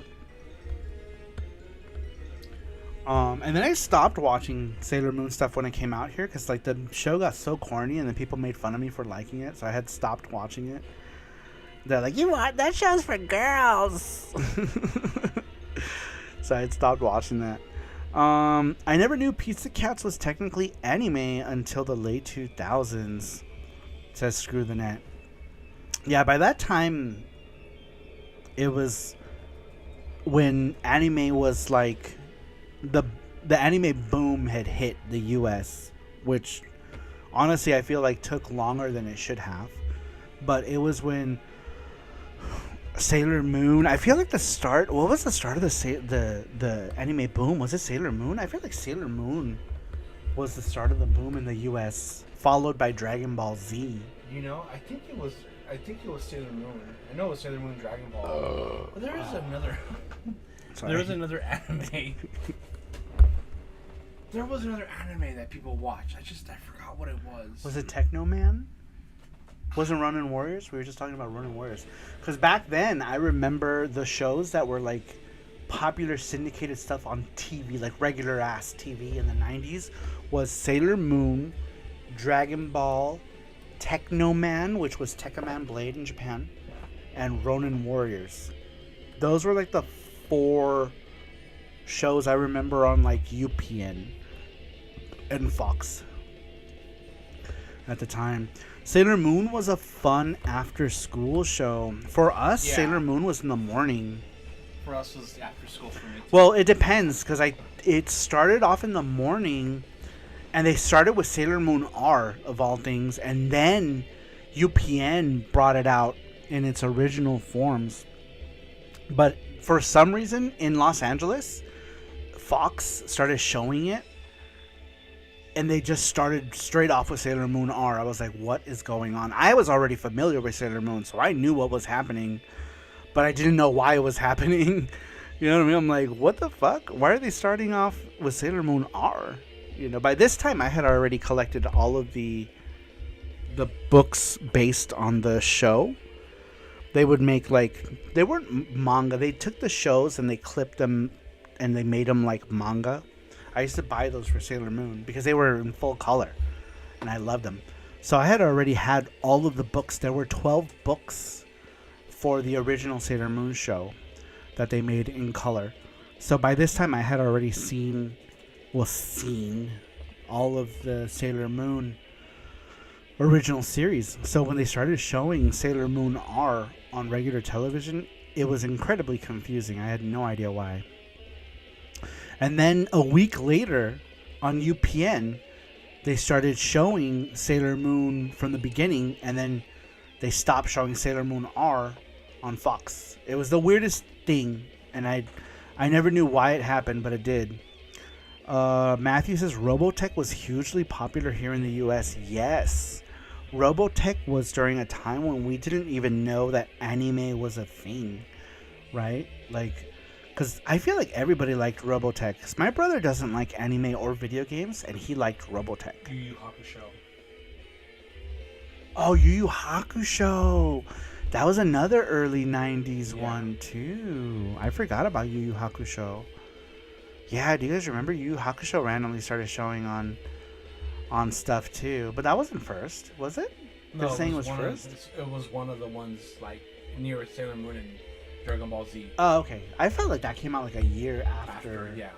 I felt like that came out a little bit after. Dude, I love Yu Yu Hakusho. Who was a Yu Yu Hakusho fan in here? Japanimation. I remember going to a Tower Records one time. This would have been like 1998. And they had an anime section, and they wrote it ANIMAE. Anime. Fannie Mae. It was just funny to see it spelled out that way. Watch Outlaw Star. I don't like the character designs in Outlaw Star. They're kind of ugly. But maybe I should finish it. I did watch a good bit of Outlaw Star.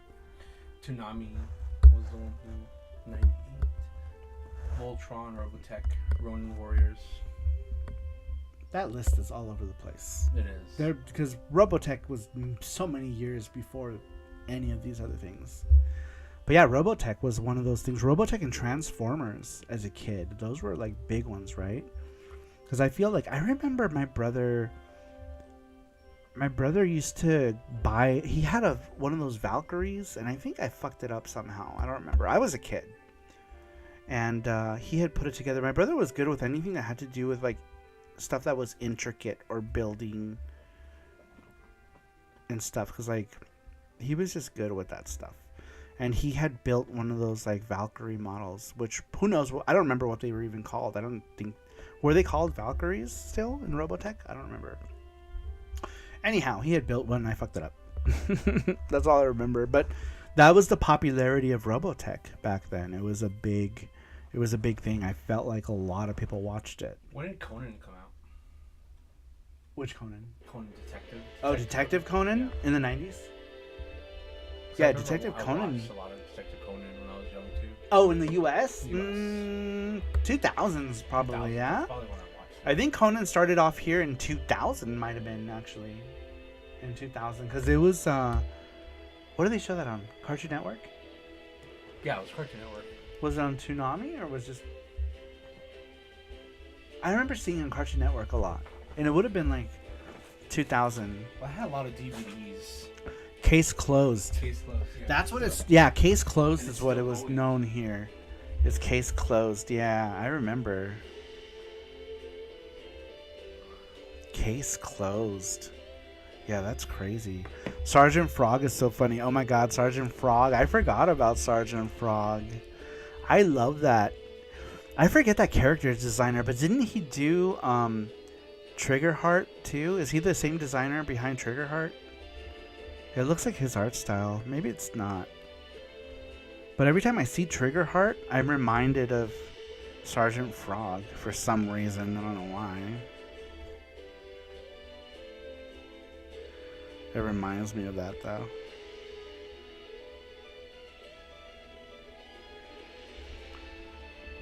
Detective Conan, man. That's a show that I really wanted to get into, but there's so much of it.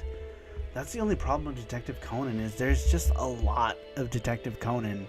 And I kind of get that whole, like, what is that thing called? One Piece. I get that, like, fear of, like, jumping into something that is just so many episodes. So it's like, man, I don't know. I feel like I can't get into it. But I have seen a lot of Detective Conan, though. That's the thing. And I've seen maybe, like, one season of One Piece. Maybe, I'd say, like, one season of One Piece. And then, like, random episodes of One Piece. But I feel like I've seen, like, 3 or 4 seasons of Case Closed, easy. Oh, where was that at? Didn't that come with one of your DVDs? Yeah, DVDs. Yeah, Jesse's got this thing. There you go. Which is pretty cool. Hold it. Yeah, Case Closed. It's got Truth the logo. Prevails. It's kind of cool. Did the character designer of this do Yaiba? It looks like the same art style. It says 2005. Yeah, 2005. I got this with the DVD. Yeah, that makes sense because it was like early 2000s that show was starting to get big here. It was only $5. I remember. Who's watched Yaiba? I've never seen it, but it looks like the same art style. Is it the same art style? Watch Big O if you like mecha. You know, it's funny. I watched a good number of Big O episodes, but never finished it. I should finish that one day. I should finish Big O. I like the character designs. And before that, I liked I'm a big fan of Giant Robo, Tetsujin. I love Tetsujin. I have the remake series that they did in the early 2000s. Do you remember? They remade Tetsujin, and the design. I made him watch all of Tetsujin, and you liked it, right? I loved it. Yeah. Yeah, I made him watch the Pioneer remake of Tetsujin, which it has the spirit of the old show, but drawn so much nicer. But the spirit of the old show, like the designs are on point. It looks so much like the original Tetsujin show or Gigantor that it's just great. I loved Big O. Hell yeah. Thanks for the memories, Matthew. Have you watched the new Yaiba? I haven't seen any Yaiba. The old one or the new one. The only reason I was looking at Yaiba and thought to myself, this kind of looks like Detective Conan. I need to look that up to see if they're the same artist. I don't know what the artist's name is, but I feel like the artwork is the same. What's the anime that's scary? I was Mami Shibai. Yami Shibai. Yami Shibai. Yami Shibai. Yami Shibai is ghost, like stories, ghost tales, right? There it is, Yami Shibai. Japanese ghost stories. Man, this anime is so. I mean, it's so scary. There's some episodes where like, oh my god. It's funny because it's not like gory or anything. It's just kind of like jump scares and stuff like that. This one, check it out. Yeah, Yami Shibai. But I feel like the first season is the scariest. And then like the second season is not as scary. And then it just got dumb. There was one where it's like, well, they're in the tree house and they're looking down and like they're like, "What is that? I see someone's killing someone," and then like I guess the person looks. I'm not gonna really ruin it, but like it's like a jump scare. I'm like, "Oh fuck!"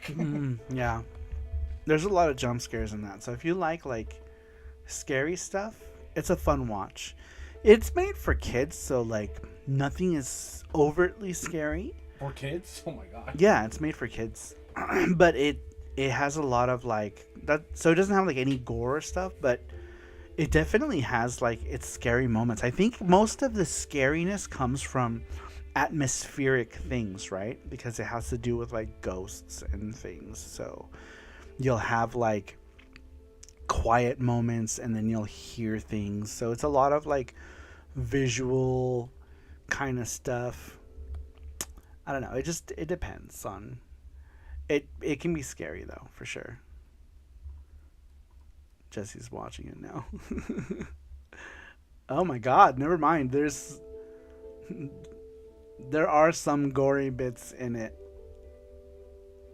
That was clearly something. Yeah. That was season 5, so. Oh, really? They're probably like, okay, we need to spice it up.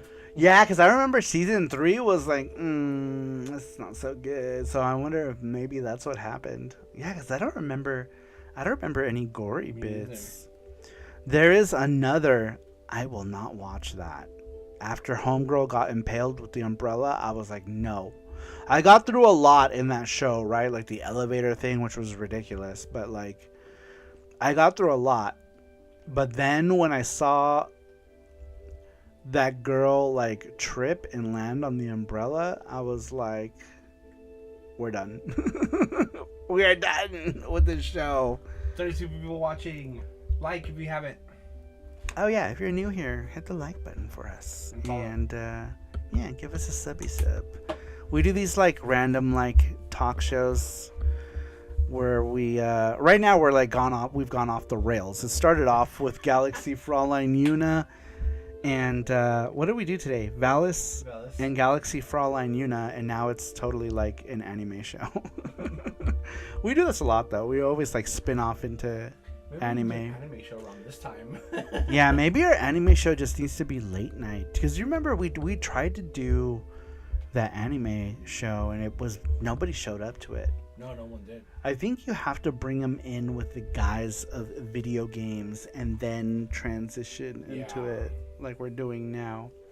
Because we tried to do like a separate anime show and nobody watched it. So we stopped doing it entirely. Because like we would get like less than 10 people show up. So we were like, okay, this is a bad idea. So we didn't do it anymore. Want a cute anime opening? Watch Higurashi when they cry. No! I will not. I watched all of Higurashi. And I feel like, why did I put myself through that? I think with the sequel, what was the one after Higurashi? Was it Umineko? Umineko came after the sea. What was it called? When seahorses cry? When seals? Whatever, I don't know. The next show. It wasn't. I think people didn't like it. Yeah, you got me the fighting game, right? It was called Ogon Muso Kyoku is the fighting game, which means golden Fantasia. Ogon Muso Kyoku was the Umineko fighting game, which is pretty cool. Matthew got me that for Steam. That's a lot of fun. But the anime that's based on didn't have anywhere near the amount of dying that the previous show had. I think that's probably why people didn't like it as much as the previous show, because I feel like everyone was dying like every other episode. Somebody died in horrific, or many times died in horrific ways. When the doves cry. What is that, Prince? She's never satisfied. That is what it sounds. That is what it sounds like. Yes, that's what it is, Prince. But anyway, I don't like those shows that are just gratuitous death for the sake of being gratuitous death. Unless it's Fist of the North Star. Ooh, those are good. What are those? Sourdough Star? Yeah, they're back. I've never had them. Exclusive. Yum. Buy one, get one for $2. How much is one, though? Is one like $12? Because Carl's Jr., like, their burgers are crazy expensive. Might as well just go to Got a Freddy's or something, too. Oh, yeah, go to Brass Fork. It's like $8, $7, $6.99, right? $4.99 No, is it? $4.99 or $5.99? for the burger. Yeah, for the burger. Is it? $5.99. Oh shit, that's good. Maybe we need to go to Brass Fork. All right, we're gonna take this live to the casino so that we can get some burgers. I'm just kidding, but we might do that later tonight. Depends. I don't know how tired. Depends on how tired you are. I'm not really tired. I'm not tired at all. Me neither, because I didn't get up till like 2:30. Yeah. Yeah. I did fall asleep at like 6. Yeah, and I woke up at 2, so I'm good. I'm like energized. Yeah. That's why this show has gone on so long. Yeah. I woke up late today, but it's good. Watch Vampire Hunter D. I watched that. Vampire Hunter D is good. For its age, it's good, I want to say, because it's old. Dude, you know what I want to watch more of is Castlevania. I hope they keep making that. Yeah. I really like those new Castlevania shows. I really like them. Even with all the gratuitous changes, because they changed a lot, right? Like if you're looking for a Castlevania show that's 100% true to the game, don't watch it. But if you're just looking for something that is based heavily on the show but changes up some story elements to make it more interesting, in some cases, like, there were parts where I couldn't get into Annette's story in the first season. I felt like that whole thing was just... Yeah. They were trying too hard to wedge it in.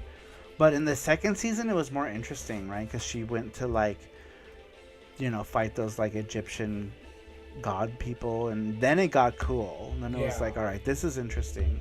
But in season 1, it was like... I don't know. It wasn't as interesting. But I still watched it. But the Annette part in season 1 kind of lost me a little bit. But I still liked it. I liked it a lot. Yeah, me too. Season 2 of Nocturne, though, was like, holy shit. It was great. You have to watch both seasons, obviously. And you don't have to watch any of the old Castlevania shows to get into Nocturne. Nocturne is self-contained. It doesn't do any call-outs to the other shows. It does a little bit, but not anything that is important. So if you haven't seen the first 3 Castlevania seasons and you want to watch Castlevania Nocturne, you still can. You don't have to watch the original 3 shows. You can totally get into Castlevania Nocturne and still be okay. You don't need to know. It's its own little encapsulated story for the most part. And I really hope they continue it. You know what I mean? Because, like, Nocturne is Dracula X, right? And then Alucard came in. I really would love them to go into Symphony of the Night, right? Because then we'll have this, like, adult Maria and the whole thing. Like, I hope they do, like, the whole thing where Richter gets trapped in the castle, and he's evil. Because, like, Richter... Did you play Symphony of the Night? No. I know you watched me play it. Yeah, I watched you play it. But do you remember any of that? Like, Richter turning evil and... It's the one any that of flips over. Yeah. Towards the end, and then you have to do it all over again. Yeah, and you have to... Yeah, I remember. You have to do the whole castle again. But backwards. Then they do a Castlevania 64 in anime form. No. No. Never. That would be horrible. There is the Mirror Castle. Yeah, so, like, when you beat, like, 100% of the game, that's only half of the game. The game goes... In the Saturn version, the game goes up to, like, 208%. And I am missing like 0.5% in that one, and I don't know where I'm missing it. And it annoys me. One of these days I gotta go through every nook and cranny of that game and see where am I missing this like 0.5% in it. Anyhow, the Castlevania show is a lot of fun. If you're a fan of Castlevania, watch the show. You don't have to watch the first 3 seasons, though I highly recommend you do. They're good. But Alucard as a character is way better in Nocturne than he was in the original Castlevania show. Like, in the original Castlevania show, he was cool, but in Nocturne, like, when he came out, he was, like, instant badass. Yeah. He's just like, hi, I'm here. I'm just gonna destroy these things. Like, nothing. And he did, like, throughout the whole show, he's just so cool in Nocturne. But, I would recommend watching all of it. Vampire Hunter D reminded me of Castlevania. Really, yeah. Vampire Hunter D is it does have like Castlevania vibes for sure. I wouldn't doubt it if the people who were behind the Castlevania show for Netflix took a lot of inspiration from Vampire Hunter D. I feel like they did. I feel like there was some inspiration there for sure. But, it says Castlevania Nocturne Season 3 just got a lot more That was a long time ago. I don't like hypotheticals. I need facts. I need solid statements that things are going to happen. I'm hoping that they do a Castlevania Season 3 of Nocturne, or if they call it something else, whatever, who cares, you know? I just hope they do more of it and go into the Symphony of the Night portion of it. That would be cool. I love Vampire Princess Mew. Oh yeah, that one is cool. I forgot about Vampire Princess Mew. That is an old school anime with a lot of charm. It's very cool. Kind of around the time that like Devil Hunter Yoko was a thing. Much later than Vampire Hunter D. Vampire Hunter D came before Vampire Princess Mew by quite a few years. Or maybe not that much, but I definitely know it was after Vampire Hunter D. Vampire Princess Mew was more my style too when it came to like the art direction. I really liked the art style of Vampire Princess Mew. It had a very cool style. Monster is a good show. I've never seen Monster. I know of it, but I haven't seen it. Do you like when it comes to anime? Are you more into like those like more serious, like adult-oriented matters, more gory stuff? I like everything. I feel like you like everything too. I feel like you're into a lot of different kinds of shows, because I feel like I like so many kinds of shows. Yeah, with me it depends too. Like if the gore is justified, then I like it. Like in Castlevania it gets really gory, but I feel like it's justified. The show is about freaking vampires, right? So I feel like it's justified. I even like shows like Ergo Proxy and Silent Mobius. I could not finish Ergo Proxy. I watched maybe 4 episodes of it because I thought it looked really good.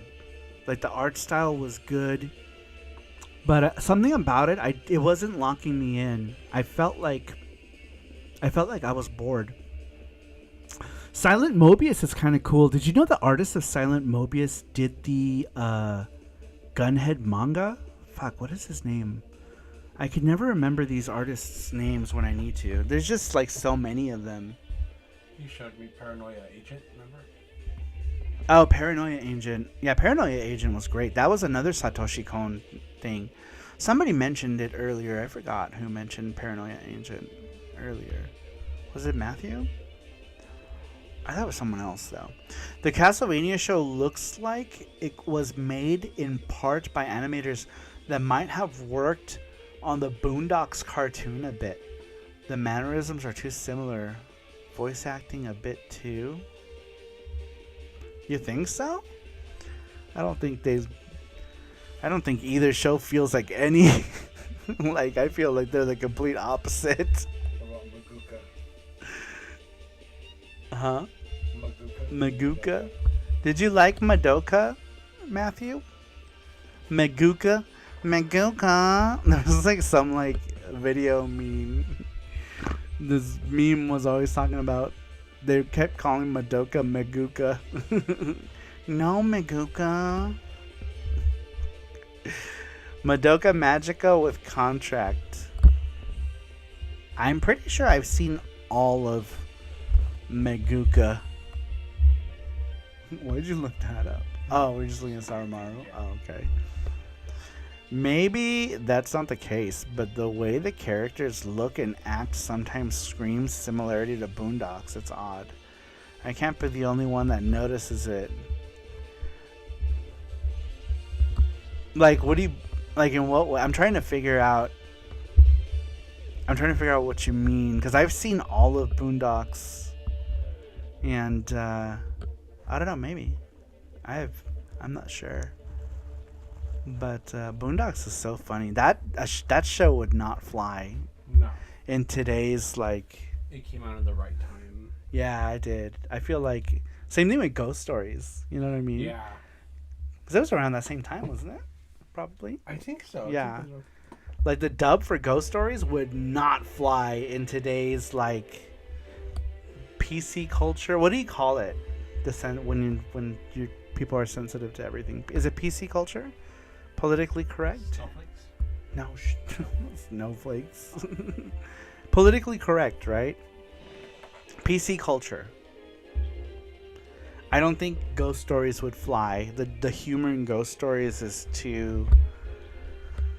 would be too risque nowadays. Same thing with Boondocks. I feel like that humor is too much for people to handle. But like, I grew up, I'm old, so I was around for all these different types of humor. Though, you know what show was pretty freaking edgy that was new? Was F is for Family. Yeah. Right? F is for Family seemed like it was pretty freaking edgy. Well, that was made for Netflix, though, so that's different. It's not like it was made for TV. Man, F is for Family was insane. Yeah. I liked it. It was funny. Yeah, it was funny. It was a funny show. Some parts I couldn't stop laughing. and then. Yeah. That's me. If you're into like those like adult humor animated shows, F is for Family is super funny. Super funny, and it's pretty edgy for an animated thing. But once again, it's like one of those shows that it's made for adults, right? And I feel like it's like edgier in a different way. Like Family Guy got, though I liked Family Guy, I feel like Family Guy got old really fast. Yeah. You know what I mean? Like, I feel like the humor in it was repetitive. Like, I feel like the people behind that show were just pumping out episode after episode of like random non-coherent humor. So I feel like The Simpsons made more sense with a lot of stuff like that, even though not as edgy as Family Guy was. I'm not sure. I liked a lot of Family Guy. Don't get me wrong, there was a lot of Family Guy that was funny, but I felt like so much of it was so random. Matthew says, I even love shows like Boogie Pop Phantom and Serial Experiments Lane. I couldn't get into Lane either. And I saw all of it, and I was like, I didn't understand what the hype was around Lane. But I did watch it all. I didn't see the hype around it. Boogie Pop Phantom I've never seen. Lane is confusing and requires multiple viewings. Oh, okay. I've only ever seen it once, and I was like, maybe I just didn't understand. And I also saw it years ago, so it might be time to just go back and rewatch that show. And maybe I'll be like, oh my god, my brain it's been opened. I understand. What are you staring at? Those jelly cats. I forgot they're up there. Lane is confusing. Lane was a trip ahead of its time with regards to net stuff. In my opinion, many shows peak around the 7th season, then decline if they keep going. Yeah, I feel like they run out of stuff, right? The Pope is still here. The Pope says Lane is the final 2 Evangelion episodes, but it goes on for 13 episodes. I've never finished the original Evangelion. Is that blasphemous to say? I've never finished it. I've seen like 3 episodes of the original Evangelion show, and then I saw one of the movies. I still have it. It's over there somewhere. Evangelion 0.00130111VV12. We have a couple of VHS. Yeah, we have a couple VHS tapes, which is like the extent of what I've seen. Because I started buying it thinking I was going to be all into it. Because Shinji just reminded me of the girl from Blue Water with short hair. If you ever look at Blue Water and you look at Shinji, the girl from Blue Water and Shinji look exactly the same. Except that she has hair and he doesn't. Still a Big O though, so screw the net. Big O is like softer version of Neon Genesis Evangelion. Is it? I feel like they're inherently different shows. Another show that's kind of interesting if you like Evangelion is there's a show called Sokyu no Fafner. I think they just call it Fafner here in the West. I liked Fafner actually, and I feel like people often compare it to Evangelion, say it's like a dollar store Evangelion, but I liked it. I liked Fafner, and I watched all of Fafner. I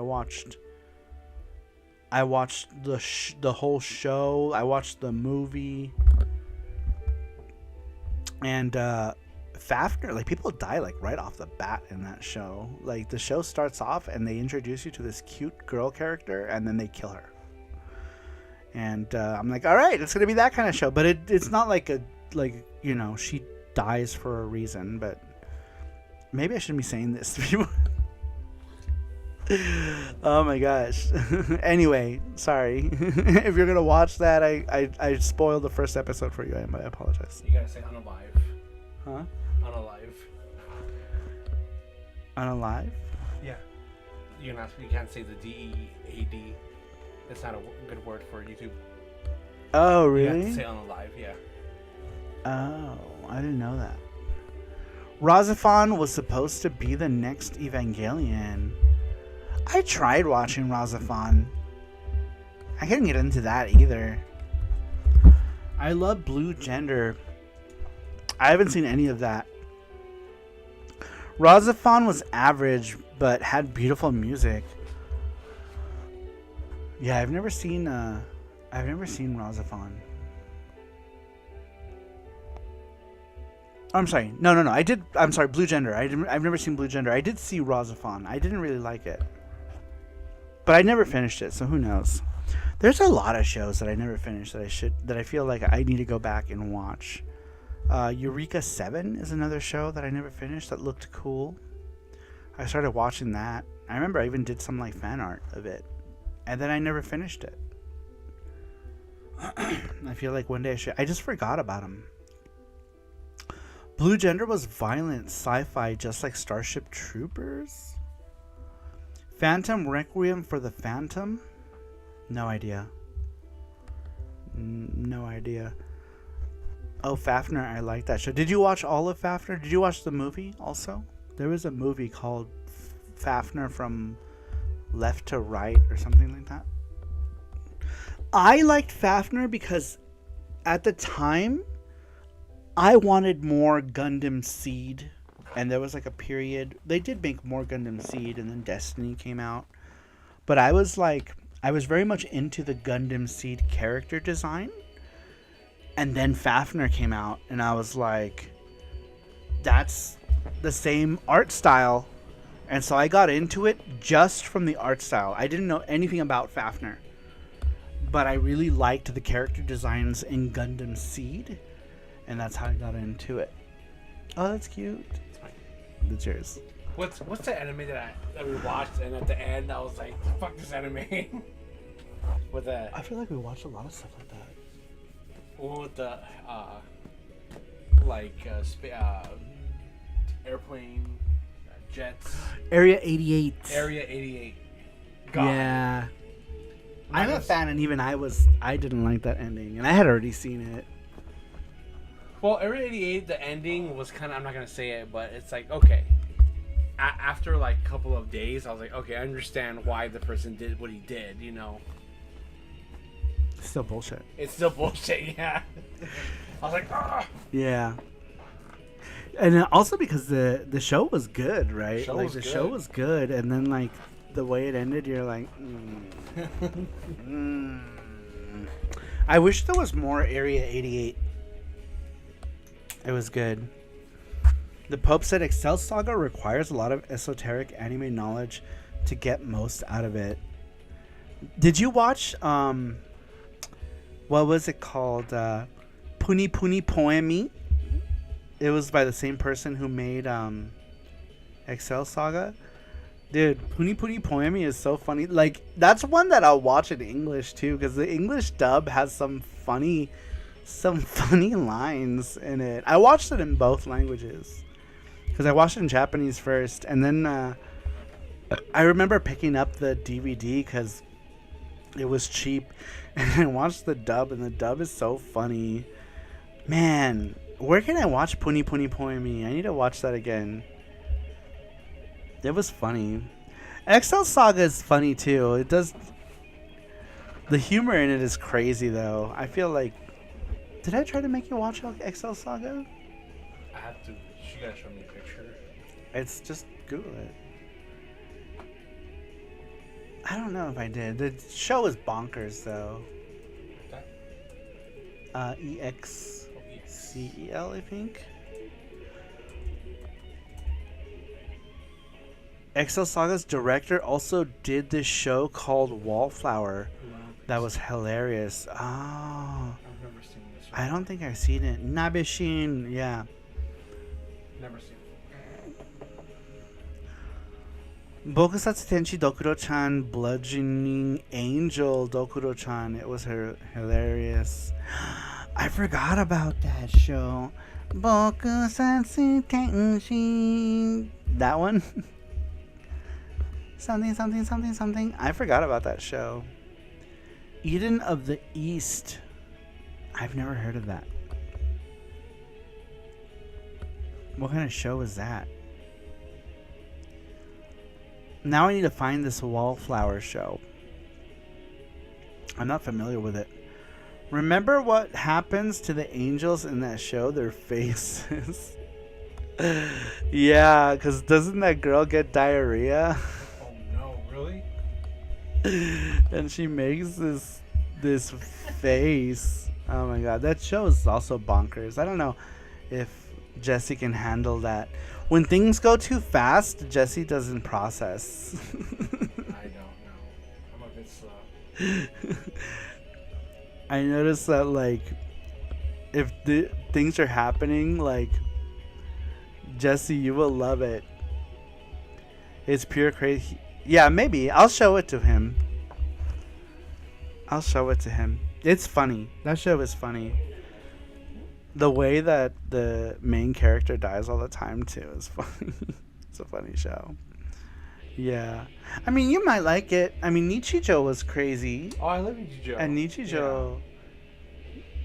Nichijou was kind of chaotic.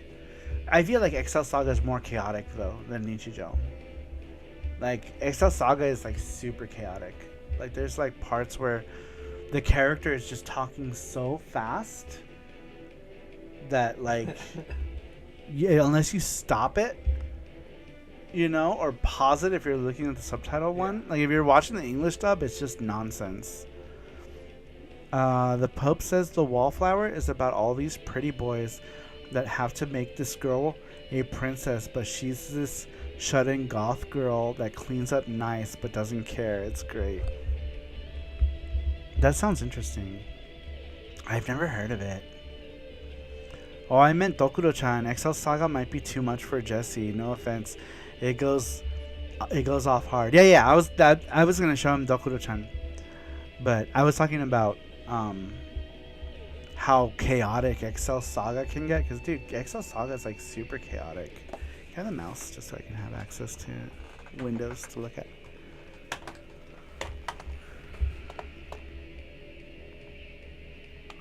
Okay.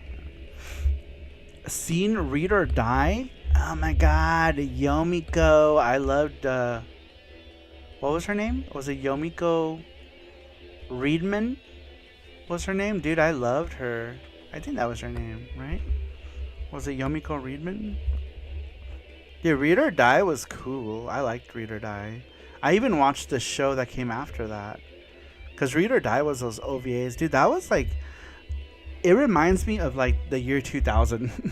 I don't know why. It reminds me of early 2000s Read or Die. Dude, Read or Die was cool. I liked it. And then I think Read or Die 2, was it like different girls? But like, I think Yomiko made an appearance. Right? And they called her the Paper. You know what's better than a lot of people say are... What's better than a lot of people say are the FLCL sequels, Alternative and Showgaze, are really good and progressive. It's only just okay. Grunge doesn't exist and we don't talk about grunge. Are those different FLC? I've only seen the original FLCL. And they made... I know there was another newer one. I didn't know there were that many. Yeah, I've only seen the original one. The original FLCL. So I don't know. I don't know of the other FLCLs. Read or Die OVAs was in 2001, 2002. So good. A year later, the TV show came out, and I still haven't seen it. I watched the TV show too. It was good. It's not... The OVAs were better, but the TV show was cool too. It's a different cast of people, except for the Yomiko character does make an appearance in the show, if I remember. Man, I haven't seen those shows in over 20 years. It's been so long. But I liked Read or Die. Read or Die was cool. Anyone remember... it was Rune Explorers. I remember Rune Explorers. Dude, Rune Explorers had a cool art style, actually. Yeah, Rune Explorers, Slayers, Sorcerer Hunters. Dude, those are all great shows. I loved Sorcerer Hunters. Well, until the end. But I mean, like, most of Sorcerer Hunters, I really liked.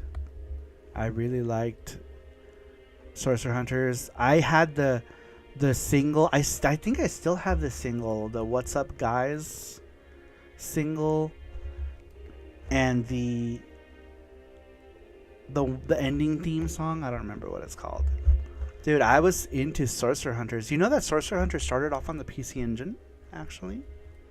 Did you guys know that?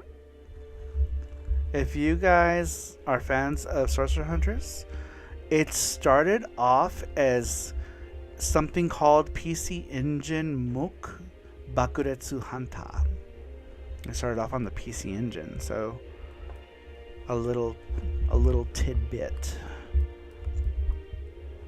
Sorcerer Hunters was a digital comic on the PC Engine. It started off as a digital comic that later on got like a proper like entry in some sort of book, and then they actually got its own book. I have the game. I don't know where the actual book is anymore.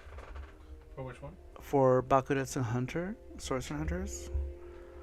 I'll have to show you. Maybe if you remind me next PC Engine Friday, I'll pull it out. It's called, you won't know what it is. It's called Bakuretsu Hanta. Bakuretsu Hanta. There's also a Sega Saturn game too, by the way. There's a Sega Saturn Bakuretsu Hunter. I think I have it.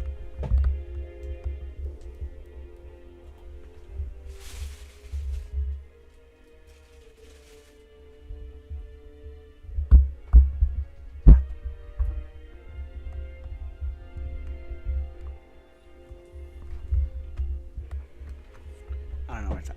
Did I hit her? Hit who? Oh, I thought I hit the doll. Seen Jinro, the Wolf Brigade? I know of Jinro. I've never seen it. Dreams. Oh. I was a huge fan of Bakuretsu Sorcerer Hunters. Hot redhead harem. The characters were just cool. I just liked it. It was a cool idea. I was so like ready for the anime too when the anime came out because I had the PC Engine. I always thought the game. I don't know where the book is, but I had the game that the book came in. But I'm not sure where the. So I was ready for it, and I liked how Carrot was just such a pervert. In the book, Carrot was a pervert for everyone. I remember he was looking at.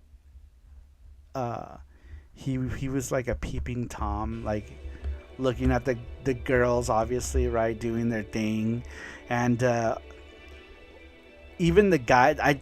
In the TV show they removed that bit, but Gato, the big buff guy, like there was one part where he's like drinking milk and pouring it all over himself, and Carrot's like, yeah, yeah. But I think in the show he is strictly hetero, but in the original book, in the Four Comas, they just made him a pervert for everything. He did not discriminate. Carrot Glace was one of my anime heroes along with Golden Boy. So screw the net. What else can His Holiness recommend? Bocchi the Rock is like K-On! For introverts. Man, K-On! Was fun too. I liked K-On!. K-On! Was so cute. K-On! Was one of those shows that I got into when I came back to the US because it was like new back then, and it was one of those shows I got into early on. It was just fun, and once again, it was one of those shows where like characters trying to break into the music industry. I don't know why that's like a theme I like. I like that theme in anime. With K-On!, what else was it? Nana, Gravitation. That's kind of why I want to watch Carol and Sunday. I like that whole, characters trying to break into the music scene.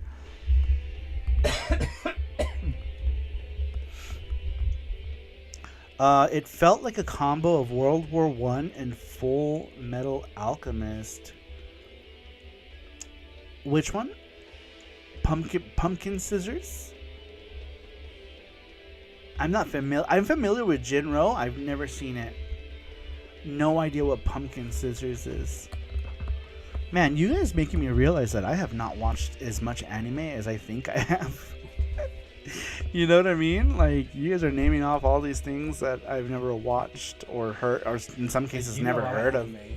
Yeah, and I've watched a lot of stuff, but I feel like Worse. I know you probably feel like, man, what the fuck this conversation? Screw the Net says this year I did the math, and there's roughly 22,000 anime in existence or more now. Dude, there was so much anime being pumped out every year. There's so much anime being pumped out that you never even know about because there's so many. And I feel like there's like anime burnout to where now I only watch something if it's like associated with something I know, or if it's a remake of something I used to like. But it's hard. I feel like there's there's a lot of fatigue when it comes to like newer anime shows. I feel like the fatigue is heavy with it. Fraulein says it's impossible to see it all now, but I think the industry won't be around in 30 years or less pumped out. I might be able to catch up by then, but I'm choosy now. No, it's gonna be worse now with the advent of artificial intelligence. Dude, they're gonna pump out more anime than ever. Because like anime now, like, did you see there's like a whole anime that was made with AI? Not entirely. Like they did rotoscoping and stuff like that, and then they had like AI like animate bits, but the whole show was assisted with AI, and you can tell because there's like some parts where you're like, what the fuck? Remember we watched the documentary and like characters' hair or their faces or like their ears would be like AI still flips out with a lot of stuff. But yeah, there's a company out there that put out a whole AI I don't know what you would call it, webisode maybe, I don't know, but they made like a whole, it was like a 45-minute anime all done in AI. But it looks like shit. It really does look like shit. But if you look at the credits, there's like 6 people who made the whole thing. You know what I mean? So when you look at real, like normal anime is made by like, you know, dozens of people. You know, then bigger productions are made by hundreds of people. So the difference is a whole lot less people.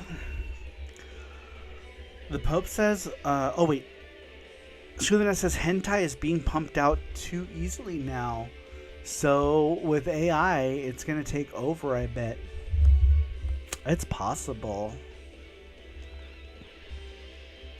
I'm sure it is. The Pope says what I've been working on is very heavily influenced by anime, and I've written it in such a way you can plunk my characters out and put them into literally any kind of video game and it would work. That's cool, like you're writing your own story. Fraulein says ONA is a modern term over the last 10 plus years. All online OVAs. Oh, is that the term? ONA? I've seen that being thrown around. I never knew what the fuck it was. What does that mean? Original net animation? Online net animation? It's just figuring out how to fund this massive project that's the problem. I mean, there's always crowdfunding. The Pope, if your plan is solid, you could always crowdfund. The only thing is with crowdfunding is you have to make sure that your whole process is already laid out, right? Like you already have the people who are going to do all of your things already, and that's how you would fund it. Crowdfunding works, but you have to have a plan that's convincing that you're going to deliver the final product. But crowdfunding absolutely works as long as you have a solid team. You have a solid team and people know you're going to complete your product. You know what I mean? But yeah, crowdfunding is a good way to do that. OVA still exists, but when put online, original ONA has become its own thing. Original net animation, I think, is what... Okay, that's what ONA is. Alright. I get it. Okay, well, we've almost reached the 6-hour mark. It might be time to call it a night. Thank you, everyone who was here tonight. We went off on an anime tangent for like another hour and a half. Yeah. But I'm hungry. I'm starting to feel a little weak. I need some food. We're going to go get some food. And then we're probably going to watch some TV. Maybe we'll watch one of the recommendations. Or I might just start Carol and Tuesday, actually. Maybe I'll start that. Yeah, let's watch it. You've been on so long. I went to bed and woken up, and we're still on.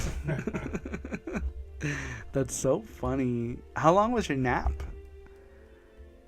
Heart the attack tiempo. So screw the nap. Es tiempo para ataque del corazón. That's infinitely longer. Alright, we're gonna go. Jesse's dying. So we're Not gonna... dead. Jesse is dying. But Don't don't blame me. I know. That's like when you're watching a movie. Don't blame Are me. you Yeah, falling look- asleep? No, I'm not. You're like, don't blame me. I see you ripping your hair out. Tiempo por ataque al pancita. I know we gotta put some food in Jesse's pancita before he dies. También yo tengo hambre. Me too. All right, you guys. Just kidding. We're gonna talk for another. We're gonna talk for another 10 minutes. You're doing the whole like, okay, we're about to leave. The Mexican goodbye. We're doing the Mexican goodbye right now. You know, have you ever gotten together with like? I feel like that's any like most Hispanic families or any ethnic families. I think are like that, right? Italians, Hispanics. I feel like my Mexican family is like that. Mm-hmm. Like they're the worst. It was like that when we were in Mexico too. Remember, we would go out and hang out with friends, and then like the goodbye would be like an hour later. We'd be like, okay, we're leaving, and then like everyone's talking for And you're still talking for at least another hour before everyone says goodbye. I think that's why I'm like so ready to go when I'm like, okay, bye. I know Jesse's I think always it's because of that. yeah. Jesse's always like instantly wants to. He has no. But that's with everything. You want to do this? Do it right now. You want to do that? You want to do it right now? Just kidding. Just kidding. That's how he is. He says, go. Okay, we're going to go. But anyway, that Are was you fun. sure? I'm just kidding. That was fun. I That was enjoyed fun. it. Yeah, it was fun. You shut up. You sure you want me to end it? I can end it. So you can shut the. He's so ready. All right, you guys. We're going to take off. But thank you, everybody who hopped in today. Thank you, everyone, for the donations. Matthew, thank you so much for all of the putting all the cash towards the charm stuff. And everyone who gave towards the charms, thank you. I appreciate it. Cerulean. Excuse me. Gordosteen as well. You guys are awesome. 6 hours. I know. Crazy. VGST is kind of like that, though. I feel like, though. We talk. It's a lot of talking, right? We do that stuff. What's up, Sinistubborn? How you doing? Welcome in. Welcome in. Randrick. Yeah, Randrick, too. Randrick. I couldn't see the list there. We have a list that shows us. But, too far. Yeah, Gordos, Matthew, Randrick, Gordos, Matthew, Cerulean, Matthew, Ruben. It's like between every person is Matthew, right? Ruben, Matthew, Cerulean, Matthew, Gordos, Matthew, Randrick, Matthew. Thank you, Matthew. I really appreciate it. You're awesome. Thank you so much for always supporting it. Supporting YT Raid, 38 people. Let's go. Thank you. All right. YT doesn't do raids. It's a shame. 6 hours and I fell asleep during the Yuna part and woke up mid anime chat. 44 peeps. Where here? Is there? Oh, you're right. There is. Wait. Does that work? Is that something that happens on YouTube? I just saw that. He said that YouTube raid. I saw the Stubborn was raiding. I Where? wasn't too sure. It popped up for a second on the chat up. Did it? I didn't know that. That's crazy. Sinistubborn. I didn't know that was a thing. You guys, I'm like... I saw that. I was like, what? Because I thought we were on Twitch. I'm an old man. I don't know these things. I didn't know you could do that. Yeah, so we've just been chatting. We did like a whole anime chat thing. But that's basically what we talked about today. Is we talked about the Valis series.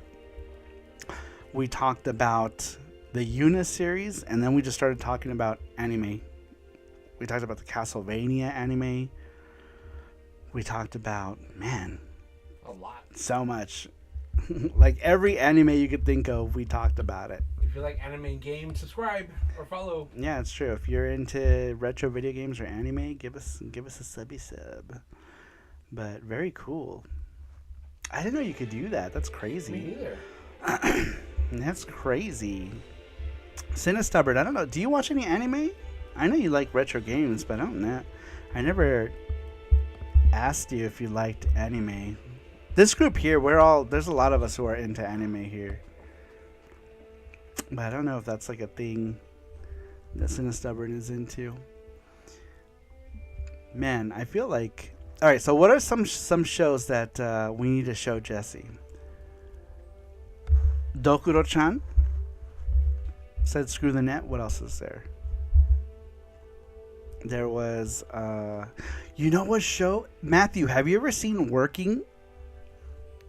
Or The Pope? I liked Working. Working was fun. What's Working? Working was that show about the group of friends that worked at the family restaurant. There was a girl who was really short. Did I make you watch? Did you watch Yes. that? There was The like a one super with them short up in girl. In the It was a family restaurant, right? Mm-hmm.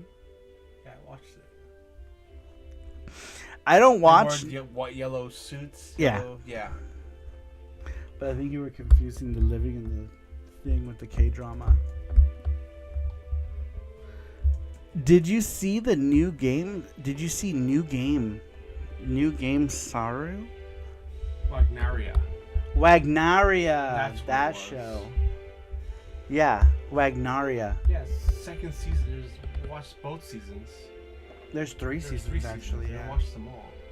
Because there was one where some girl was like living in the roof or living in the attic of the restaurant. Oh, I think season 3, right? Yeah. Had the. I think that one was the weirdest one. The weirdest one, yeah. Where it went over devs making a game. It's called New Game. Huh. No, I don't think I've seen it. Can I watch it on Netflix? Does Netflix have it? Working had 2 or 3 nice seasons and a spin-off with none of the original characters. I have not watched the spin-off yet. It's on Crunchyroll. Did it have a spin-off?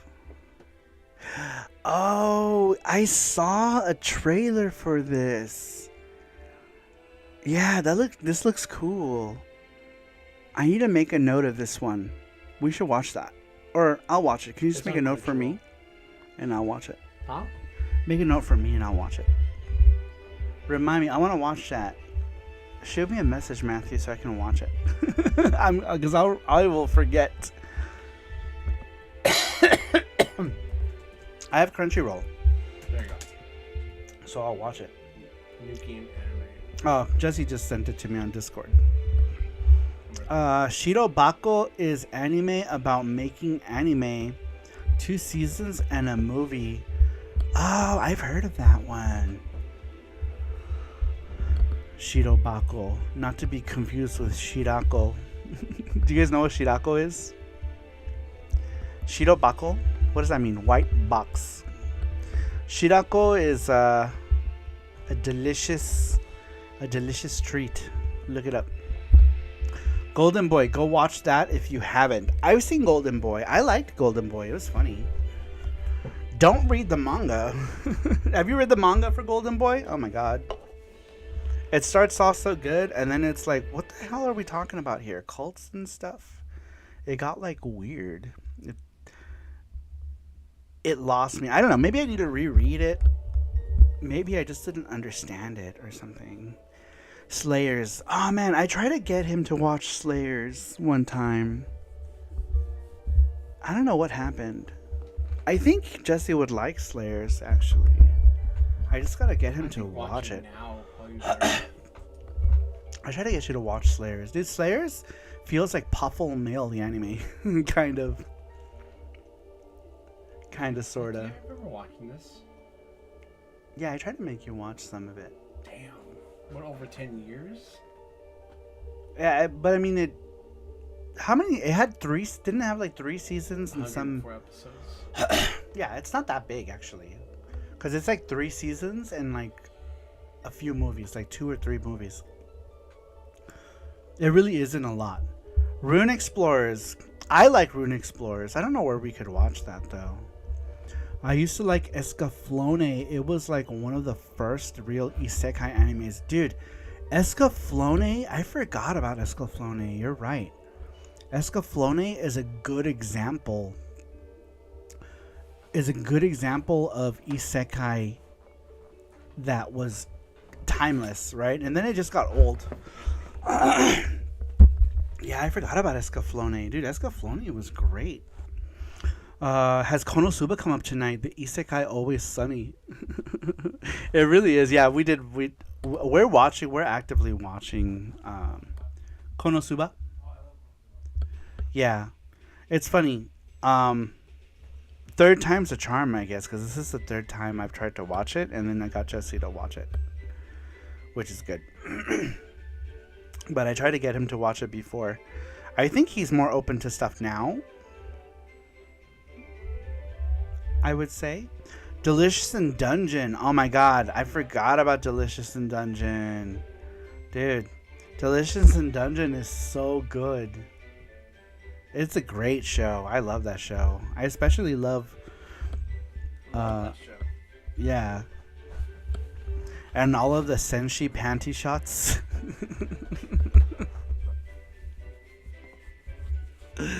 What's the other It's anime so you watch on funny. Netflix? I need Mr. more info. Dr. Mr. Miyamoto. Sakamoto Days. Sakamoto Days. Sakamoto Days is fun too. Though I guess a lot of fans are mad that it's not drawn like the manga is. But since I don't read the manga, to me I thought it was good. Food Wars is like food porn. We watched Food Wars. We watched I love Food almost Wars. all of that. Yeah. Right? I think we haven't watched the last The season last of it. season of it, yeah. We watched almost all of Food Wars though.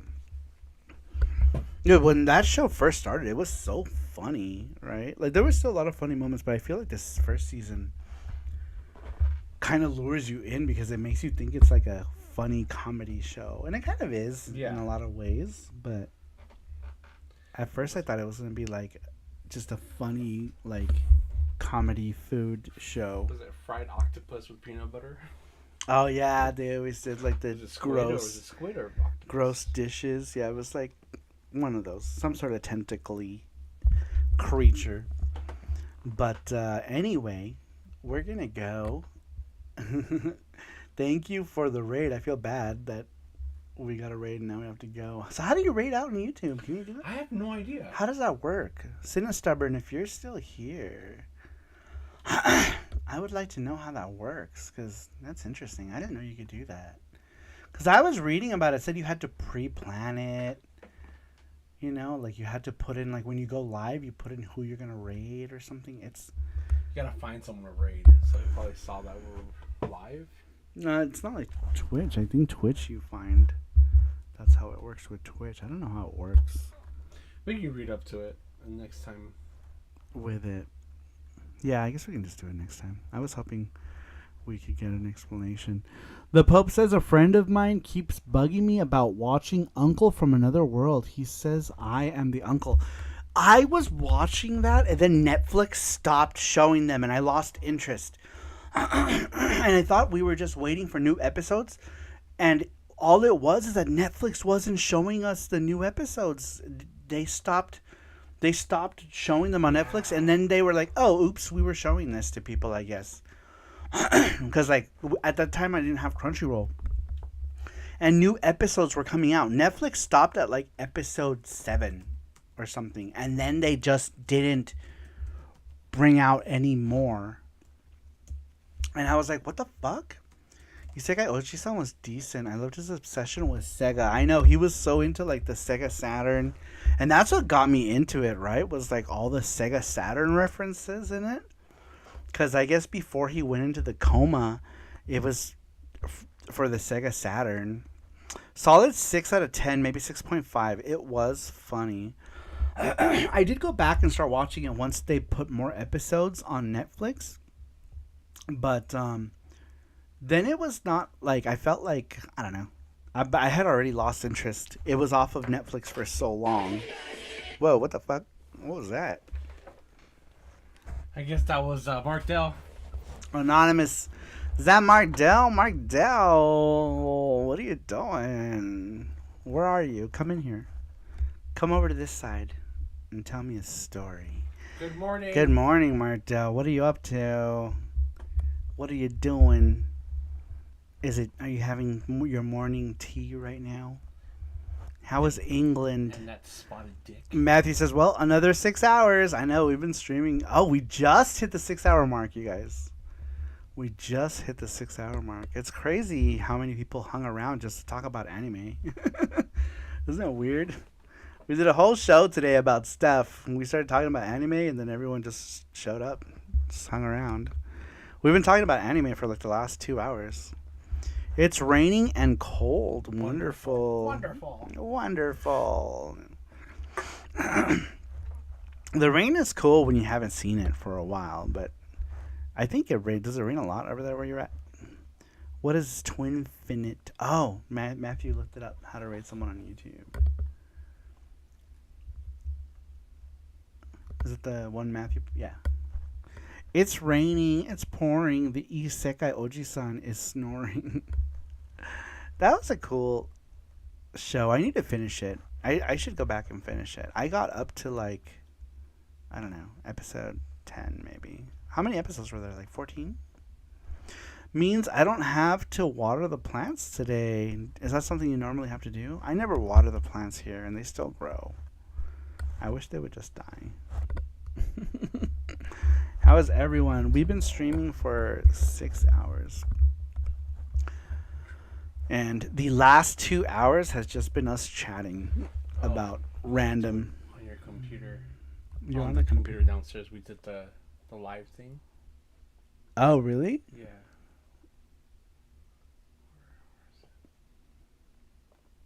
This. Oh, okay. I can't do it here. Because you have the live control downstairs. Because you set it up with the computer. I set it up. So you gotta do it on that one. Oh. Because then you redirect it from there. I thought you could go into the live control room just by clicking on the video on the live. Here. Oh. Edit video. Oh, edit video. Oh, yeah. That's what I was looking for here.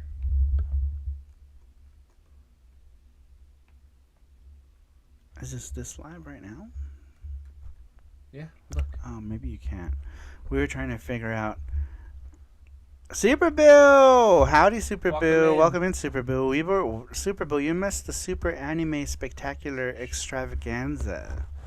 Super Boo. We talked about anime for like the last 2 hours.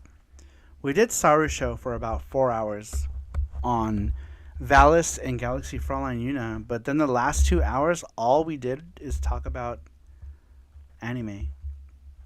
All kinds of anime. The game does seem super cute.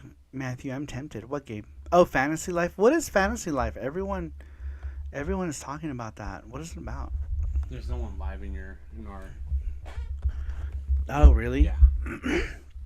But you can redirect it to like. To someone else playing? Someone else, like upcoming. See. But that's about it. Okay. And you can only raid people you know? That's cool. I didn't know you could do that. Sinistubborn, thank you for that raid. We got YouTube rated. I've never been YouTube rated ever before. So that was cool. That was very cool. Can you play something just so it's not like Yeah. anything I don't care about? Replay this. I love the 3DS version. There's a 3DS version of that? Mark says, I just found out I won't be keeping my job, so I am being super frugal right now. Maybe if it goes on sale. Oh no, I'm sorry to hear that, Mark. So what's gonna, are you staying in, yeah, that's good. Just need a little background noise. Are you staying in England? Are you gonna go back and move all your stuff, or do you have to move it to a storage? Like what? Man, And what happens to your apartment? Do you have to go and do something? Like, do you have to like continue to pay your lease? Like, what happens with all that? What happens with all of that? Man, that's crazy. Yeah, sorry about your job. Yeah, I'll have to get my stuff shipped and my cat shipped. Oh, your cat. Your cat? Who is your cat staying with right now? Put her in an Amazon box with a label. Oh no. Kitty. Kitty, no. Where's Kitty now? Where is Kitty? Hopefully Kitty is in...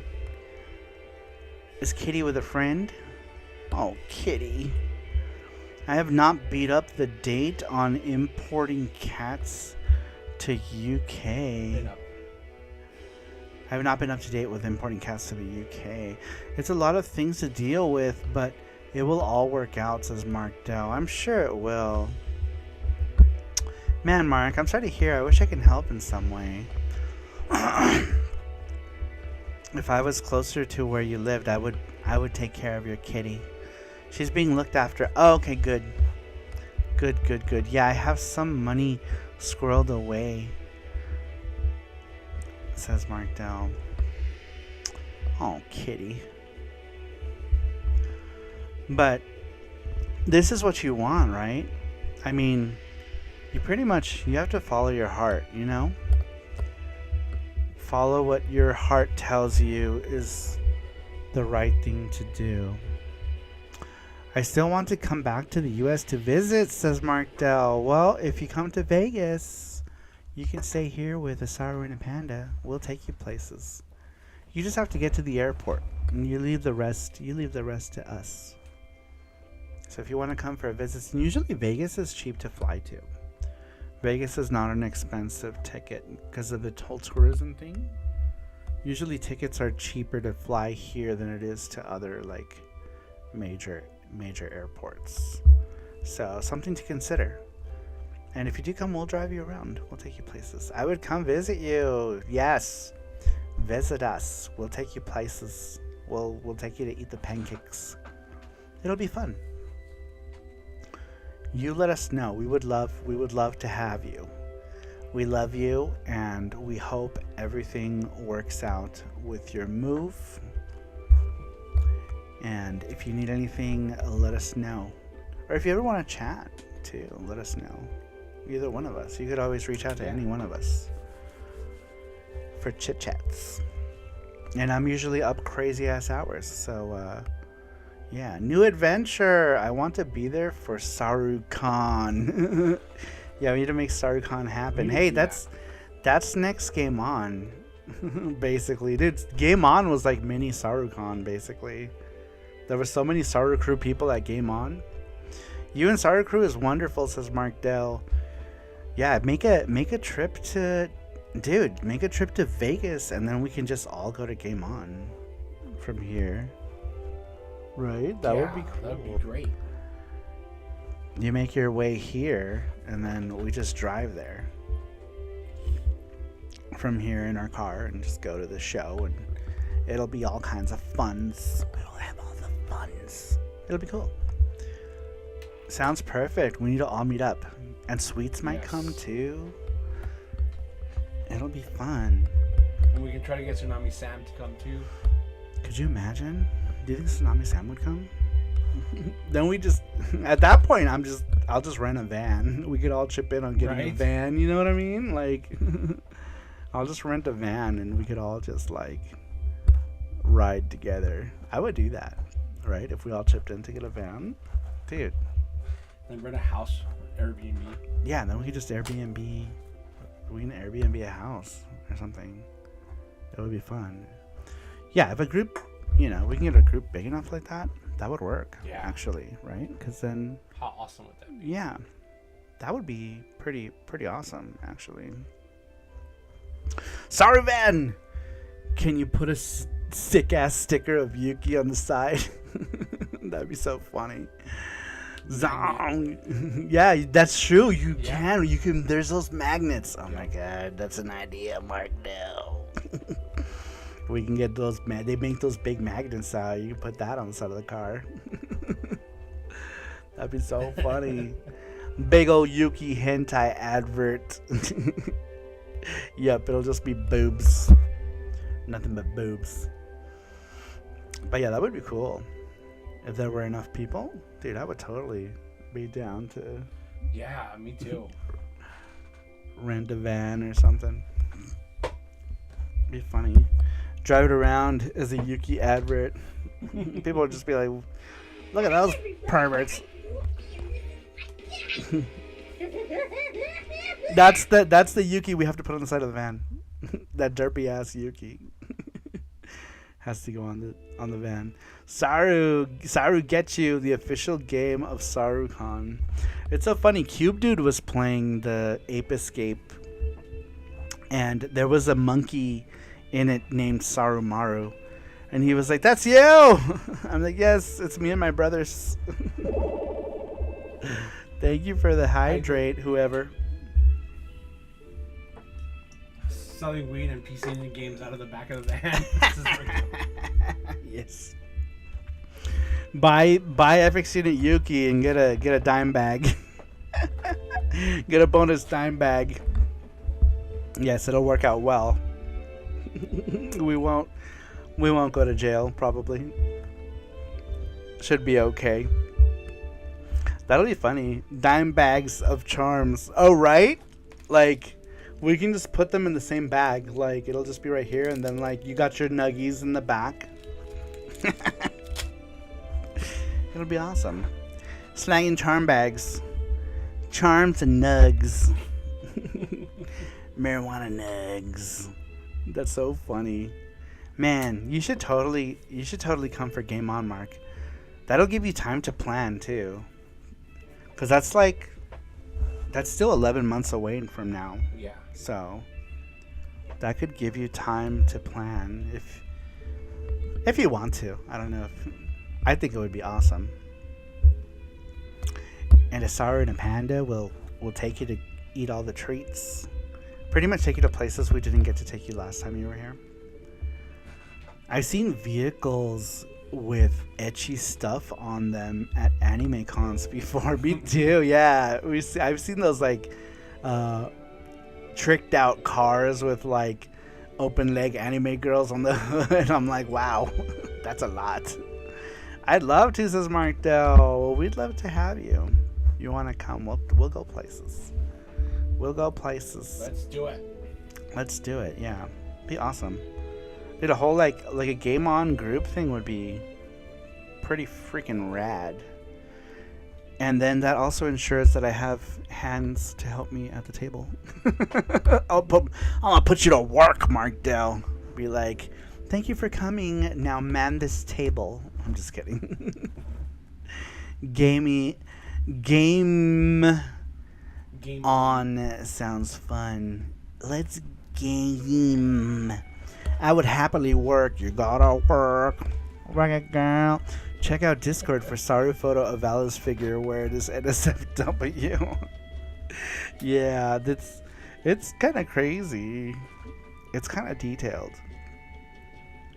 I worked booths before, says Mark Dell. Goody. You just have to stand there and be English.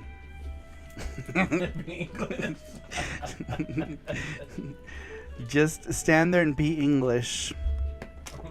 Extra English. You need to be extra English though.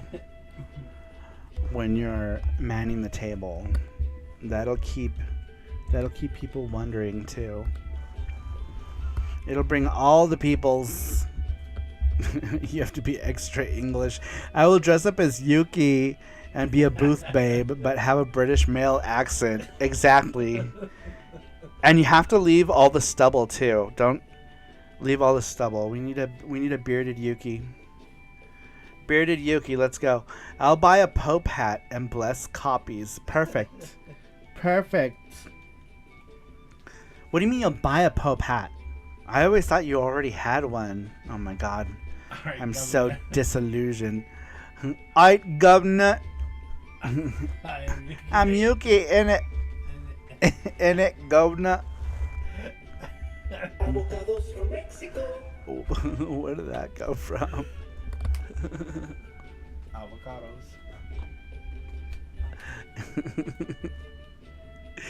I will dress up as Sonic, but the cursed online yellow meme version. What's the cursed online yellow version? Are you talking about Sonichu? Are you gonna dress up as Sonichu? Sonic. Screw the nuts, gonna be Sonichu at SaruCon. Excellent. Yeah, Sonichu. Sonic. Who is Sonic? Did they call is Movie Sonic Sonic also? Dude, Movie Sonic is cursed. Truly cursed. Alright. We've said goodbye like 3 times. If they ask me where my gold rings are, I will point at my pants and say, my precious. I've only got one cock ring. That was the punchline. I was going to say I've only got one ring and it's around my cock. I ruined it. Sonichu will attract demonic forces. I'm not performing no exorcism on my consign. It might. Martel says, I wish I would release that movie with Sonic. They kind of did with Chip and Dale. Did you watch Chip and Dale? Who said that? Who said that about the movie thing? Mark Dell. Did you watch the new Chip and Dale's Rescue Rangers? It's not new anymore, but the one that came out like 4 years ago. Oh! Oh my God, SuperBoo! Thank you! Charms! Thank you! Did you get a list of the ones that... Did you want tonight's and then 4 others? What did you want to do? Because this one is the new... This one is tonight's.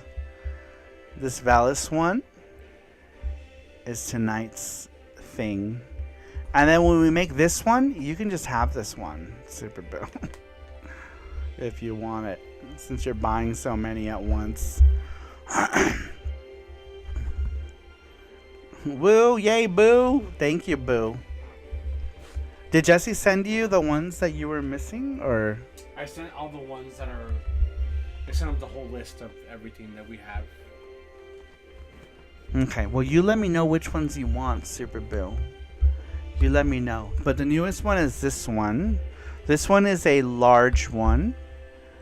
Like one of the... Like this one. But I think maybe a little bigger than that. It's going to look like this. It's going to be a square charm like this one. Ooh, excuse me.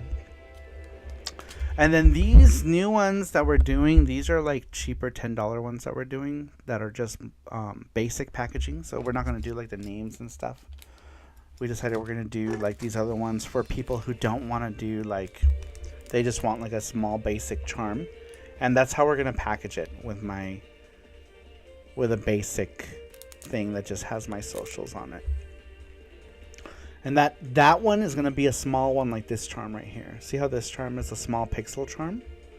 I'm going to start doing these small pixel charms because they look good in this smaller size. You can easily see them. So that's what we're doing with this one here of Yuna. That is Yuna. Markel says, would it be better if they were all Garfield cosplaying all these girls? That's Yuna. That's what that little charm is. Do you know? Are you familiar with Yuna, Math or SuperBoo? Matthew says that Valis would make a great t-shirt. I'm gonna make t-shirts out of it, or at least I'm gonna do it with I got a new print-on-demand service that I'm using, and I'm putting up a bunch of new things there. I might need versions of Saru and Jesse as Garfield too. Oh, there's a plan. Saru and Jesse. How did that even work? Saru and Jesse as Garfield. I'd be Odie. That makes sense. Because I'm always sleepy. Yep. And you never want to do anything. I mean, like, he does stuff around here. I mean, like, You're like the sleepy kind, not never want to do anything. Yeah. He said, okay, I want both the Valis and Yuna, but if anyone else wanted tonight's charm and hasn't got it, you could give a couple to them. There aren't any that you're missing? Because I think Jesse sent you a thing. With different charms. Aren't there charms that you're missing? Because if there are, that's what I thought that was for. But we can do whatever you want. That's up to you. If you want to give charms away, you can. That's awesome of you, Super Boo. Thank you. I thought you might have been missing some. But yeah, whatever you want to do, it's up to you. It's up to Super Boo. But yeah, we'll send you both of these charms, and I thought maybe there was a few others you might have been missing. Maybe we need to get them Garfield onesies. I don't think you can find any that'll fit us. Cause we both wear 2X shirts. Yeah. So I don't know that they make Garfield onesies that big. Maybe. But I don't know. If they do, and you buy one, Do you like Odie? I'll make Jesse wear it. I do. I love Odie. I like Garfield. Odie is adorable. I love both Garfield and Odie. Garfield should be at least 5X. Garfield onesie in the Borat swimwear style. Oh yeah, I meant to look through the ones I have and maybe buy some more. But I've been kind of busy, so I haven't looked yet, says Super Boo. Okay. Well, I mean, you still got some time, because we're not going to send them until next Print Club anyway. Yeah. So... And we're already getting the ball rolling on the next Print Club, like now. So as soon as we do, we're launching the Nyanja Kickstarter, and then right after Nyanja Kickstarter, we're sending out another Print Club.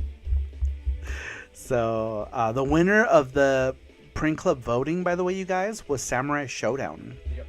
So the next Print Club is going to be based on Samurai Showdown.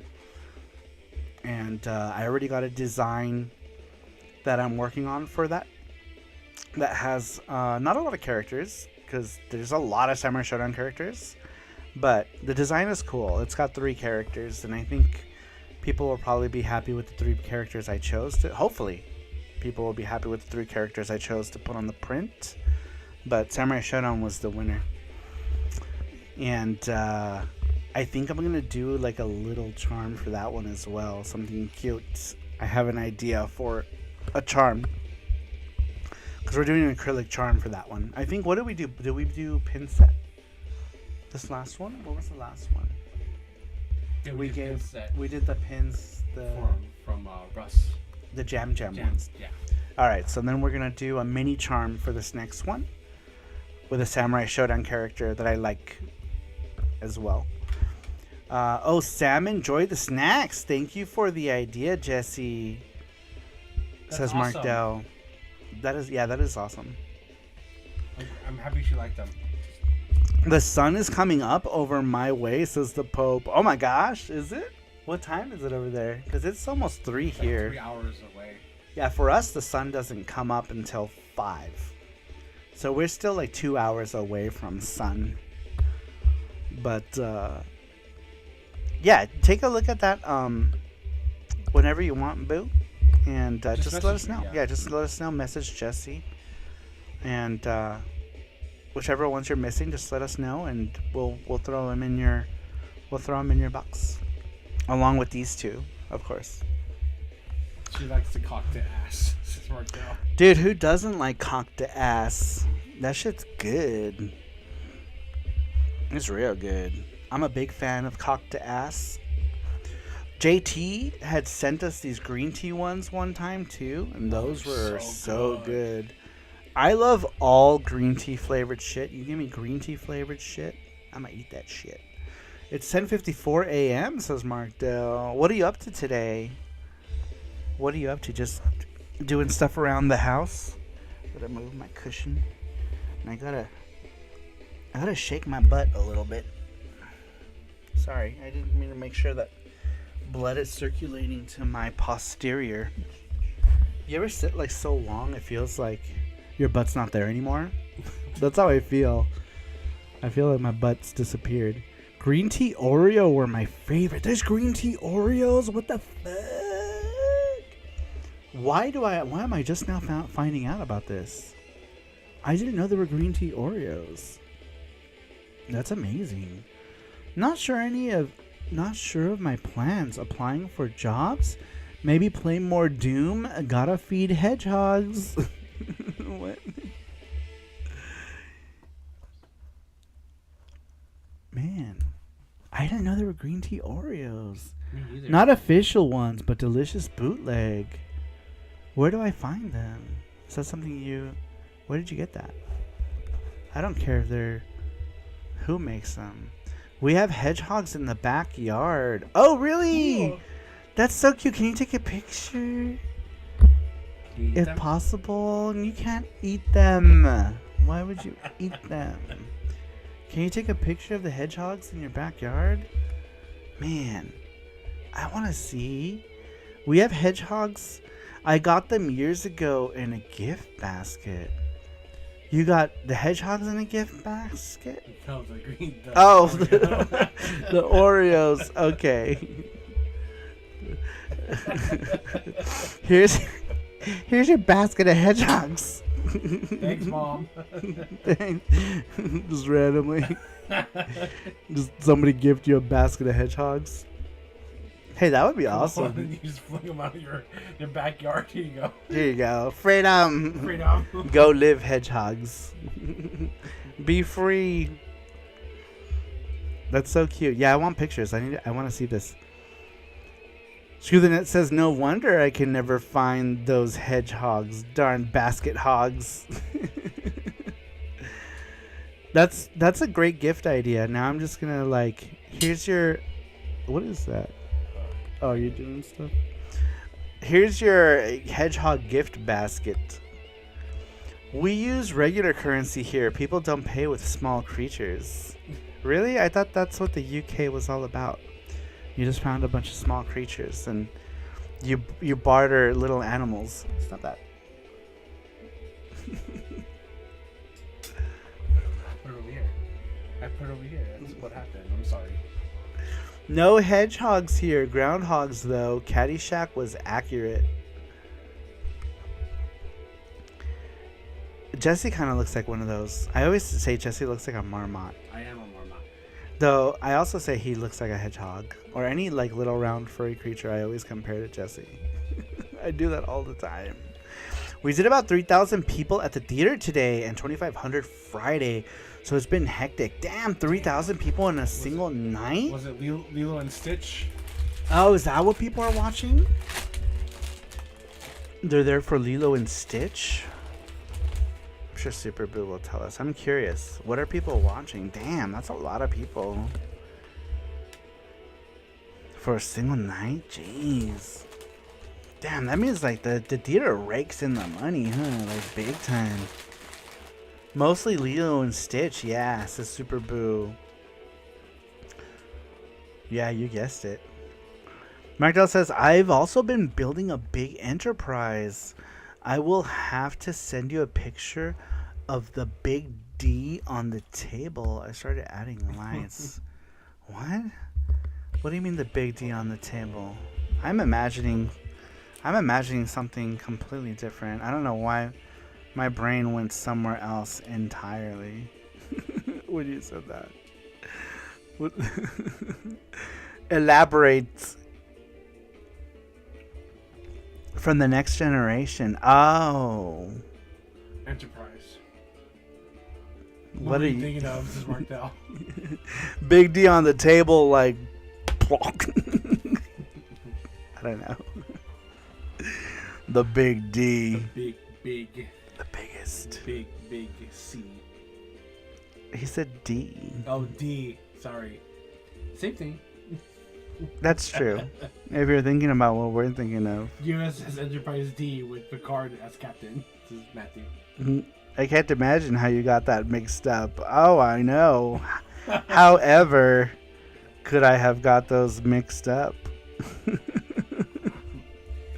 Subaru says Mission Impossible is doing good too. The new Final Destination is doing pretty good too today. New Final Destination. Yeah. They still make Final Destinations, and more importantly, in the theater. There's a whole controversial thing right now where there's people now don't want to go to some sort of tower now.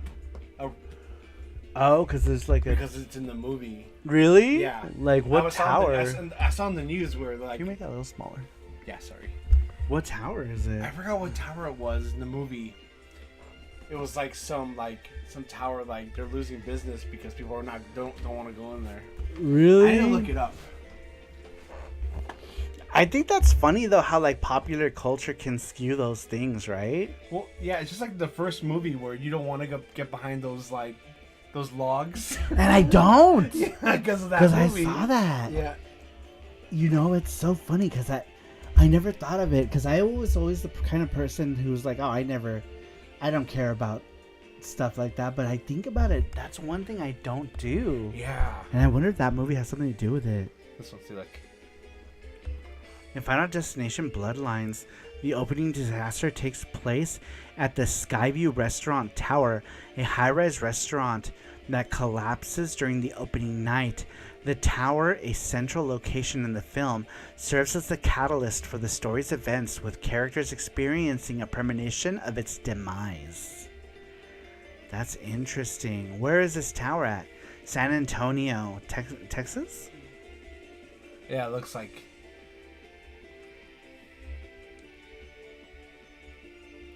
Is that where it's at? Where is it? Go down.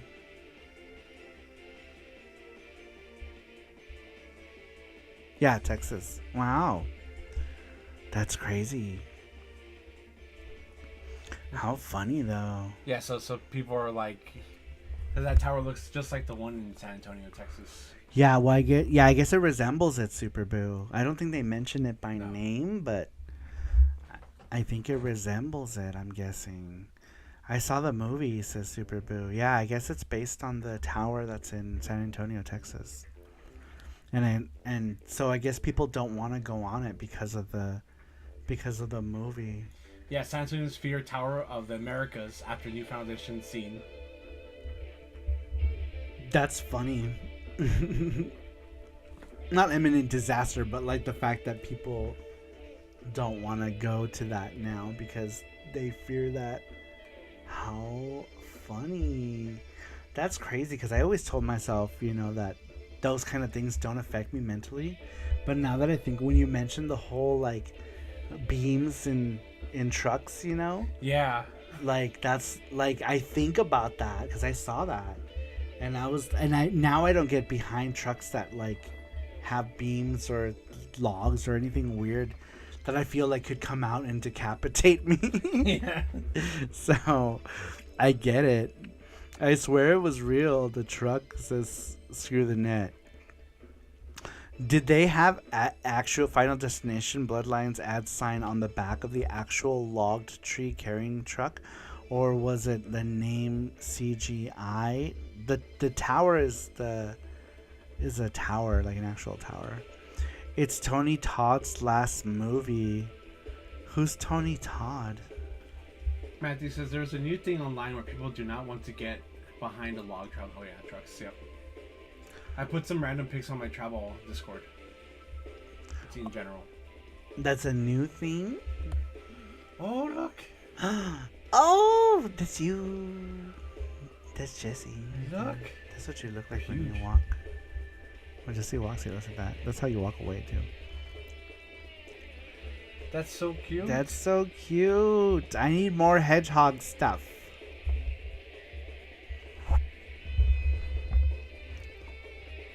Can you eat them? Stop asking about eating hedgehogs. You never know, they might be delicious. No, you can't eat them. You can't eat them. I need to see more hedgehogs. They're so cute.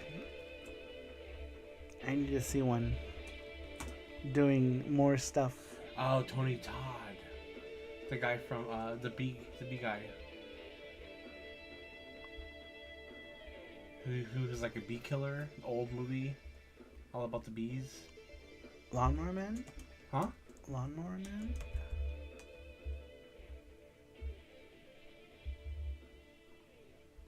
Candyman. Candyman. That's what it was. Not Lawnmower Man. Candyman. Wrong man. The other man. Yeah, Candyman. Trilogy. There were 3 of those movies? Holy shit.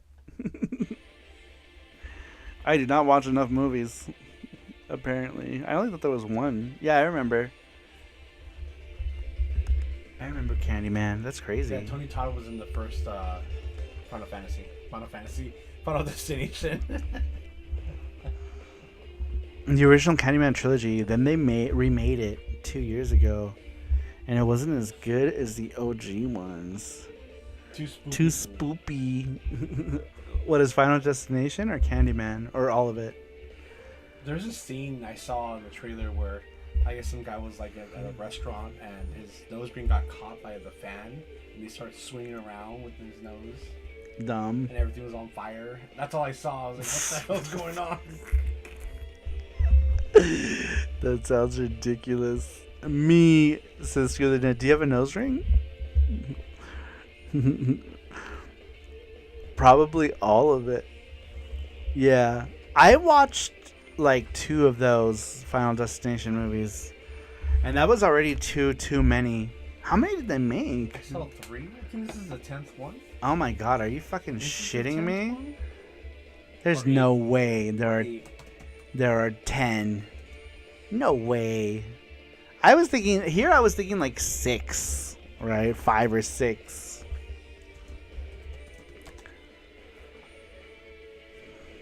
I there's think 6, this yeah, one is there's okay. 6. That's what I was thinking. There's I was 6. thinking because I remember seeing like a 4 and a 5. I'm like, they've got to be on like 5 or 6 right now. That's the number. Yeah, that's what I thought to myself. They got to be on like 5 or 6. So I get it. Did you see my big D? There it is. There it is, big D on the tab. My dad has been printing it, and I started adding lights. That's awesome. Oh, you guys are 3D printing it? I thought you guys like bought like a kit or something, and you guys are putting it together. You guys are printing it and putting it. Wow. Here's food. Oh, yum. That looks good, actually. What is that? Potatoes, meat? That's all you need. It's that spotted dick. What is the other thing that does not look appetizing? That looks like spaghetti strings. What on is top that, of like toast pasta and a hot spaghetti. dog? What am I looking at? The first dish looks good. Whatever that is. The potatoes and the meat thing. That looks yum. That looks yum. The second thing, not so much. Looks like a hot dog on a piece of bread. It's a British delicacy. Is it? I What don't is it, know. What is it? It looks like SpaghettiOs. Chef Boyardee. Chef Boyardee I on. can taste it. You put We will literally put anything on toast.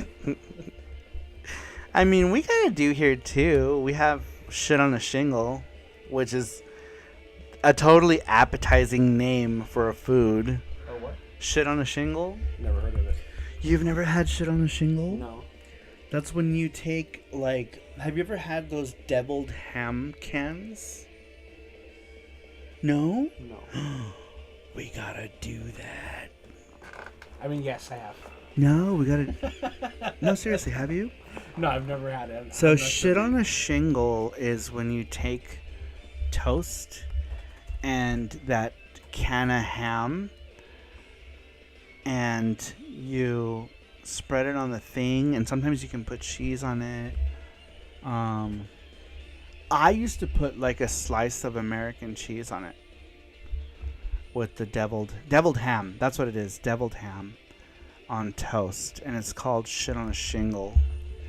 Has Jesse had ants on a log? Jesse would like it. What the fuck is that? What? I don't know what that is. What is ants on a log? Oh, yes, I have. Oh. Those are so good. I didn't know that's what it was called. Celery.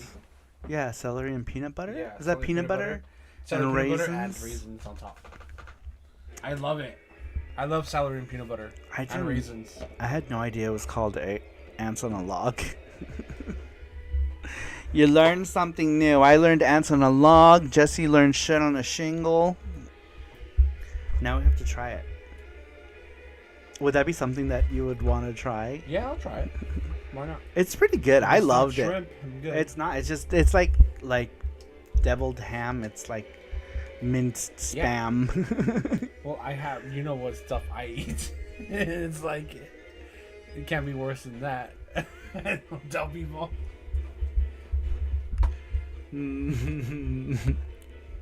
I still couldn't believe.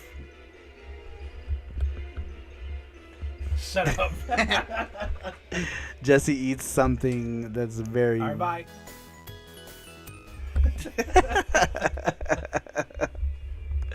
We'll change the subject then. The garbage plate.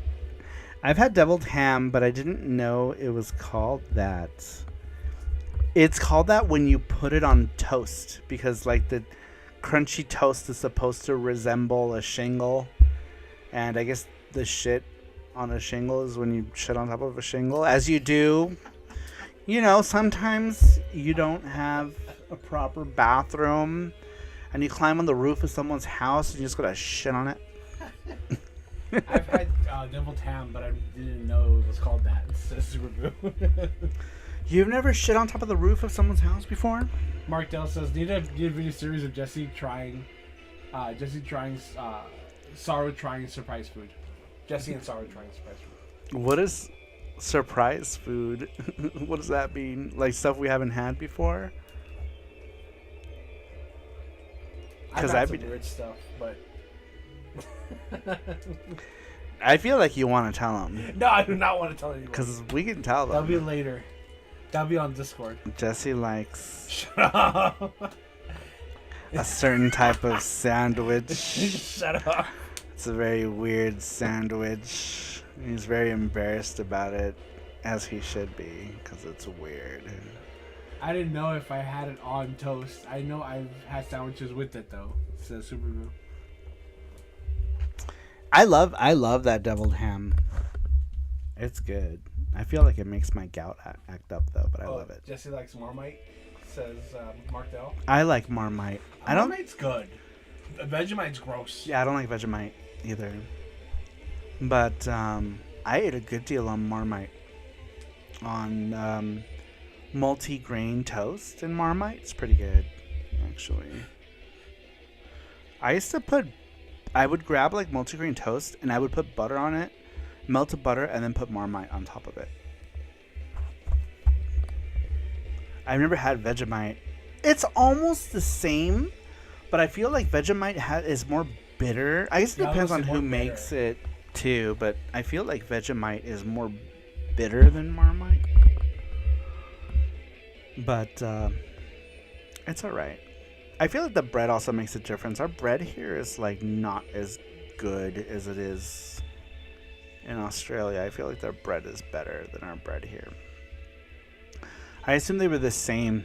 They're different, but not by much. They're similar products. How about Spam meat? I freaking love Spam so much. It's so funny. When I was a kid, like, you got made fun of if you liked Spam. I just feel like people didn't know how to eat Spam, but I love Spam. I've always loved Spam. But we always fried our Spam, you know? And I feel like people made fun of people who ate Spam because they didn't know how to eat it. Yeah. You know what I mean? Because, like, I always fried Spam. When I was a kid, I would always fry it and just eat it with mayo and toast when I was a kid. And now I eat it with, like Jesse will make, like, his own marinade. He makes, like, a sweet marinade, and he'll fry it in that marinade. And I eat it with rice and eggs. Fried eggs, Spam, and rice. Fried in a sweet marinade. Spam and eggs, burritos. Yeah.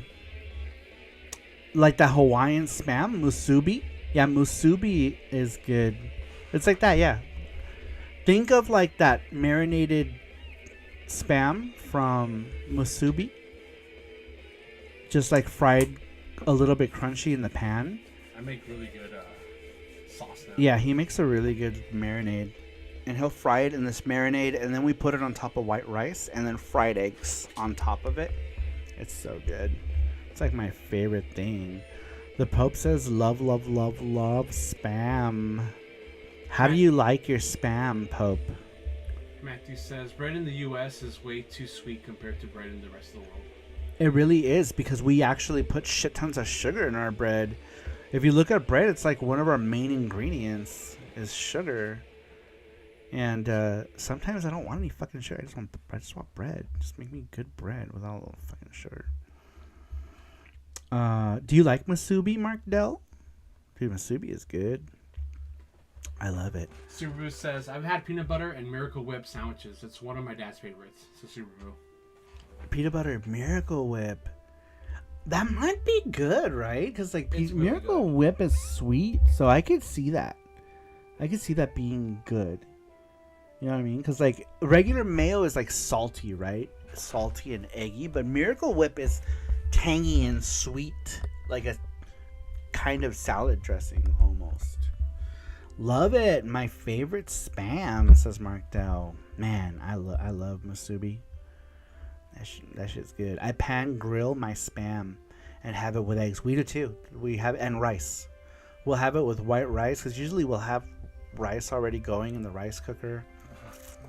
And we have we fry up the spam and then fry some eggs, and it's amazing. It's one of my favorite things to eat, actually.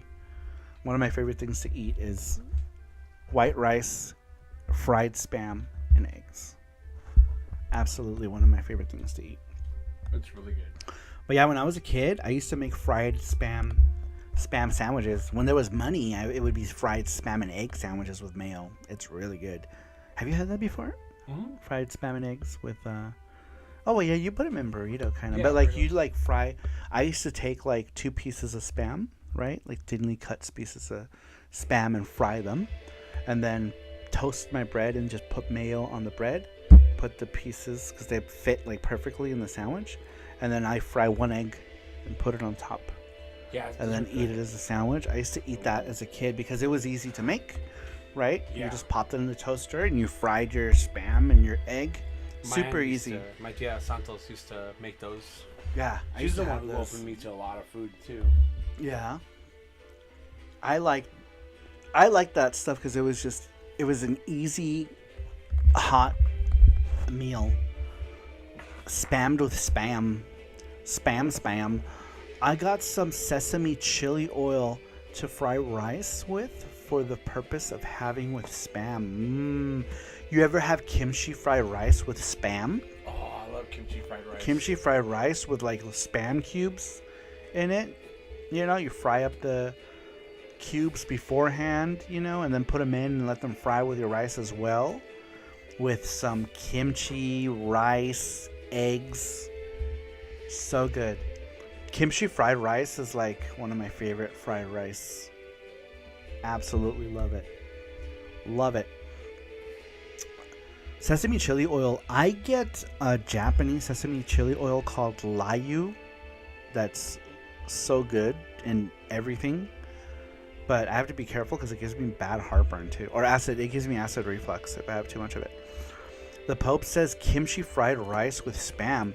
I have not, but I have had some fried rice from Trader Joe's that might be good with spam. Oh, probably. I feel like you could pretty much put spam in everything.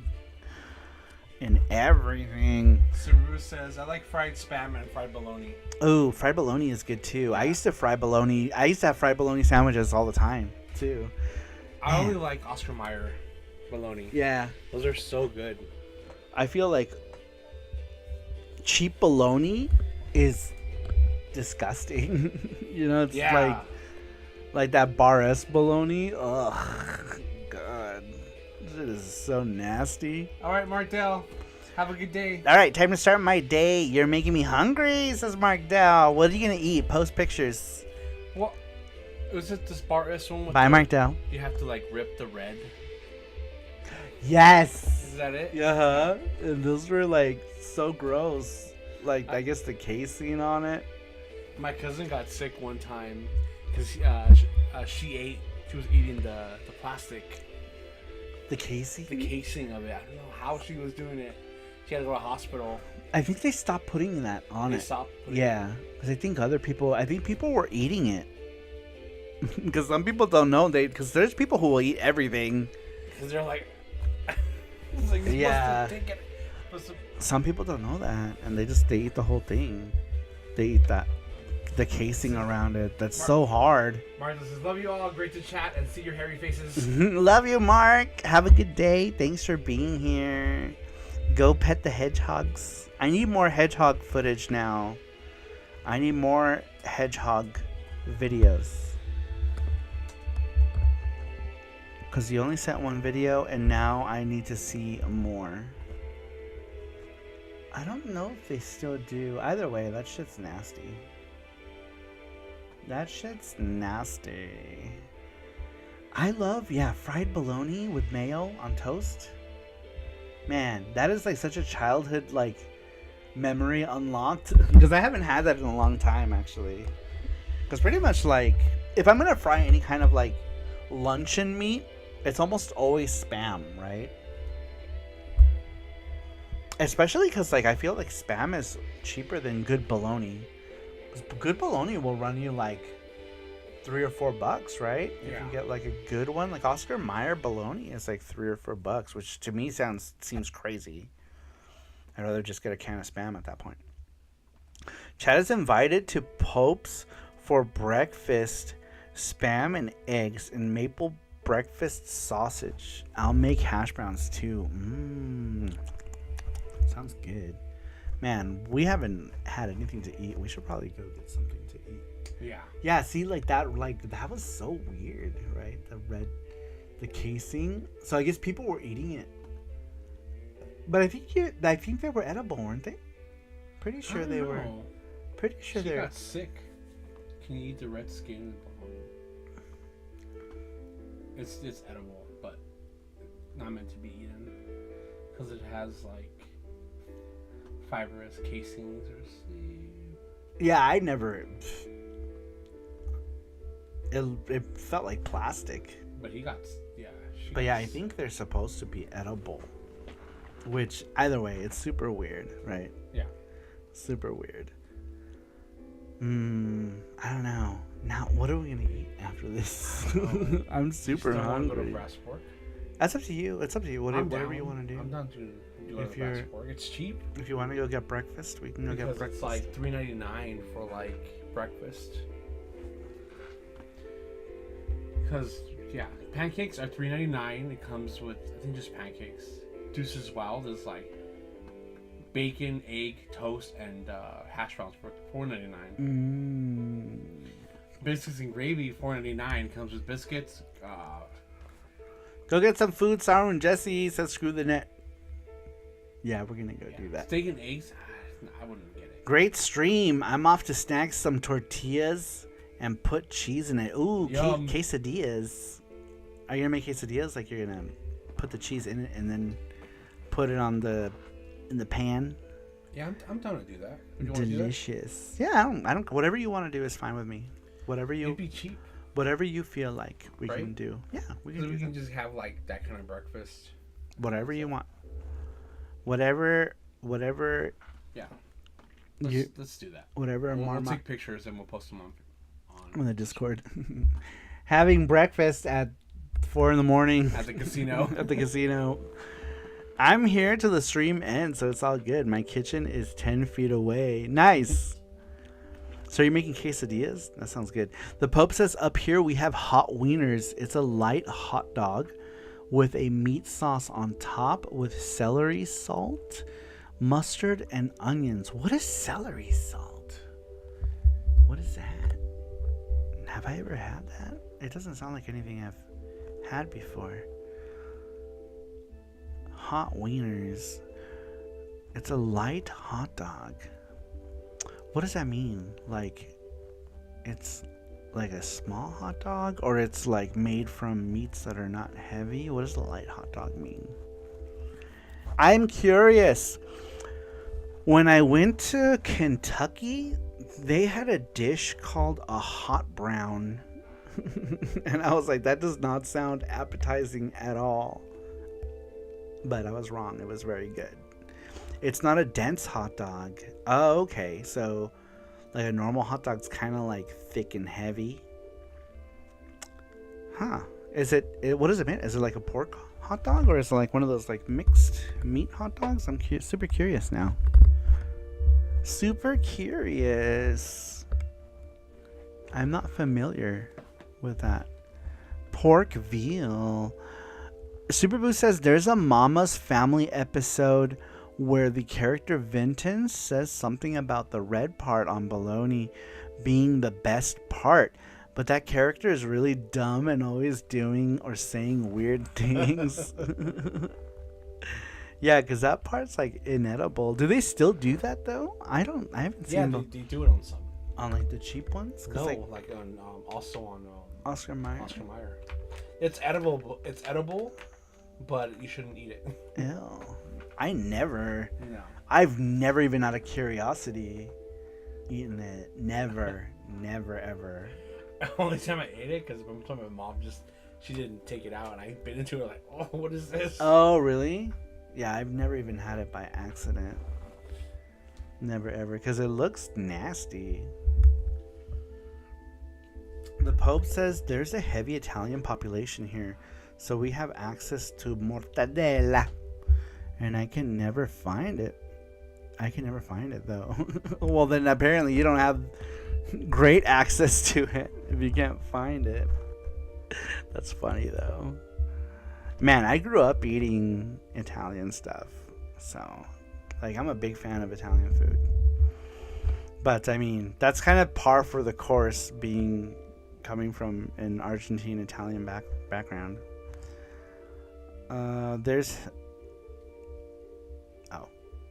All right. I think now we can go. I think as Mark Dell came, we started chatting some more, and then he showed us hedgehogs. Okay. I need to see more. I want to see more hedgehogs. I need more hedgehogs. That's how you can make money. Just have hedgehog cam. Oh, I know, right? Could you imagine? Man, for reals, that would just be like, if I had hedgehogs in my backyard, that would be my YouTube channel. Would be backyard hedgehog cam. Dude, Mark Dell is leaving money on the table. There's your job, Mark Dell. He's looking for a job. There it is. 24-hour hedgehog cam. Assuming your internet provider doesn't care, because like our internet providers suck here. We have limits. I know. We have limits on unlimited internet, supposedly, right? Like supposedly unlimited, and then it's so shitty. Like I worked, I won't say the name of the company, but the department, I was towards the end, they put me in this like hybrid department where I was doing my regular job, but also doing this job where we had to call people and tell them that they were using too much internet on their unlimited data plan. And we had to like always like do these like verbal gymnastics about how nothing is truly unlimited. It's like, then why the fuck even? I felt so uncomfortable doing that. That was actually one of the reasons why I left my job, actually, is I wasn't comfortable telling people who had unlimited internet that their internet was limited. That was a big problem for me because it made me felt like I was lying and being dishonest. And it wasn't me, it's just the company was being dishonest about their supposed unlimited internet. But, yeah. That's a story for another day. Alright, we're gonna get going. We're gonna go get some food. We're gonna get some food because we're hungry. Unlimited on Verizon is unlimited, considering I have YouTube playing nearly 24/7 and nobody calls to say, you internet too much. The company I worked for did exactly that. We had to call people and tell them that their internet, they're using too much of their unlimited internet. Even though it's labeled as unlimited. It just seemed so scammy. Yep. You know, it was horrible. I hated it. And the name of the program was, I won't say it because it probably will divulge too much, and I don't know if there's some sort of thing where you can't say that kind of stuff. But even the name of the program was ironic. It was dumb. Superboo says my little bro and his wife watch this 24/7 live chicken channel all the time, or have them on their TV anyway. That's so funny. A 24-hour live chicken stream. That's what I'm saying, right? Like, all Mark Dell has to do is a 24-hour live hedgehog cam. Money. Boom. Donate to keep this cam on the hedgehogs on. Boom. Donations for just providing a feed to hedgehogs. Wow, we just reached 7 hours just now. Oh damn, 7 hours, you guys. That's crazy. Tonight was crazy. We had a lot going on here. But it was very cool. This stream was my sleep sounds, but usually during the week it's 24/7 feed of Reddit stories I sleep to. Really? Like, what kind of stories? What kind of Reddit stories do you sleep to? Subaru says, I got where you donate to feed treats to chickens. Oh, that's so cool.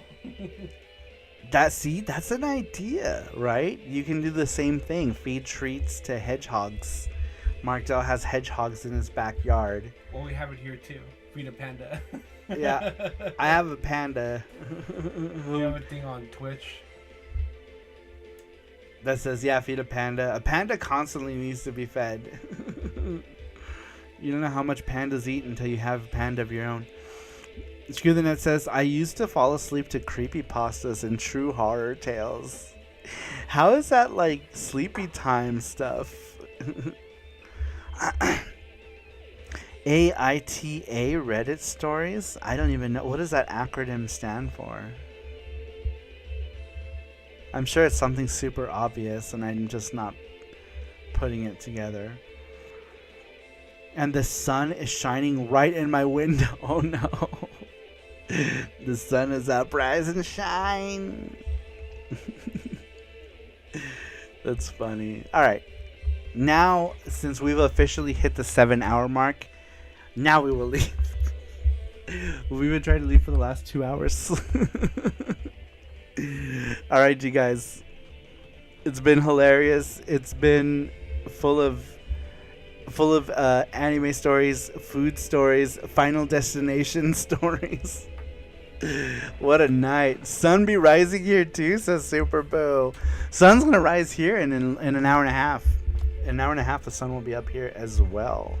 Adios, primos. Adios, abuela. Just everybody. Adios, abuelo. Abuelito, tío, tía. Everyone. 6:33 a.m. here, says the Pope. Time to start your day. Or go back to sleep, whatever works for you. Stream started at 11:30. Oh, right. Yeah, it did. Because it's 8:30 our time, which is crazy. All right, you guys. Well, we're going to go ahead and take off. Super Boo, thank you for supporting with charm donations. Matthew, thank you as well. Ruben, Cerulean, Gordostein, Randrick, thank you guys for charm donations as well. Thank you so much. I really appreciate it, you guys. And we're going to take off. So thank you again for being here, and I will see you all next time. Bye-bye.